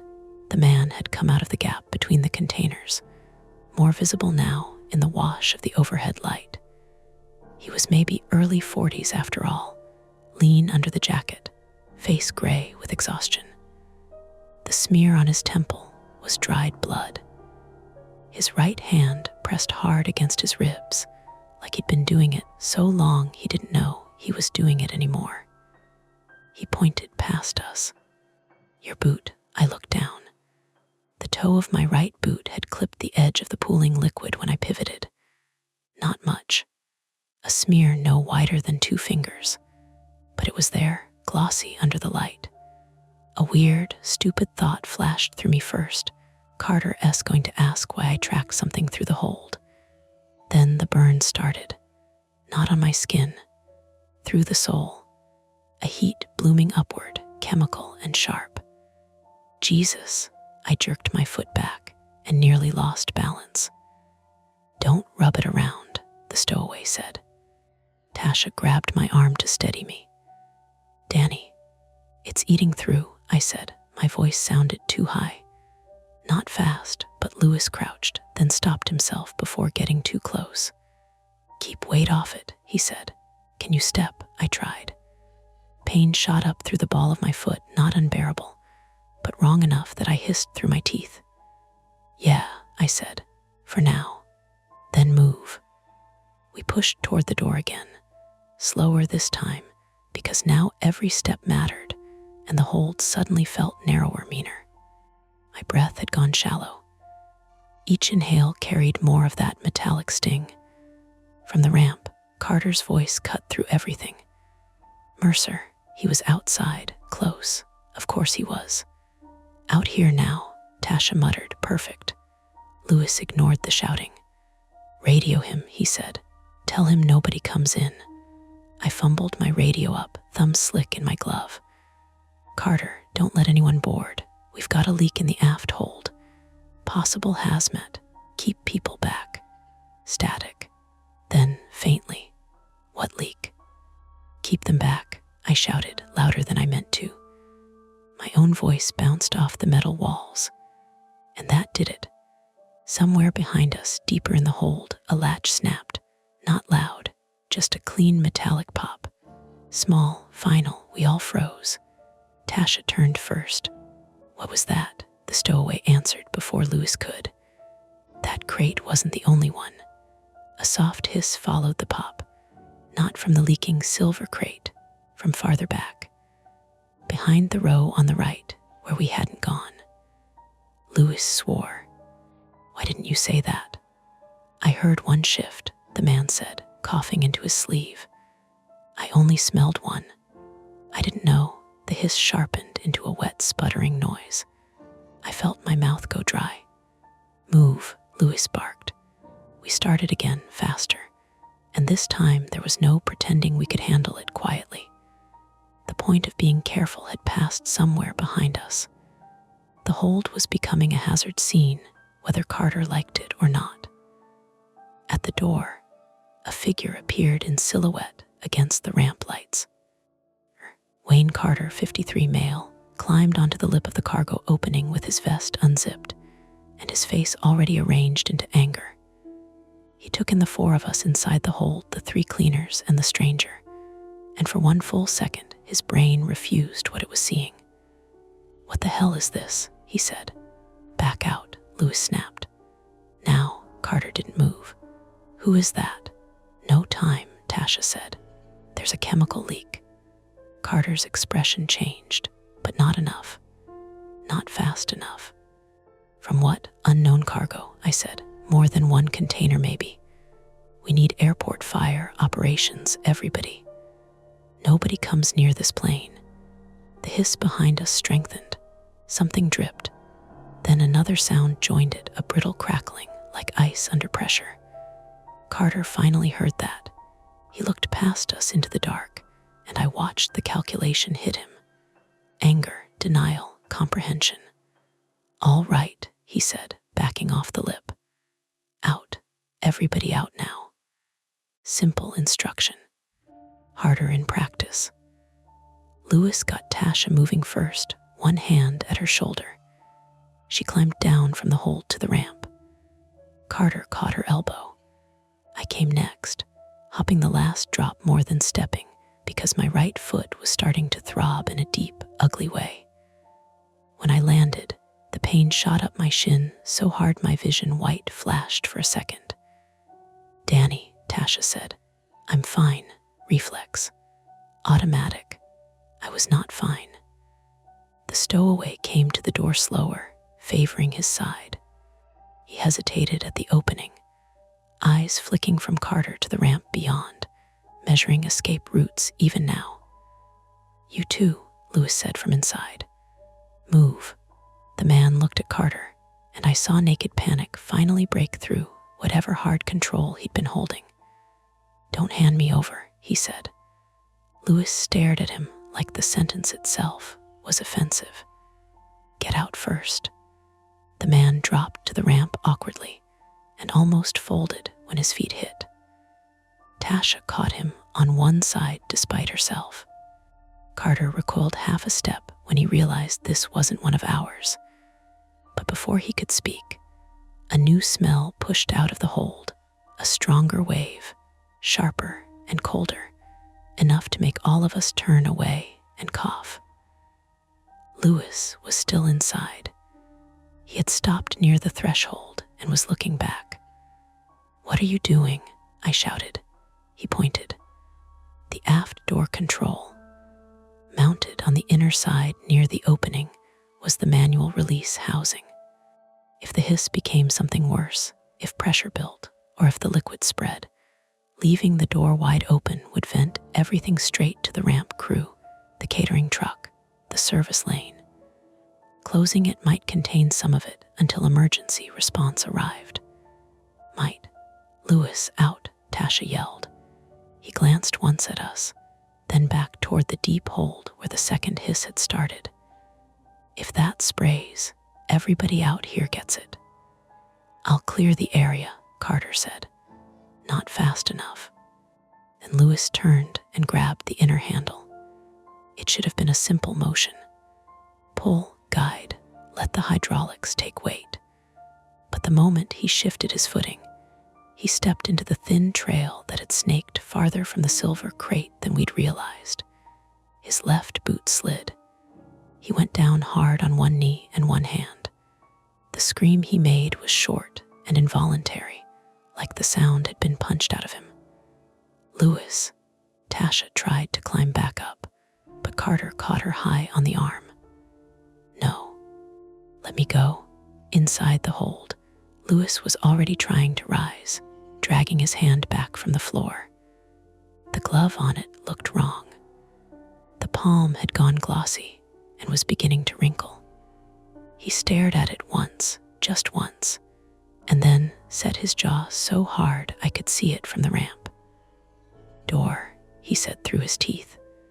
I don't remember deciding to move. 1 second, I was on the concrete, every sensible instinct screaming that the hold was no longer survivable. Next, I was hauling myself back up by the door frame on one good leg while Carter shouted my name. Daniel Mercer, 32, male, cowered in all the familiar ways, except sometimes, at the wrong moment, when I can't stand the thought of leaving something half done. I got inside, the smell slamming into me even harder. My eyes watered so badly the light fractured. Lewis shoved at the inner handle with his uninjured arm. "Take it," he grunted. Together we pulled. The door came down a foot, then jammed because the belt loader was still aligned badly beneath it. Outside, Carter seemed to understand at the same moment I did. "Move the loader," he shouted to somebody on the ramp. A baggage handler I hadn't even registered before ran for the controls. The belt track jerked backward with a squeal of rubber. The door dropped another foot. Behind us, in the back of the hold, something let go with a violent metallic bang. Cold vapor rolled forward at floor level, white and low, not smoke exactly, but a dense fog that hugged the metal and poured around the bases of the containers. "Now," Lewis yelled. We hauled the door the rest of the way until the hydraulics caught and sealed it with a heavy, final clunk. For half a second, everything stopped. Then I was outside again, falling more than climbing, and Carter and Tasha were dragging us clear, while people on the ramp started shouting all at once. "Back. Back away from the aircraft. Kill the truck. Get ops." I hit the concrete on my side. Pain went through my foot like a live wire. Lewis landed harder, rolling onto his back with his left hand cradled against his chest. The glove had partly fused to his palm. Where the chemical had hit his knee, the fabric of his work pants was darkening and splitting. Tasha knelt beside him. "Lewis, look at me." "I'm looking," he said, but his face had gone a bad shade, sweat beading along his forehead despite the cold. Carter was on his radio now, no hesitation left in him. "Possible hazardous material release, Terminal C ramp, aircraft at Gate C14, aft cargo hold. Seal the area now. Medical response needed. Repeat, hazardous material release." The stowaway had staggered several yards away and bent double, coughing. Ramp workers started toward him, then stopped when Carter yelled for everyone to maintain distance. For a few moments, the whole ramp became pure motion. Vehicles cutting engines, workers backing off, someone from catering lowering the lift from the forward galley so fast it bounced at the bottom. A perimeter forming not from heroism, but from people finally understanding that the thing they'd been told was a delay, was something else. I lay there breathing through my sleeve, staring up at the belly of the plane. The metal above us looked exactly as it had 20 minutes earlier. White, grimed, ordinary. That was the sick part. Disaster had been tucked inside the same skin we worked under every night. Tasha leaned over me. "Your boot." I lifted my foot enough to see. The sole near the toe had softened and peeled back in one section. My sock underneath was wet. She touched my shin lightly. "Can you feel your toes?" "Yeah." "Good. Don't move." Lewis made a rough sound that might have been a laugh. He hears "don't move" even less than I do. Tasha looked at him, and the fear she'd been holding down showed cleanly for the first time. "Save your energy." He nodded once, then shut his eyes for a second too long. "Hey," she said sharply. "I'm here," he muttered. Sirens started far off, then closer, not dramatic at first, because airports are big and sound gets lost in them. Then the first operations truck came fast around the service road, amber lights spinning. Behind it, airport fire. No sudden saviors. No miracle timing. Just the people who are supposed to come when systems finally admit they need them. The next 10 minutes blurred into instructions. Stay down. Don't remove contaminated clothing yet. Who entered the hold? What did you touch? Where exactly was the leaking cargo? Did anyone inhale vapor? Did anyone have skin exposure? They separated us enough to ask clear questions, but not so far I couldn't see Lewis. Medics cut away his glove.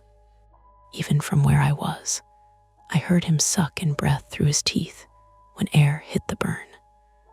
They irrigated his hand and knee with what seemed like endless saline while he stared fixedly at nothing. They peeled my boot off after flushing it first. The sole of my right foot was red and blistering along the ball, not catastrophic, but ugly enough to make the medic tell me twice not to look if I was squeamish. I looked anyway. I wanted the reality of it. I'd earned that much. The stowaway was handcuffed only after they cleared him medically enough to stand, which somehow made the whole thing sadder. He didn't fight. He just kept asking one question in a cracked voice. Did it get out? Nobody answered him directly. Carter did, eventually, come over. By then, dawn had started smearing the sky behind the terminals with a gray that looked dirty rather than hopeful. He crouched beside me stiffly, as if kneeling in front of employees caused him physical discomfort. "You should have called it the second you knew," he said. There it was. Of course. I laughed once, a dry, stupid sound. "Yeah." He opened his mouth, then closed it again. Maybe he'd been ready to keep going. Maybe he saw Lewis on the stretcher getting his burned hand wrapped, or Tasha sitting on an equipment case, with both hands shaking now that no one needed her steady anymore. Or maybe he'd finally done the math on how close we'd all come to venting that holds straight into an active service lane. "You still should have called," he said, but there was less iron in it. I know. And I did know. That was the worst part. We had solved it, if that was the word. The hold was sealed. The area was isolated. No one outside our little circle had gotten hurt. But the path there had been built out of hesitation, ego, fear of blame, and luck that ran thinner each minute. The conflict was over by sunrise in the technical sense. Cargo was identified later as improperly declared laboratory transport material, packed with a failing refrigeration unit and compromised inner vessel. Dangerous, but not cinematic. No bomb, no monster, no mystery that made the news in dramatic language. Just a chain of human failures stacked neatly inside a metal box until somebody at the bottom of the chain stepped too close. When they loaded Lewis into the ambulance, he caught my eye. "You better not tell people I screamed," he said. You absolutely screamed, I told him. He managed half a smile, then lost it when the medic adjusted his arm. Tasha came to stand near my gurney after they'd finished wrapping my foot. There was a red mark around her wrist where the stowaway had grabbed her. It looked small. It would not stay small in her head. You lied to Carter, she said. Yeah, you were terrible at it. I know. A pause. Ramp traffic was still rerouted around our gate. The plane sat alone now, ringed by cones and flashing lights, ugly in the growing morning. Then she said, quieter, if we'd backed out when we first opened the door. I looked at her. She didn't finish. She didn't need to. If we'd backed out, maybe Lewis wouldn't have burns up his hand and knee. Maybe my foot would be intact. Maybe operations would have contained it cleanly. Or maybe catering would have rolled right up while some supervisor argued about paperwork. And the vapor would have spread farther before anyone used the word hazmat out loud. You can go insane living in those maybes. We didn't, I said. She nodded once. And that was all there was to say, while the sky lightened, and the plane that had been an ordinary job at 4 a.m. turned into a shape I knew I would never be able to walk past again without smelling burnt coins in the back of my throat. By the time the sun cleared the low terminal roofs, the plane looked like it belonged to someone else.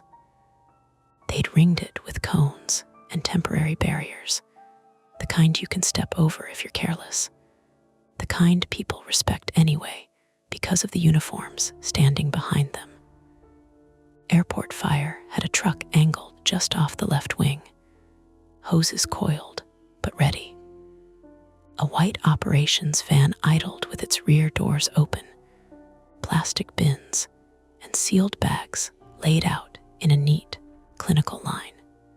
The aft cargo door was still shut, a clean seam again, like nothing inside it had ever tried to get out. They moved us into the service corridor behind the gate first, then into a small room that usually smelled like mop water and old coffee. That morning, it smelled like antiseptic and something sour that I realized, after a minute, was coming from us. I sat on a plastic chair with my right foot propped on a low crate. They'd wrapped it thick and white, a bulk I didn't recognize as part of my own body. Every few minutes, a dull heat would pulse under the bandage and then recede, like a wave deciding not to break. Across from me, Tasha sat with her elbows on her knees, fingers laced together so tight the knuckles had gone pale. The red mark around her wrist had darkened into a bruise in the shape of a hand. She kept turning her arm slightly, looking at it, not in panic, but in that careful inventory-taking way people use when they're trying to decide what something means. Lewis wasn't with us. They'd taken him straight out to the ambulance and then to Jefferson. I'd seen enough to know his hand would be a long recovery, maybe longer than that. Wayne Carter stood near the door with a clipboard that looked out of place in his hands for once. He kept flipping it open and closed without writing anything. Every now and then someone in a different uniform would step in, say a name, ask a question, step back out. It felt like we were in a waiting room for a test we'd already taken and couldn't retake. A woman from airport operations came in after a while and introduced herself like we were meeting at a conference. Emily Grant, 38, female, she said, tapping her badge lightly as if to confirm it. Operations safety. She spoke calmly, eyes moving from one of us to the next, taking in the bandage on my foot, the bruise on Tasha's wrist, the empty space where Lewis should have been. I'm going to ask you to walk me through what happened, she said. In order, take your time. We did, or tried to. It turns out in order is a flexible concept when your memory has been through something like that. I started with the cold in the galley and felt stupid as soon as I said it out loud. Tasha picked up with the knocking. Louis would have filled in the parts where we hesitated, but he wasn't there, so I did it, clumsy and incomplete. Emily didn't interrupt much. She wrote in small, tight lines. When she did ask something, it was precise. Why did you decide not to notify your supervisor immediately when you first heard the noise? There it was. I felt Carter shift beside the door. Because we weren't sure what it was, I said. That's not what I asked, she said, still calm. I swallowed. My throat tasted faintly metallic, even after the rinse they'd given us. Because I didn't want to be wrong, I said. She looked up then, really looked. And for a second I thought I'd said something that would get me escorted out of the building in a different way. Instead, she nodded once and wrote something down. Thank you, she said. We told her about opening the hold, about the man, about the smell, about the second hiss and the crate we hadn't seen, about Louis closing the door. When we got to that part, Tasha's voice went thin, not shaky, just narrow, like she was speaking through a gap she'd forced open. He shouldn't have gone back in, she said. He made a decision, Emily replied, not correcting, not agreeing, just placing the fact on the table. Tasha nodded once. Carter cleared his throat. They should have called it sooner. Emily glanced at him, then back to us. We'll address procedural adherence separately, she said. Right now, I need the sequence. Carter's mouth tightened, but he didn't push it. We finished the story in pieces. The belt loader, the door, the vapor, the burns. When there was nothing left to say, the room felt smaller. Okay, Emily said, capping her pen. Here what happens next. She explained it like a checklist. Medical follow-ups, statements for TSA and airport police, a formal incident report, possible interviews with the airline's cargo division. Didn't say investigation in a way that sounded like an accusation, but the word hung there anyway, unspoken and understood. What about him? Tasha asked. The individual found in the cargo hold, Emily said. Tasha nodded. He's in custody, Emily said. He's been medically evaluated. He'll be interviewed once cleared. At this point, we're treating him as a stowaway. Whether additional charges apply will depend on what else we learn. What about what he said? I asked. About the cargo. She said, yeah. Emily held my gaze for a moment. The material has been identified as improperly declared laboratory transport. The refrigeration unit appears to have failed. The inner containment vessel was compromised. We're still determining the exact cause. Was he telling the truth? Tasha asked. Emily's expression didn't change. He was partially accurate.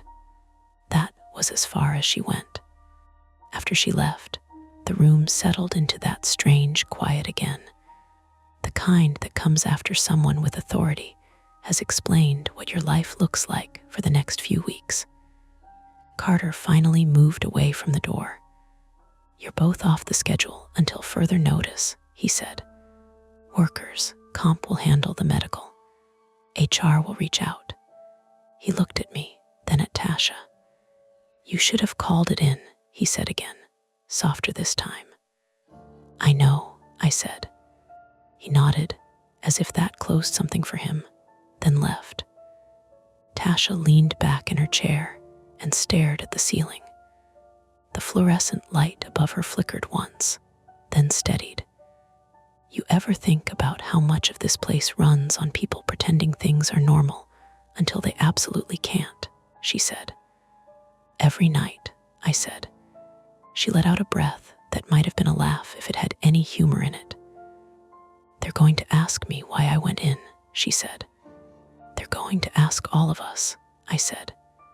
"You going to say?" I thought about it. About the cold in the galley, the knocking, the way I'd felt Carter's voice in my ear before I felt the danger under my feet. "The truth," I said finally, "or something close enough that I can live with it." She turned her head to look at me. "That's a very you answer." "Yeah," I said, "I know." They kept us there another hour, then moved us out through a side corridor so we didn't have to walk past the gate. Even so, I caught a glimpse of the plane through a glass panel. It didn't look different. That's the thing. It never does. The machines don't carry the memory the way people do. They get cleaned, cleared, returned to service. Someone else boards. Someone else complains about the seat pitch. Someone else falls asleep with their mouth open over the Atlantic or the Midwest or wherever they're going. And the only sign that something went wrong is a line item in a report and a few names on a list. Outside, the morning had fully arrived. Commuters moved through the terminal with coffee cups and rolling bags, the rhythm of a normal day asserting itself like it always does. They put me in a wheelchair for the trip to the clinic, even though I said I could manage on crutches. Protocol, they said. I didn't argue. There are moments when you stop pushing against systems because you've already pushed enough for one day. As we rolled past a bank of windows, I saw the ramp from a different angle. The cones were still up. The fire truck still there. A small group of people in protective gear moved around the aft of the plane, methodical, contained. One of them climbed onto a platform and worked at the cargo door. For a second, my chest tightened.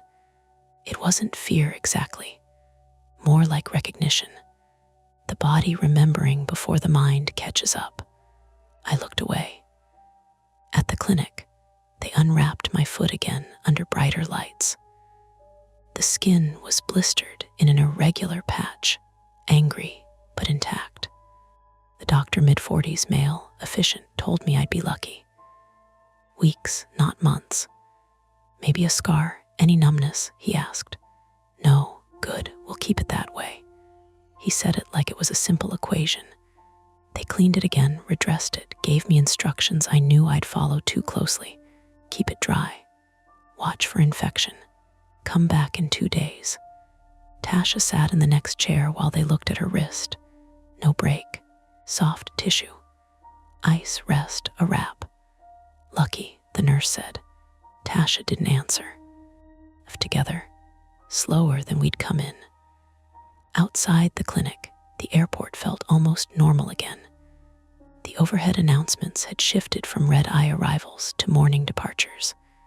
People queued at coffee stands. A kid cried somewhere down the concourse, the sound sharp and ordinary. We stopped near a row of windows overlooking the gates. That's it, Tasha said. For now, I said. For now, she echoed. She rubbed at the bruise on her wrist, then seemed to think better of it and let her hand drop. You going to go back? She asked. To work? Yeah. I watched a plane taxi past, its nose turning slowly as it lined up with the runway. I don't know, I said. That wasn't entirely true. I knew I would, not right away, not next week, but eventually.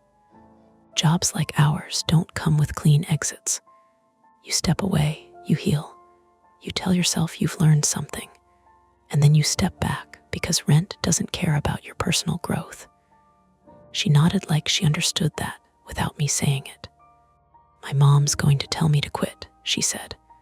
What are you going to tell her? That I will, she said, a faint smile touching her mouth and disappearing just as quickly. And then I won't. We stood there for a minute, watching the airport do what it does, absorb, continue, forget. A uniformed officer walked past us, escorting the stowaway. He looked different in daylight. Smaller, somehow. The panic had drained out of his face, leaving something hollow behind. His eyes moved over everything like he was trying to memorize it or say goodbye to it. When he saw us, he paused just long enough that the officer had to tug gently at his arm. "Did it get out?" he asked again. The same question. Tasha looked at me. I shook my head, not because I knew the answer, but because I understood the need for one. "No," I said. He held my gaze for a second longer, searching for something in it, then nodded once and let himself be led away. After he was gone, Tasha said, "You don't know that?" "No," I said. We watched him disappear into the flow of uniforms and glass and announcements. Later, when I got home, if you can call a second-floor apartment with thin walls and a view of a parking lot home, I sat on the edge of my bed with my foot elevated on a stack of folded towels and tried not to think about the hold. That lasted maybe 5 minutes. The smell came back first. Not real memory. Burnt coins and cold air. Then the sound. Not the crash that had been a bag, explainable, harmless in its own way, but the hiss that followed the second latch, the one we hadn't expected. I found myself replaying the path we'd taken through the hold, mapping it out again. Door, first container, gap on the right, the silver crate on the left, the deeper row we hadn't fully searched. Something else in here, the man had said. Something that shouldn't be here.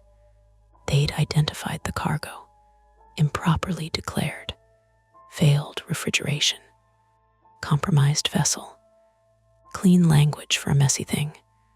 But we had heard 2 releases, seen 1 crate, felt the cold spread from deeper than that. I leaned back against the wall and closed my eyes. Maybe they'd found it. Maybe it had been contained, cataloged, logged into a system that would never intersect with my life again.